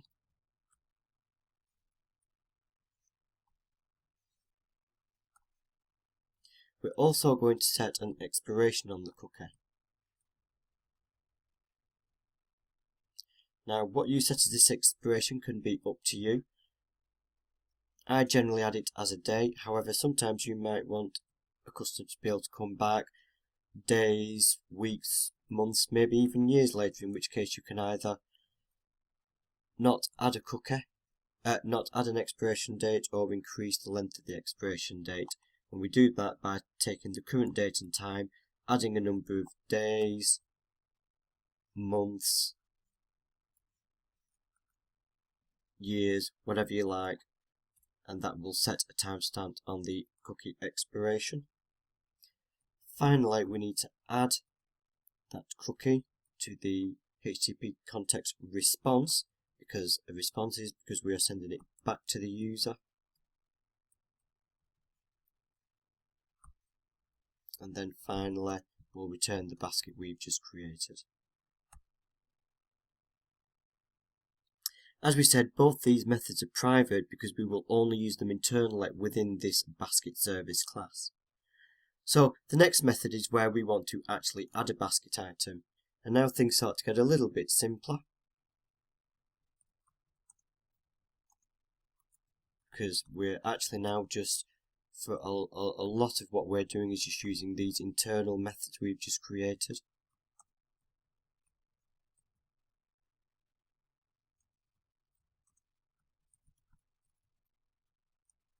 So when we're adding to a basket, we just want to know what the basket ID is. So we want to get a basket. Because we are inserting an item, we always need to make sure the basket is created. Therefore, the create if null needs to be true. Next, we need to see if there's already a basket item in the user's basket with this product ID, which, because we've got the basket from the database And as said earlier, Entity Framework, because we use the virtual keyboard on the list of basket items, will automatically load all those basket items for us whenever we try to load the basket from the database.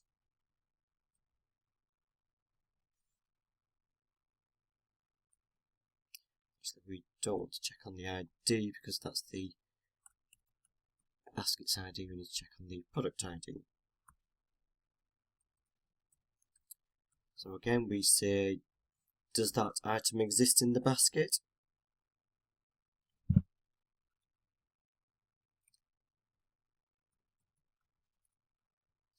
If it doesn't, then we want to create a new item.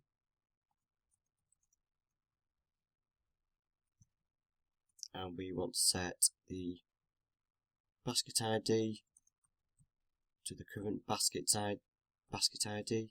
We want to set the product ID to the current product ID, and we'll just set the quantity to 1. Of course, if the item wasn't null,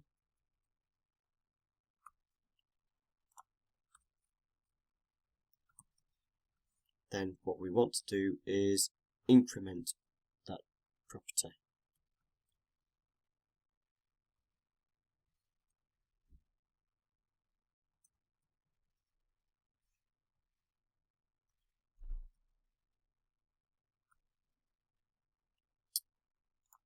Once we've created a new item, of course, we need to actually add it to the underlying baskets items.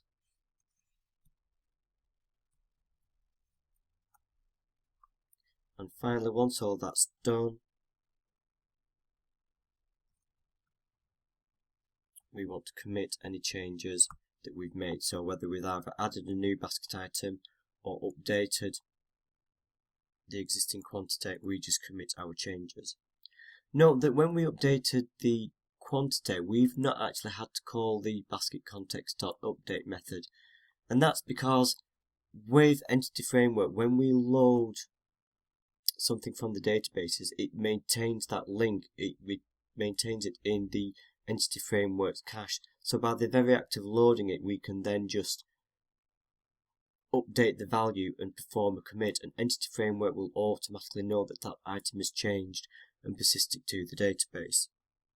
Next, we'll add the remove basket item. So once we can add an item to a basket, we of course need to be able to remove them.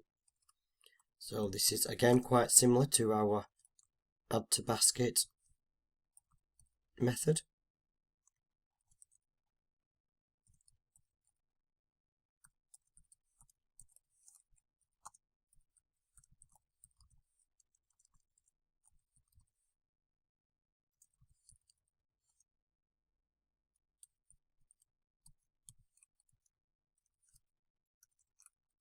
The difference with this one, before we added through a product ID that we want to add to a basket, when we're removing from the basket, we'll actually send in the basket item ID rather than the product ID.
And so that gives us our two methods for creating and adding and removing from a basket.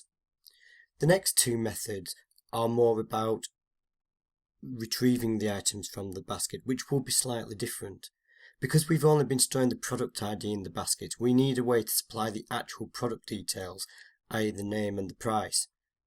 And as the basket item itself does not store this, we need to create a view model to define these additional items. Before we continue with that, let's just commit the code we've got so far and sync them up before we continue on to the next few methods and hooking this up to our controller.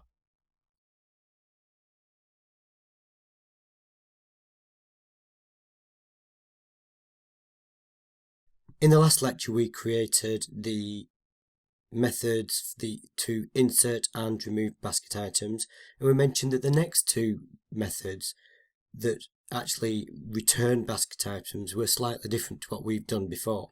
And this is because the basket item table itself only contains a product ID and a quantity. We then need to, based on that product ID, query the products table and get the name, the price and the image URL from the products table, join them together and create a view model that will bring all the information that we need for viewing back to the client. To do this, we're going to use an inner join to join the two tables together, and we're going to use a LINQ syntax query in order to do that. The first thing we need to do then is create our view model. So right click view models and create a new class called basket item view model.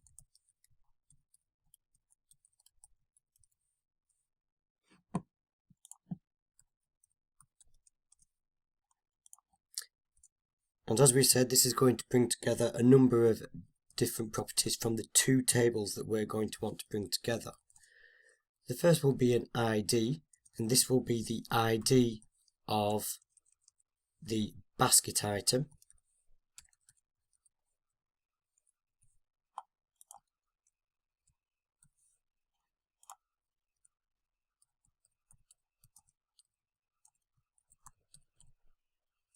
Then again from the basket items we'll want the quantity, and then finally from the products table we'll want to get the product name,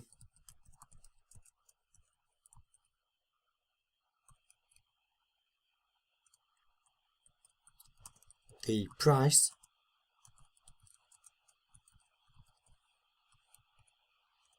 and the image URL.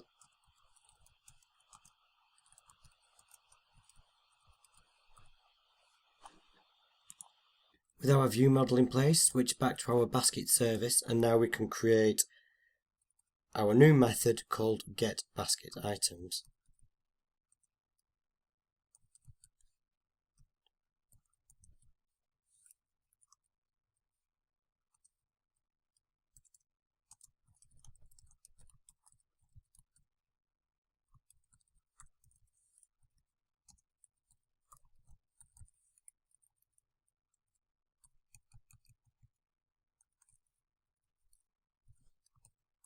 The first step will be to get our basket from the database.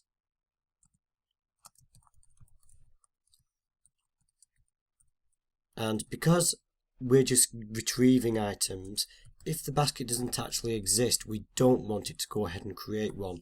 If there is no items in the basket at the moment, we'll simply return an empty in-memory basket. However, if we have retrieved a basket, then we need to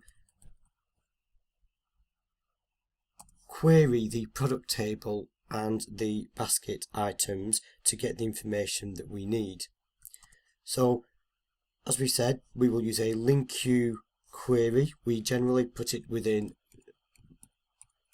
parentheses, and the syntax is from. We need an inline variable name, which for now we will just have as b, from b in, and then we tell it what is the first table that we wish to query, which in this case isn't actually a table, it's the basket items list in our basket. We then tell it that we want to join another variable P in another list, which in this case will be our product context.collection, i.e. all the products in our database. We then tell it what we want to join the two tables on. So because we're storing the product ID, we'll want to link it on the product ID in the basket items, and that needs to be equal to the ID in the products table. Once we have our join, we then tell it what items from the two collections we want, and we do that by saying we're going to create a new basket item view model and then tell it what items within that view model need to come from where. So the ID will come from B, which is the basket item. The quantity again will come from the basket item, so again B quantity. However, the rest of the information, the product name, needs to come from the products table. Image, again from the products table.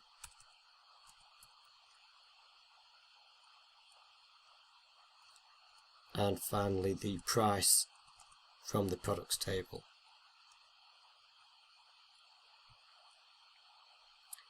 Then with all that in place, we need to call a toList method, which will convert the results into a list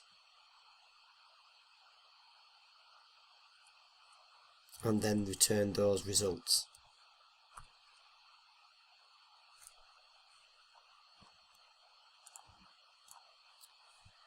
Finally, because we're in an if then else statement, we need something to execute if there is no basket. In this case, we're just going to return a new empty list of the basket items.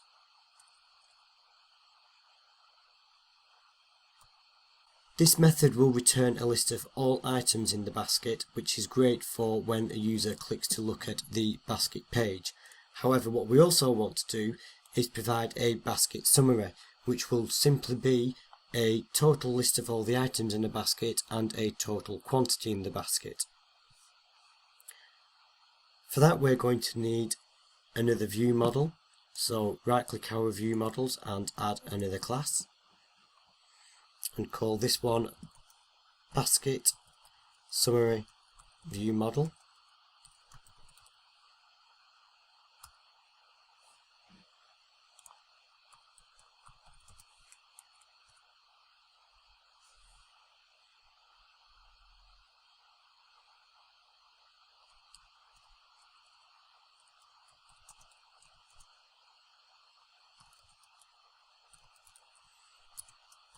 And we want to get the basket count and the total basket value.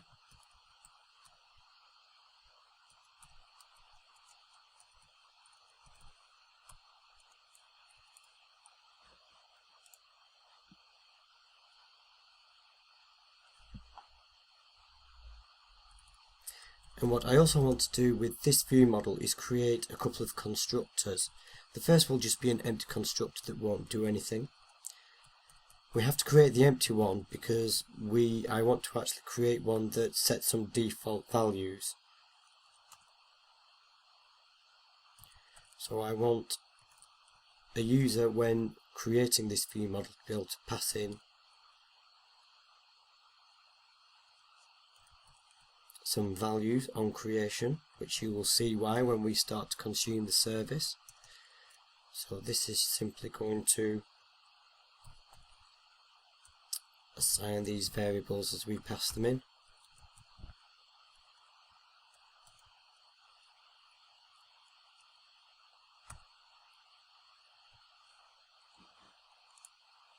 Save that and then switch back to our basket service. And then we can start to create our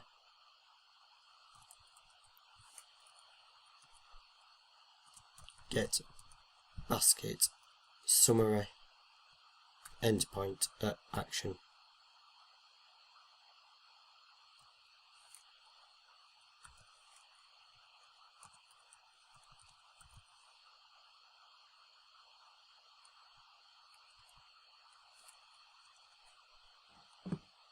as before, the first thing we need to do is get our basket, and again, as before, we want to not create the basket if it's currently empty.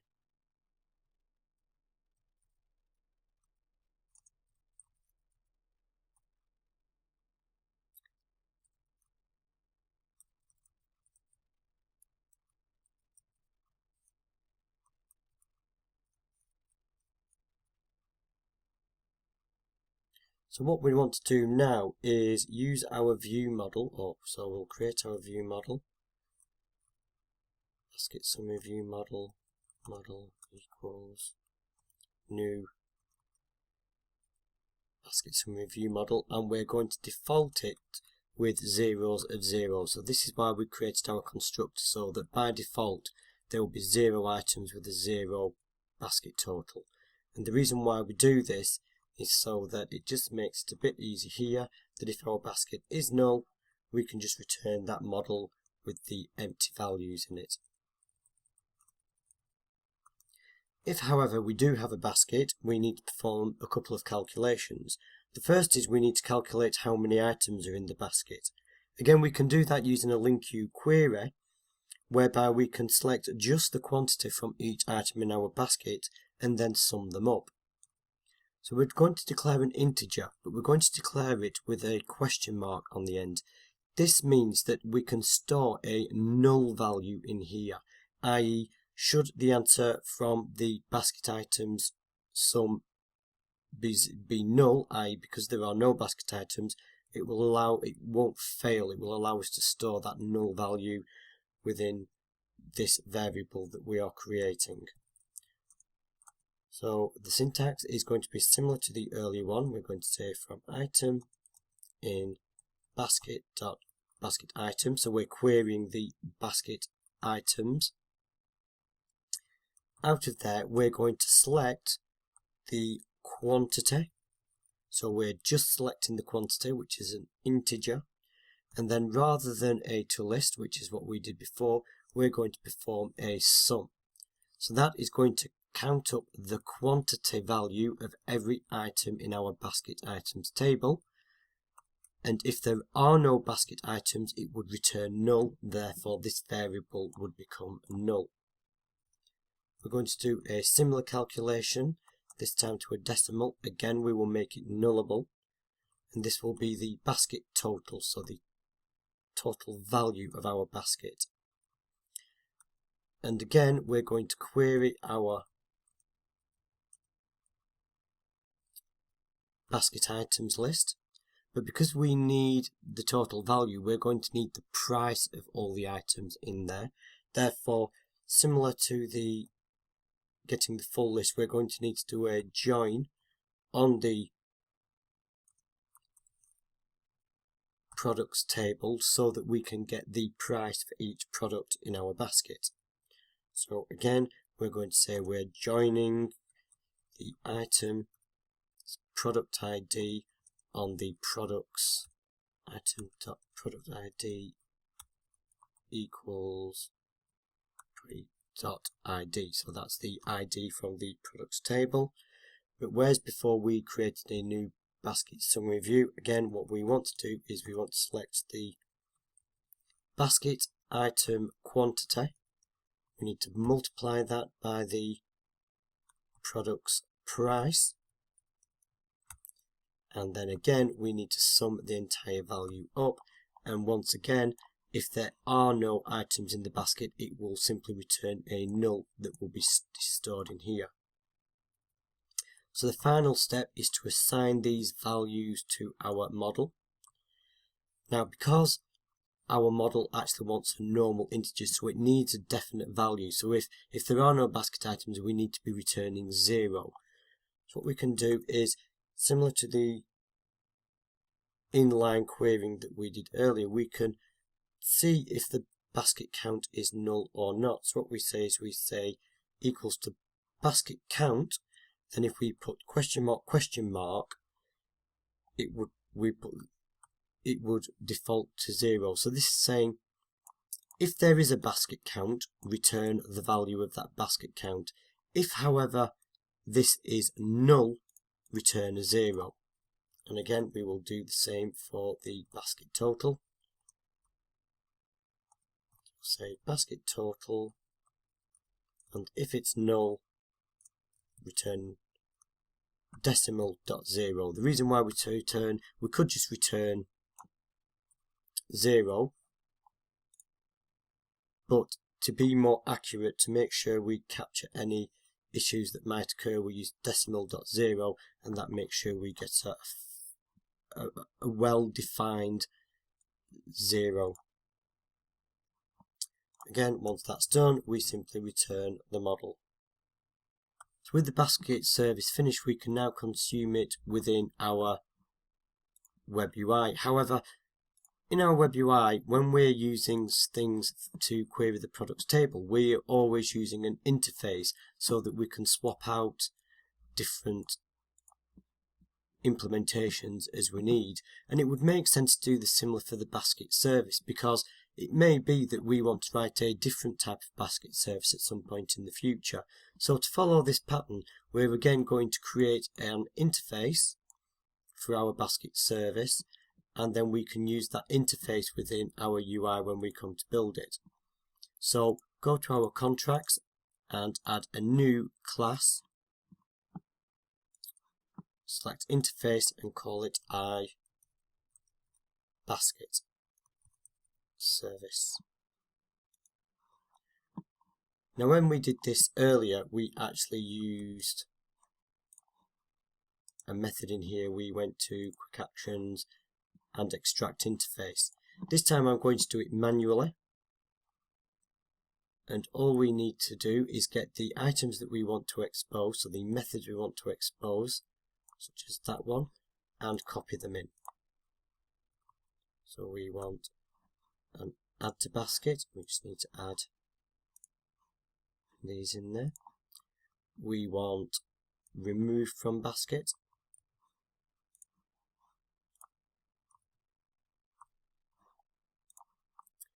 We want get basket items.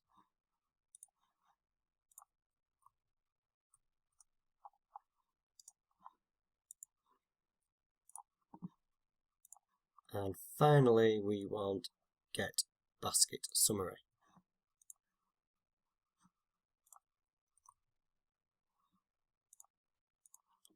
Now in our basket service, we tell it that it will implement the iBasket service, and then we're ready to go. So before we start building the UI layer and hooking it up to our controllers, let's just again commit everything we have.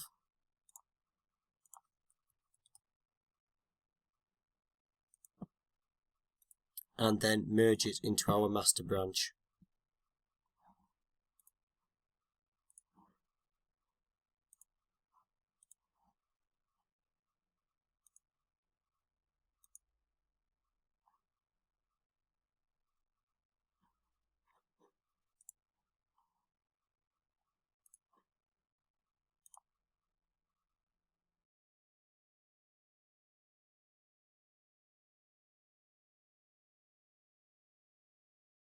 With the basket service now built and the interface in place, we're now ready to start building our UI around it.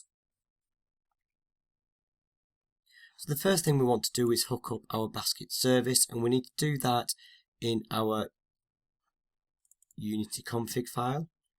And we need to register both the basket service and the new two repositories we've created, the basket and basket items.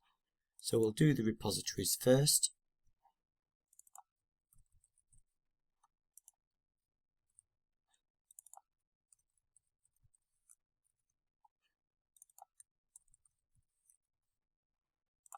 And then we need to register our basket service.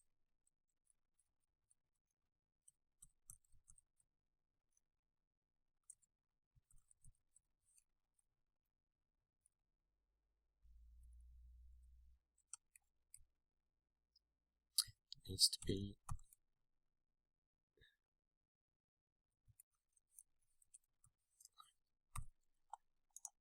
resolve the reference. and that's ready to go. So we're going to manage our basket through a basket controller. So the first step, let's add a new basket controller. It's an MVC5 empty controller, and we shall call it basket. This controller is actually going to be quite simple. We're going to use the iBasket service to expose the 4 methods of the iBasket service. So we'll build the controller first and then go through building our UIs. So the first thing we need is a local instance of our iBasket service. Let's just resolve that reference. And a constructor to allow us to inject in the basket service.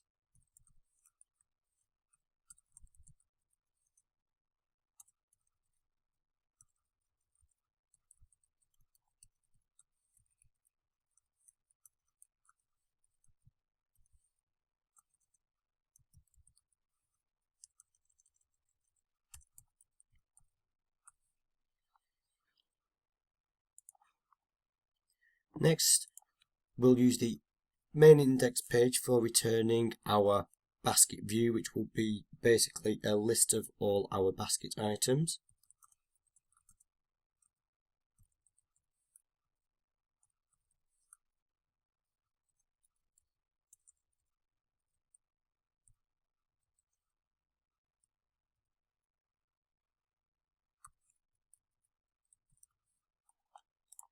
Then we will create our 2 endpoints for adding and removing from the basket.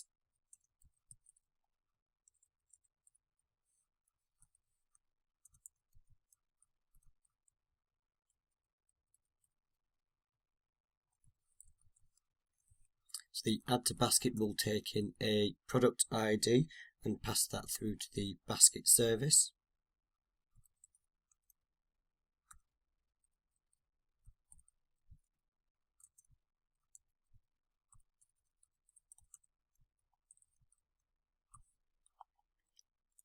And the remove from basket will be pretty much the same thing.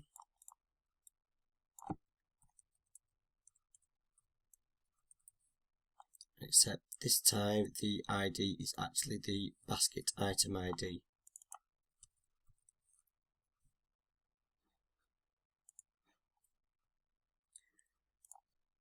The final view we'll be creating is the basket summary. The basket summary is actually going to be a partial view. So rather than creating an action result, we need to create a partial view result.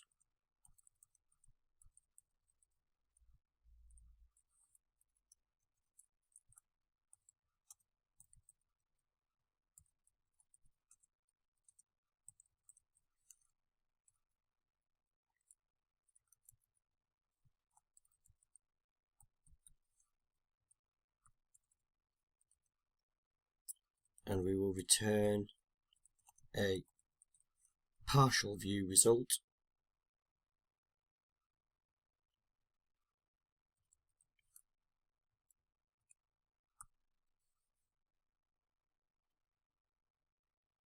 Sorry, not a partial view result, we will return a partial view and save that.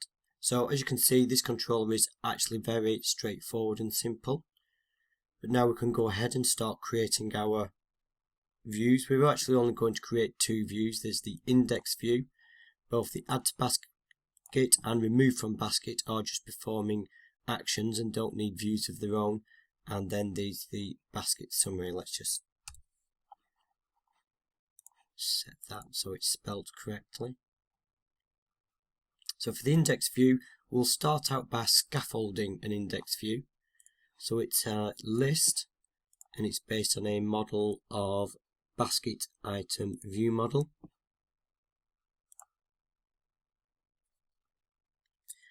The scaffold out page needs a bit of modification to make it look more like a proper basket. So we'll change the title first.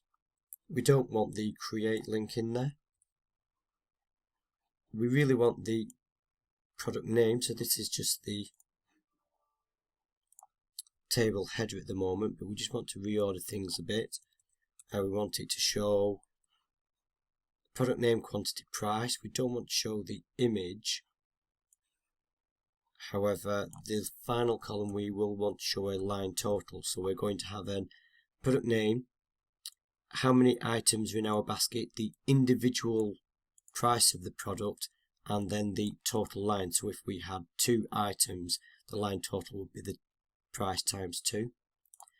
We also want a column at the front that we're going to show an actual thumbnail of our image in. And we still want this empty column here because we're going to have a delete button. So with that in mind, the first thing we'll do is reorder these columns. Next, we'll take that out, and at the top we'll add in our thumbnail image.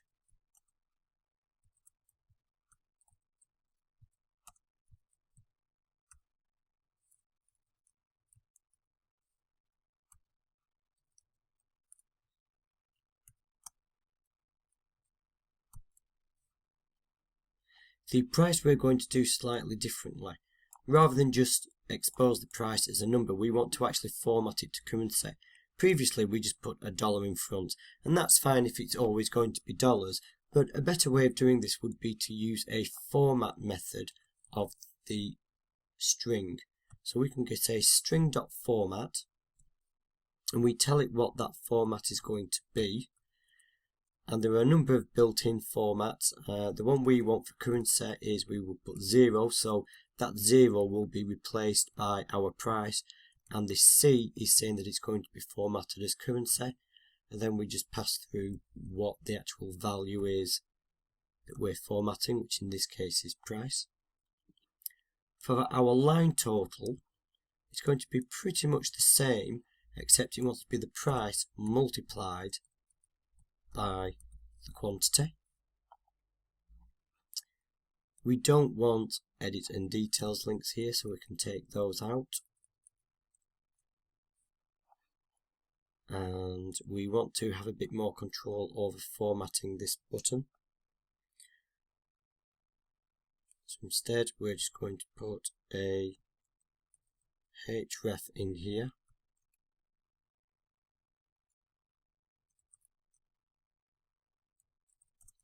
We're going to use a button danger class, which will make the button red.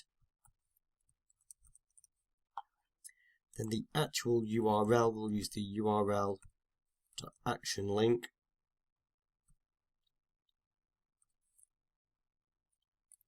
And it's going to be the remove from basket action in the basket controller, and we're going to pass through an ID, which will be our item.id.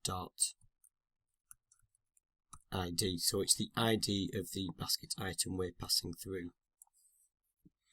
The final step on this page is we want to have a row right at the bottom of the table that will display our basket total, so the total of all the items in the basket. So we've actually got quite a few columns in here, but actually at the bottom we only want 2. So the first column we can use this col span and set it to 4, so that will automatically span across 4 columns.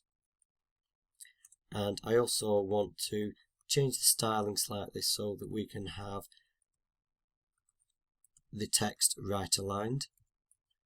So have basket total, and let's also just make that bold using the strong HTML selector.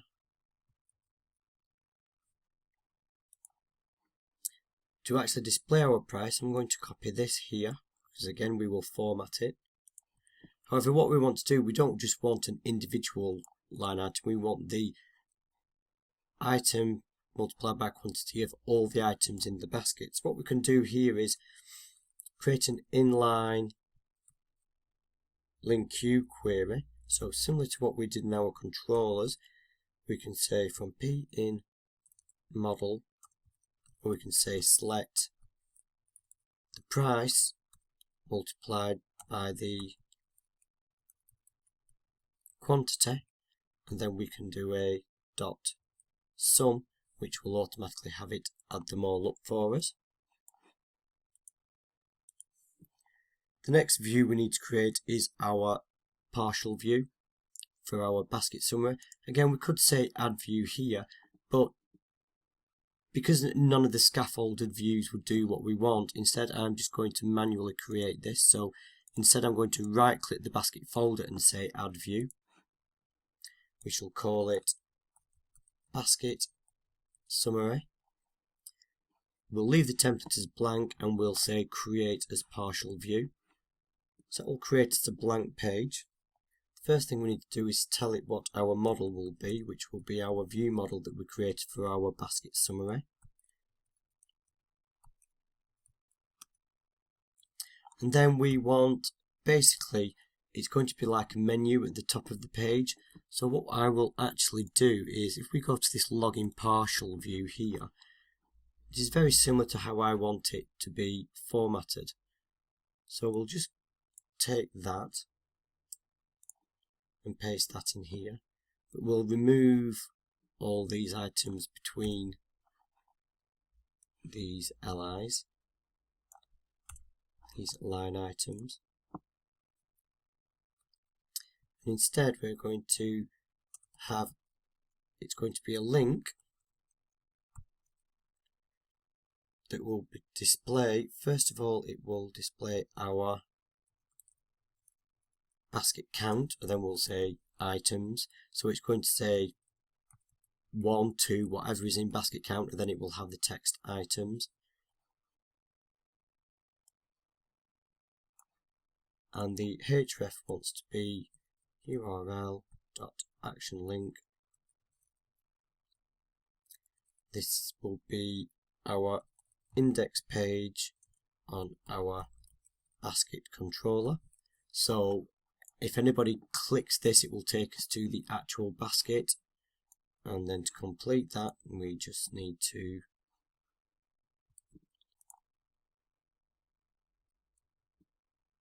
just copy and paste that bit there, but this time it's the basket total, and again because we're showing the price we'll use string.format on that.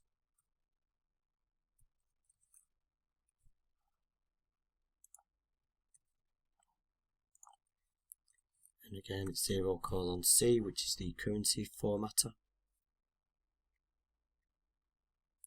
So that's all our views in place. The final step to hook this all up is to make the add to basket buttons work and inject that basket view, that basket summary view onto all our pages, which we'll do on the layout view. We'll do the add to basket links first, and all we need to do is, where we've got our add to basket button, is update this to say call the add to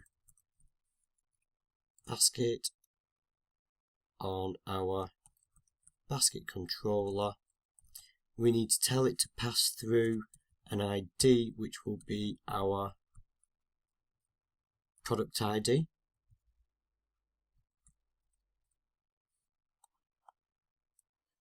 So that's the index page. If we go to our product details page and again look for the add to basket button, and again just paste in our action there, add to basket, only this time it's not item ID because we're looking at an individual item. It's the model.id, however the rest is exactly the same.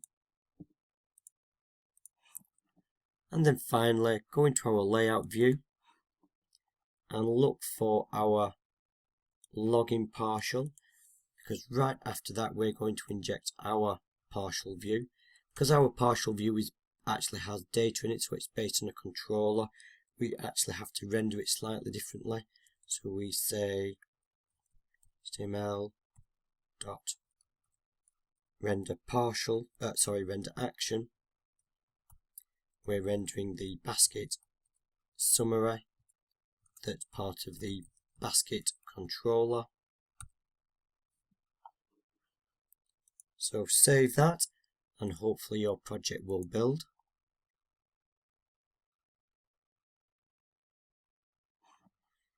If all builds okay, we should now be able to go to our view and view in browser. So now from our list of products, if we click the add to basket button, okay, bit of a mistake there, but I know what the problem is. If we go back into our basket controller, when we're calling our add to basket and remove from basket buttons, we shouldn't actually be returning a view because no view exists. Once we've added something to the basket, what we actually want to do is a redirect to action. The action wants to be index. So just update our add to basket and remove from basket actions. Rebuild that, and then if we refresh that page, so now that adds it to the basket. Okay, that image is showing too large. Let's just have a look at our index. So okay, we just want to set a style on there to constrain the height.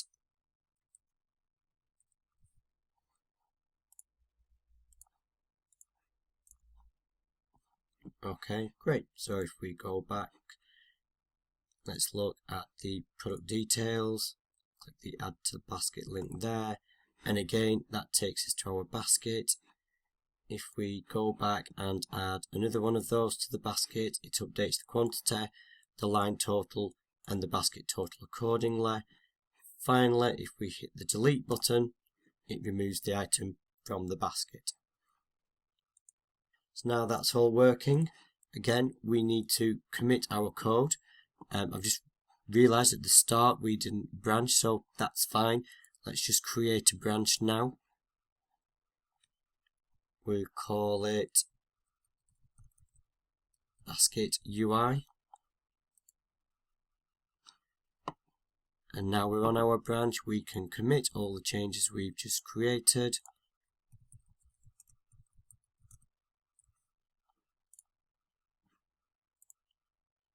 Push that to the server.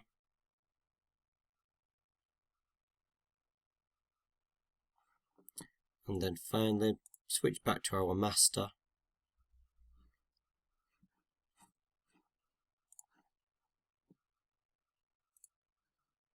And merge it in.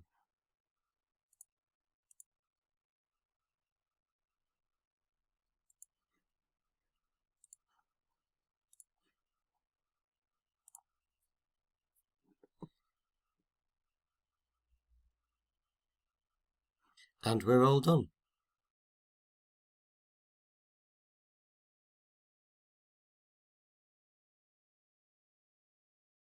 In the next few chapters, we're going to talk about something called unit testing. Using interfaces and dependency injection allows us to use an extremely useful tool, the ability to perform automated testing of code. Take, for example, the basket service. This service exposes a number of functions, and some of these functions have to perform calculations. For example, the getBasketSummary method queries the underlying data and sums up the basket total, as well as the number of items. When working through projects, we often need to add additional functionality to existing code. With the current website, the only way to test our basket service is to run the site, add some items to our basket, and make sure the basket total and items show as we expect. Although testing a running website is something you should always perform, it would be useful to know that the underlying calculations work, or that specific functionality works, and continue to work even after you've made changes. This way, when you are performing the actual user testing, you only really need to worry about the user experience and not the underlying calculations or specific functionality. Enter unit testing. Unit testing allows us to build in code tests to ensure that our code actually works as expected. Unit tests can be run before deployment and be completely hands-off. That is, you don't need to keep inputting any parameters, as these can also be included in the code. When building unit tests, you don't really want to work against any actual services such as databases. What we want to do instead is create fake or mock implementations. These we then have complete control over and won't be dependent on any external software to be installed, again such as a database SQL server. There are many tools available that will automatically build and test your code as soon as you commit the code to a repository. And when we use these tools, we have to assume that any underlying infrastructure, such as databases, won't actually exist. Therefore, all tests need to be done in code only, hence the need for mocks. For our basket service, we're going to need to mock two things. First is the database, and second is the HTTP context that gets sent in. The HTTP context base normally comes from the ASP.NET MVC system itself. Specifically, it comes from the base controller class that our controller class inherits from. If we didn't do this, then the sys service wouldn't know how to read and write from the cookies. We also need to decide what to test. By that I don't mean which methods, I mean do we test the basket service directly or do we test the MVC controllers that expose those services? Technically, some purists would say that you should test both, and in many ways they are correct. However, it really depends on how big your team is and how you are developing the application. What I mean by that is, as far as this tutorial goes, we are building the service along with the UI, all in a single solution, and so for that reason, it might just be easy to test it via the controller. However, in bigger development teams, the chances are you will be building the basket service independently of any consuming service, such as a controller. In this case, then it's imperative that you test the service itself with its own set of unit tests. Otherwise, how could you be sure that it will all work as expected? If you've been following the project along so far, we'll already actually have our test project here. If we wanted to create another test project, quite simply we could go to Add, New Project, and from the types of projects we can select Test and then select a unit test project from here. In our tests earlier, we actually had to go into this test controller and remove the test because of the constructors that we built on our home controller. And this test is just an example test of what you can build. As you can see, for any one particular test, we have a test method decorator over the various tests that we can create. And all tests generally follow three following steps. First, we arrange the test. So, for example, in the case of testing controllers, we would create or instantiate our controller.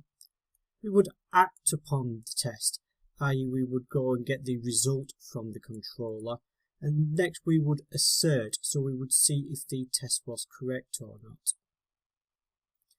As a very quick example to show you what we're looking for, we'll enter another assert here, and we'll simply say is true, and then we pass in a condition that we are checking whether it's true or not. So we will say is 1 equal to 1. If we then go to our test menu, say run all tests, it will then compile our tests and open up this test explorer here and then run it. As you can see, we have this test here and it ran for 7 milliseconds and we've got a green tick to say it had passed. We can even put debugs on individual tests, and then we can right click and say debug selected tests. This will then allow us to go through step by step to ensure that everything's working or to help us troubleshoot when tests are failing.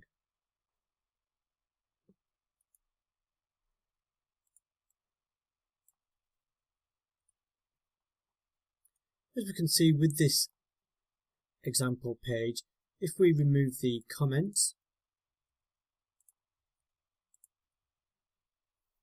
this home controller now has got an error underneath it, and if we were try to run the test we would get an error returned. And the reason why is because our actual controller, our actual home controller itself, wants to take in a product context and a product category context. So as we said earlier, what we need to do is mock out these contexts rather than sending in an actual database, and we'll do that in the next lecture.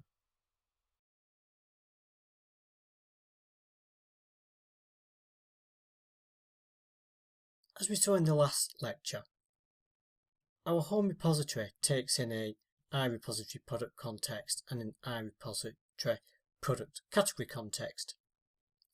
Therefore, when we're wanting to test our controller, we also need to inject those controllers in. Let's create a sample test method. Let's take one of our existing controller endpoints, and we'll look at the index page. So what we would do is, let's rename this test method 1 that gets created for us automatically, and we'll call it index page does return products. The first thing we need to do is create an instance of our home controller. Normally this would be done obviously by the MVC system when you hit a page, but in a unit test we instantiate the controller and create an instance of it programmatically. So we would say home controller. We need to resolve where we get it from. Controller equals new home controller. And as you can see, it's telling us we need these additional repositories. So before we go any further, we need to be able to create a mock version of these repositories.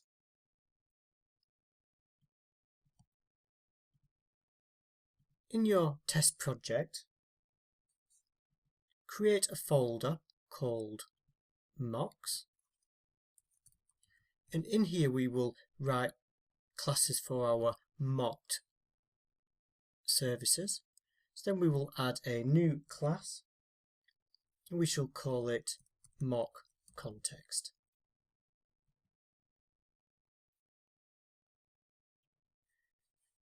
Change it to public, and we're going to tell it that it's based on iRepository T.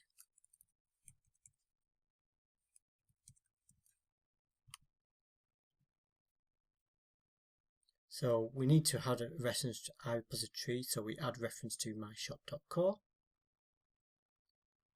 What we're also going to do here is just change this to T, and just like we did when we constructed our repositories, we say where T is base entity, and again we'll just need to resolve that. So the problem now is it's saying our empty class doesn't implement these interface members, and so we need to go ahead and implement those. And because this is a mock context, we don't want to connect to an actual database. We can do everything simply in the computer's memory. And in fact, we've already done something very similar to what we want to do in our data access.inMemory. So if we have a refresh our memories of what this one looks like. So this implementation actually stores everything in memory. Now we don't even need all that. However, a lot of the actual actions that it performs will work just fine. So the easiest thing to do would be to copy everything from here down. Now go into our mock context and just paste that in. Now, as I say, we can get rid of anything that has to do with caching. So here we can just return void. We need to just update this to say mock context T. We can get rid of that. In fact, actually we can simply say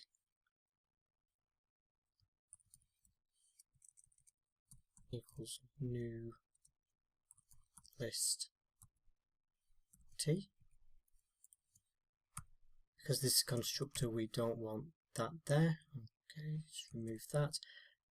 The commit can just return nothing. The rest insert, that's fine. T update, again, that's fine. So all this is doing is simply adding or updating our items, and everything else there is as it was before. So we can save that down. So with that set, we can go back to our home controller tests, and we can create 2 instances of those mock repositories.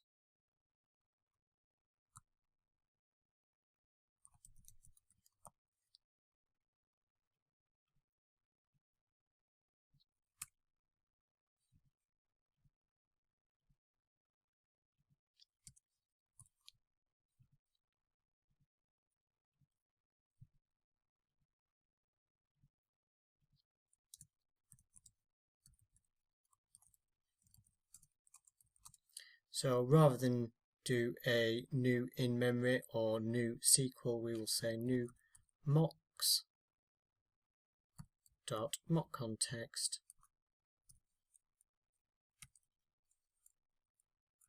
product. And then we shall do the same for the product categories.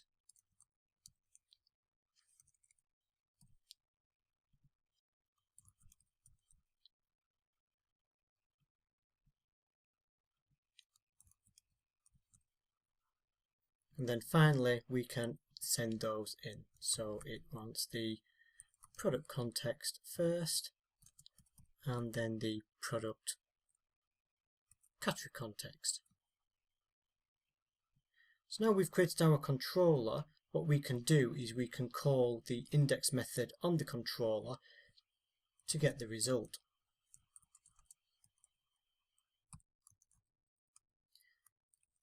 The index page itself is actually going to get returned as a view result, or a specific type of action result called a view result. So we need to tell our test that that's as it's coming back. So we say as view result, and we will have to just resolve that. And then as part of the view result, it will contain a product list view model. So now what we can do is we can say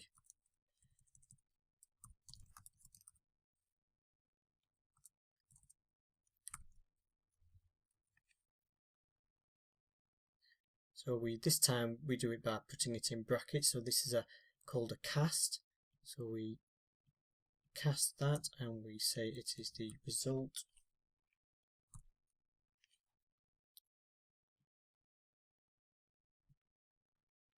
dot view data dot model. And then with that we can now access the various properties of view model. So for example, we can see we've got our product categories and products.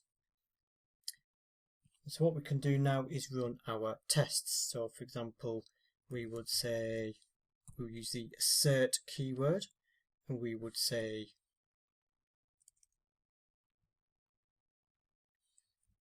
are equal, and we would say if we were going to expect one product, we would say we're going to expect a value of 1, and we want to look at the view model dot products dot count. Now the reason why it doesn't like that is because we need to add a reference to link you.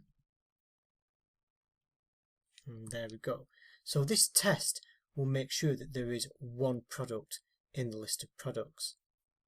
And if we click this run, all now, it will go through and the test has failed. Now the reason why the test has failed is because this assert has failed, and if we click the actual test we get more details down here. So it's an expected 1, however it actually returns 0, and that's because we've sent in a product context but there's no actual product in there.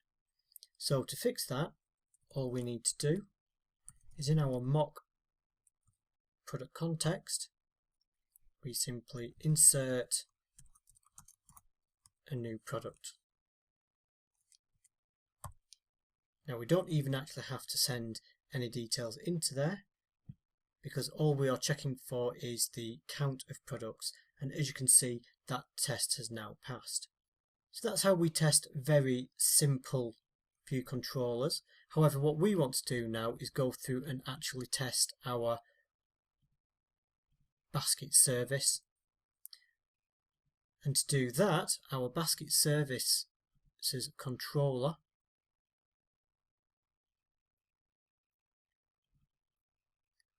Whenever it calls the basket service items, or when we create the basket controller, it's actually wanting an instance of iBasket service. And whenever we call any of the actual services, we need to pass in a HTTP context. So we can mock out the iBasket service, which is very similar to how we mocked out the repositories. However, because the iBasket service itself doesn't do anything special, we can use the actual implementation, because the implementation itself again takes in these contexts. So again, we just mock those contexts instead. However, we do still need to mock this HTTP context, and we'll do that in the next lecture.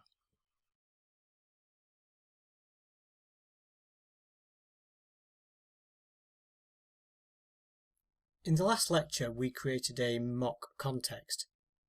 In order to test our basket service, we're also going to need to send in a HTTP context based, because when we test our basket service, we're going to need to create an instance of it, and most of the methods require us to pass in a context.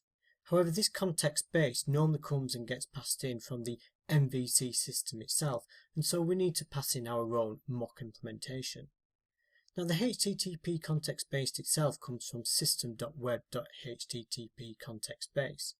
And if we right click at that and say go to definition, we can see how it's been built.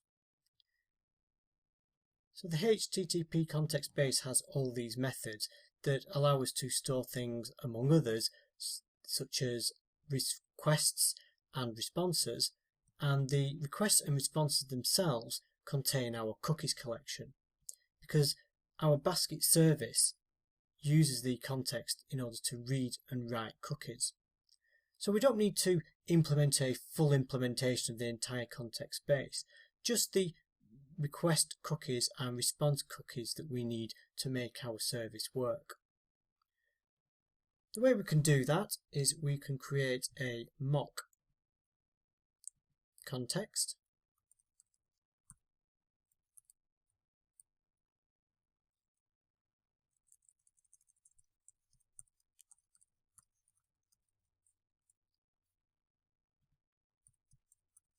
And the mock context is actually going to implement the HTTP context base class.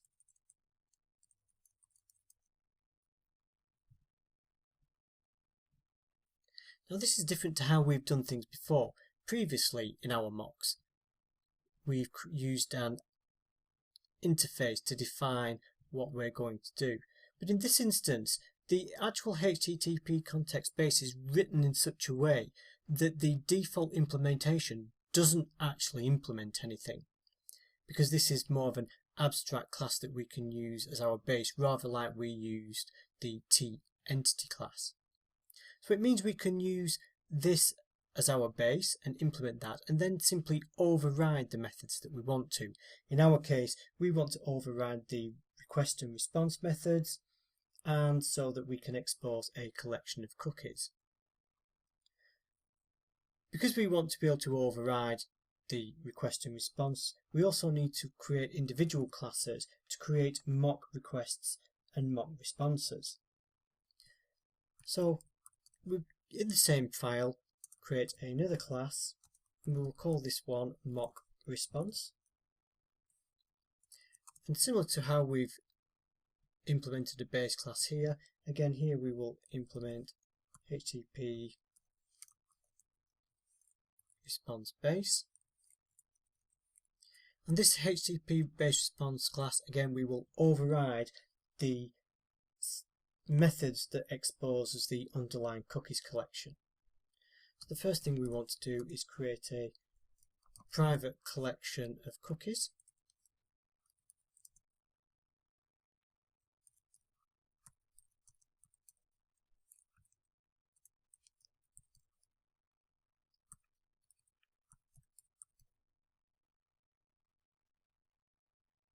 Then we're going to build a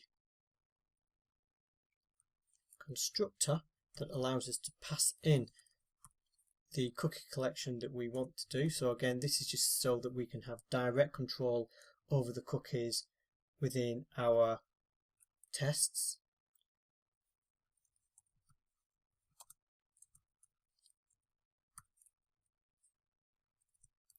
And now to expose that, we use the override keyword. So this allows us to override the base methods of the HTTP response base. So we want to override the HTTP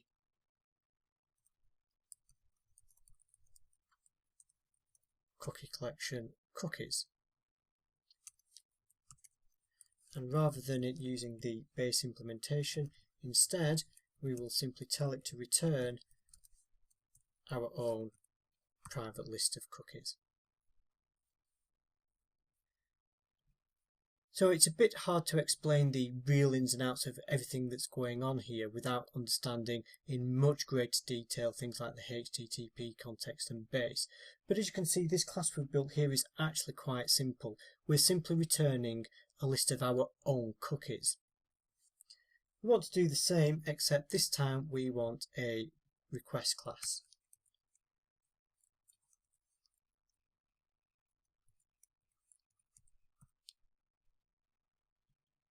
Just rename that so that it's actually spelt correctly. If we copy and paste that, except this time it's a request base and it's a mock request. However, everything else is exactly the same. And again, just to reiterate, all we're doing here is overwriting these base values so that we can pass in something to read and write cookies. So now we have our response and requests. We can go ahead and implement these in our actual context base.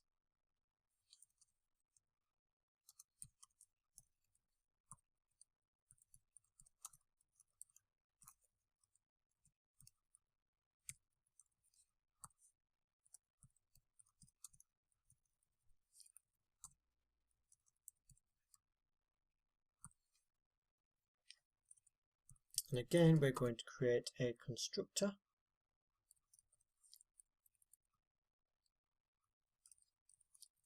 And our constructor is just going to initialize everything that we need.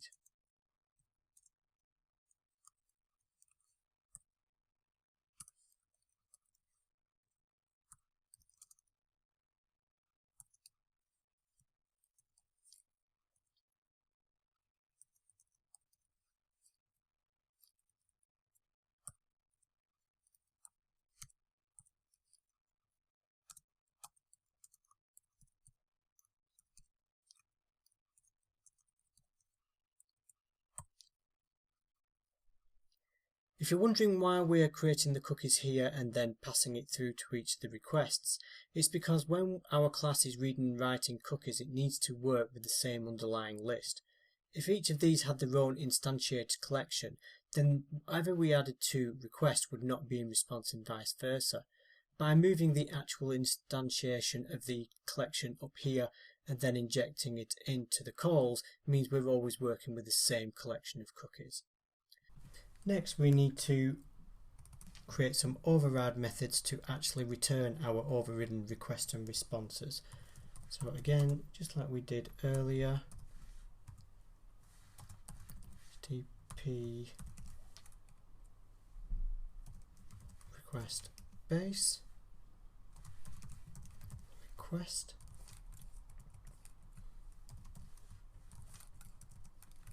and we shall return our mock request.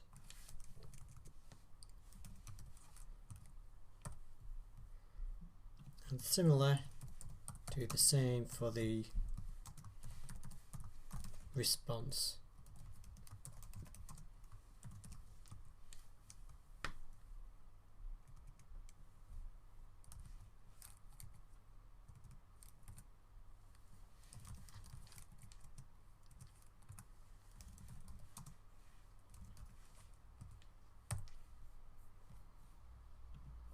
And then we're done.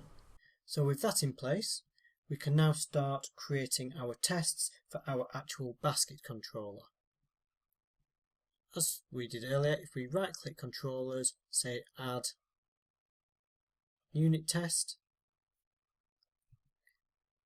and then we shall rename it, call it basket controller tests.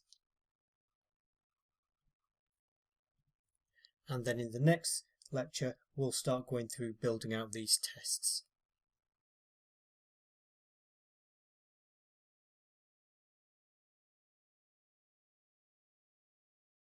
Now we can start creating our actual test methods to test each of the basket services. Because it's all the default unit tests we create includes a method, we'll just rename this one first, and we shall call this one can add basket item. So if you've probably gathered, we call the tests by something descriptive, and the reason being is that if something fails, we can see in our list of tests what has and hasn't failed. So let's start going out and building this. Now, as we mentioned earlier, there is two ways we could test this. We could test the basket controller itself, or we could test the basket service, and it all depends on really how you are working within a development team. Because we're building this project as a whole, really we could just test the basket controller. But as we go through, I'll briefly show you the difference between testing the basket service and the controller itself. So the first thing we want to do is create an instance of our basket service. Now we don't need to create a mock of the basket service, because actually it's the functionality in this class that we want to test. And it doesn't really rely on anything that wouldn't be available to a testing system anyway. The important thing is that it wants a product context, so that's the only thing we really need to mock. Again, rather than sending an actual database, we'll send in our mock repositories. So the first thing we need to do is create those mock repositories.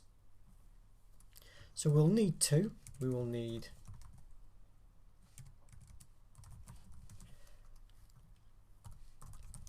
a basket repository,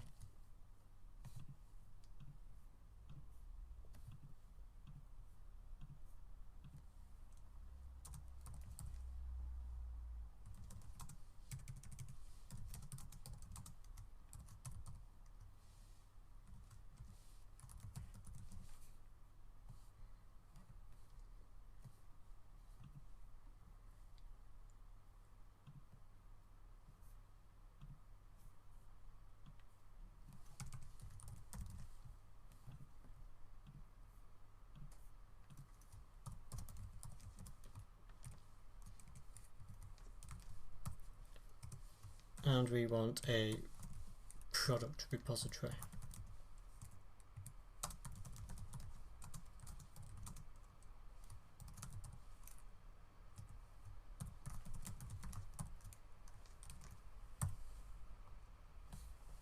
Now we could go ahead and create our basket service.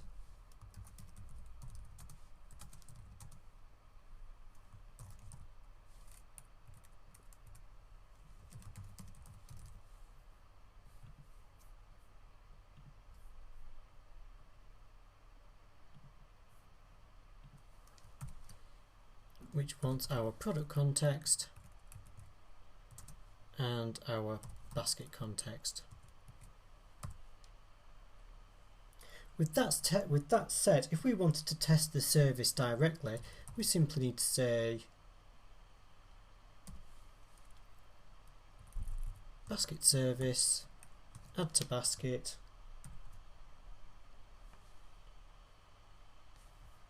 and now we need our HTTP context. Let's actually go up and create that.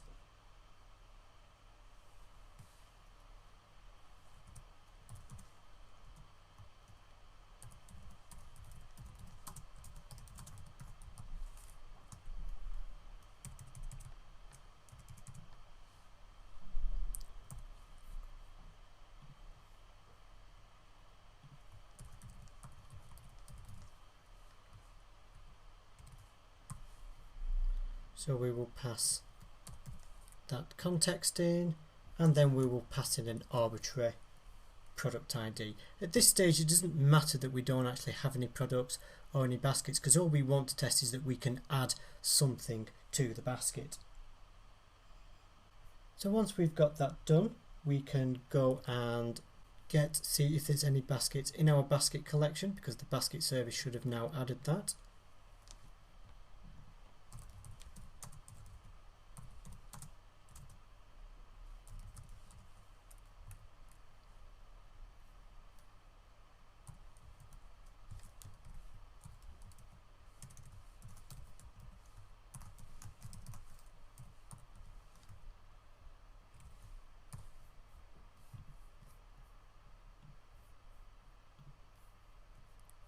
We need to add system link to give it the first or default option, and then we can test and check if everything works. So again, we'll add a couple of asserts. So we'll say is not null, and we'll check to make sure the basket itself is not null, so it's tried to get just the first basket in the basket collection. Then we can check to see if we have one item in the basket. So is the value 1 equal to basket.basketItems.count, so has it added that? And finally we can check to make sure that the product ID in the basket is the one we have just injected.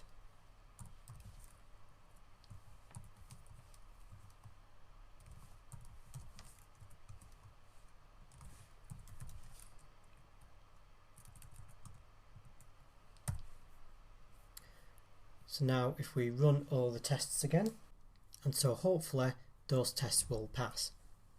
So that was testing the actual basket service directly. As I say, we could, as well as doing that, also test it via our controller. That way we get a double test, we get to test the service itself, and we get to test the controller itself. So all we need to do, which is slightly different,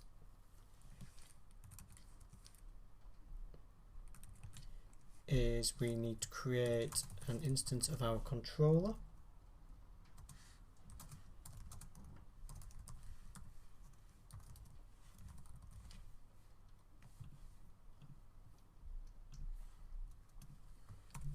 Which wants to take in our basket service, and then rather than checking the basket service, we can say controller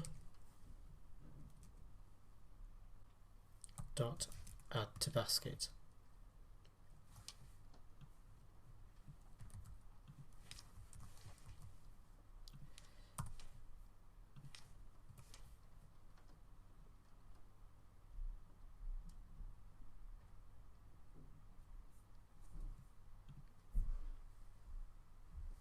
Actually, apologies, actually we don't send that in there because the HTTP context actually comes from the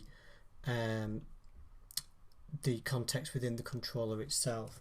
So what we actually have to do is, once we've created our controller here, we need to tell it that the controller context is a new controller context, and we send in our mock context there, and we simply say new empty root data controller. So this is how we actually inject our HTTP context. As you can see, it's rather more complicated than normal. However, if we now then just test that, we can leave these the same because we're again just testing the underlying collection. Run all, and again it passes fine. A common pattern when building tests is simply to annotate your test with some extra information, And basically we usually just say setup to define where you're setting up your tests, act, which means you're acting on your tests, which in this case is actually running them, and then assert. As I say, this doesn't really affect anything, it wouldn't stop anything working, it's just common practice.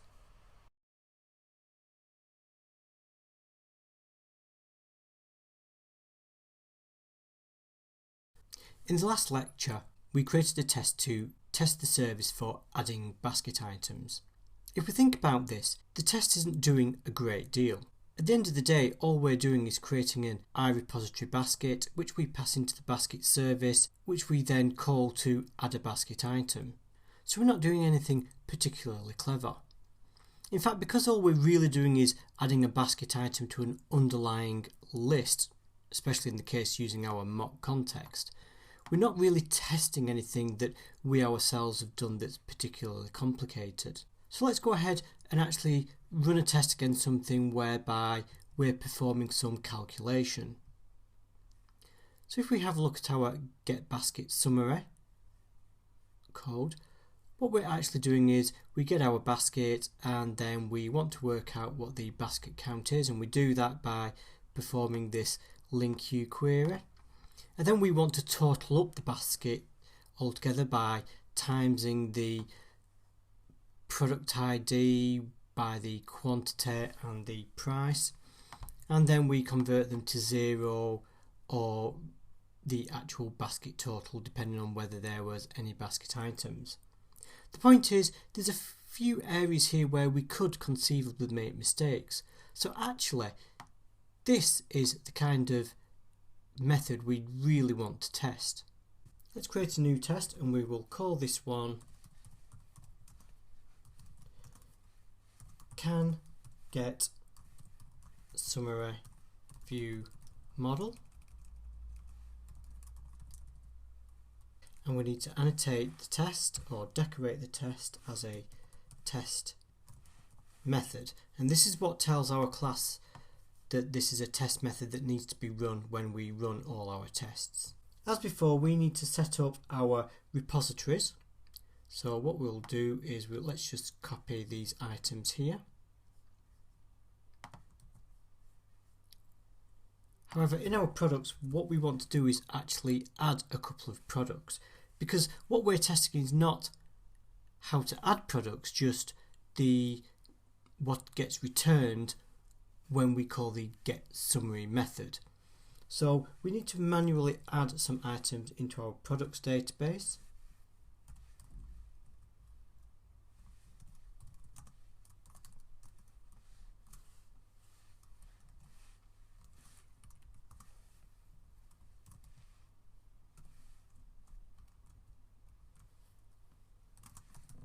We don't need to add the full details, only details for what we want to test. So in this case, because we're wanting to test the quantity and the price, we just need to actually enter some basic information.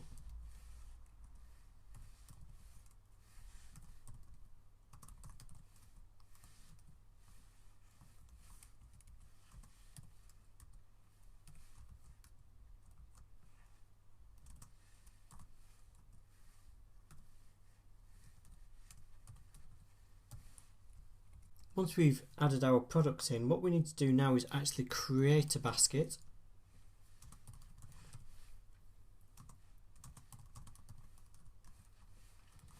And then add the items to it. And the reason why we have to do all this is because we need to make sure that the items we're adding to the basket have a corresponding ID and price, so that our underlying getSummary view model method has all the information it needs.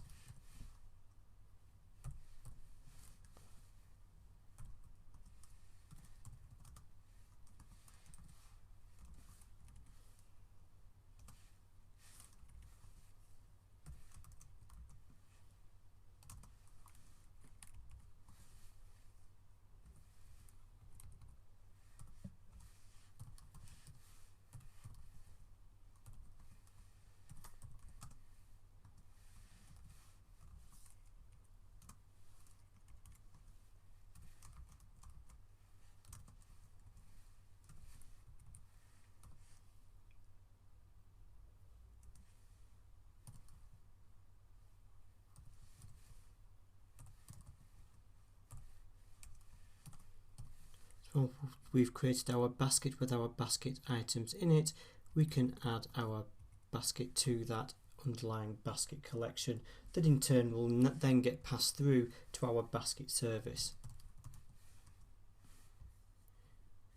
If we go up there and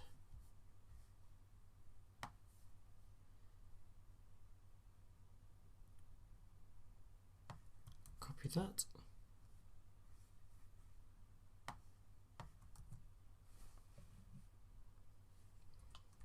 and then finally we can create our controller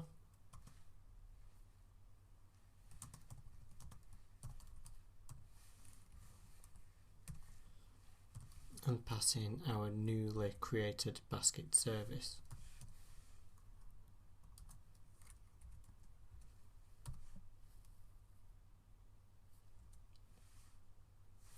And then as before, we need to then just inject in our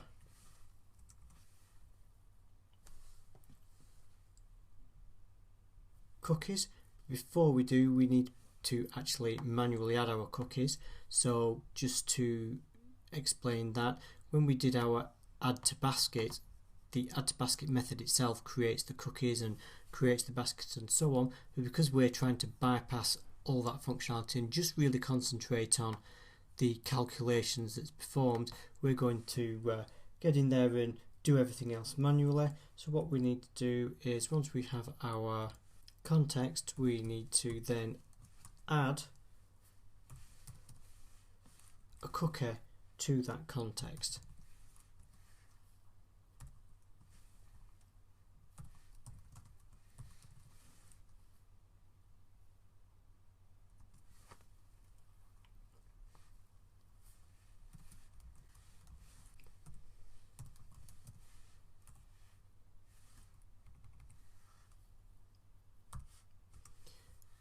And then finally we can create our controller, or we can add that HTTP context to our controller context as before. And finally we can now actually call that method to see what gets returned.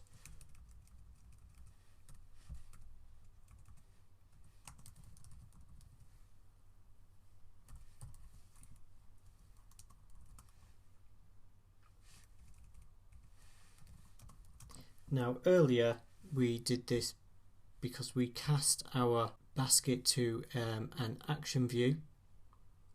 However, this time it's actually a partial view because we expose our controller as a partial view.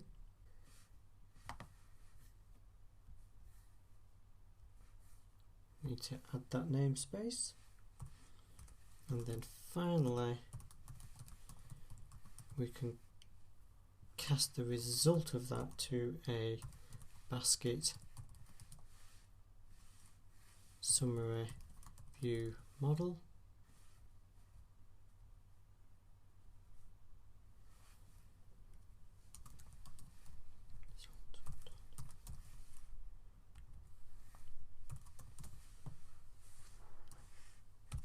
And then test.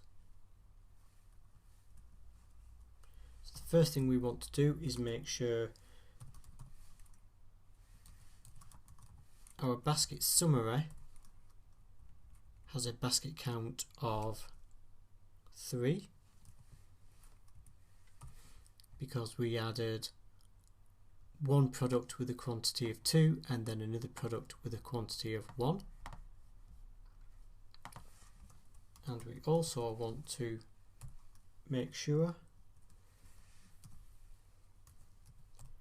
that our basket total is equal to 25, because the product with ID 1 is £10, we're having 2 of them, so that makes 20. And then the product ID of 2 is 5, and with a quantity of 1 that makes 5, so 20 add 5 is 25. So save that and then run our tests. and hopefully you'll get a passed result on the canned get summary view model. Hopefully you can see how tests can be quite useful. If you were to go back and make changes to your underlying methods within the basket service, or even within your basket controller, because it's the basket controller that in these examples we've been testing, then it means you can then just run all your tests again and make sure you've not just gone and broken anything by any updates you might have made.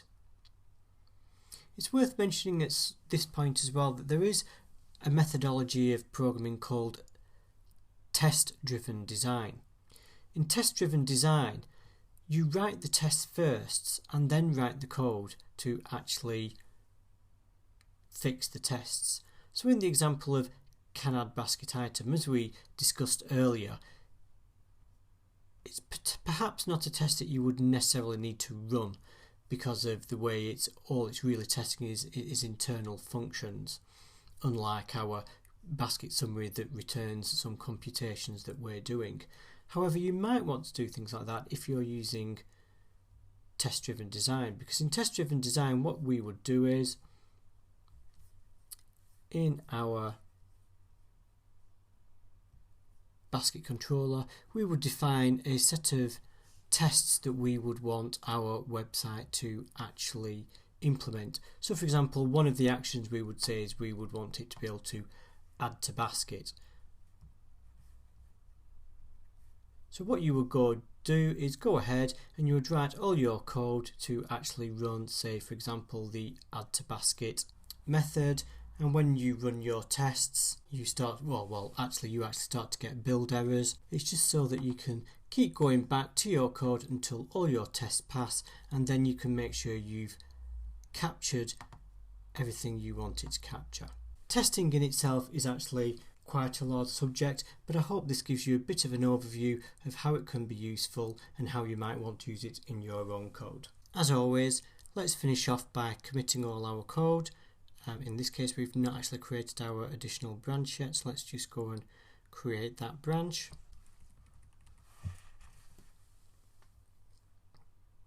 Then commit our code and then merge back to master.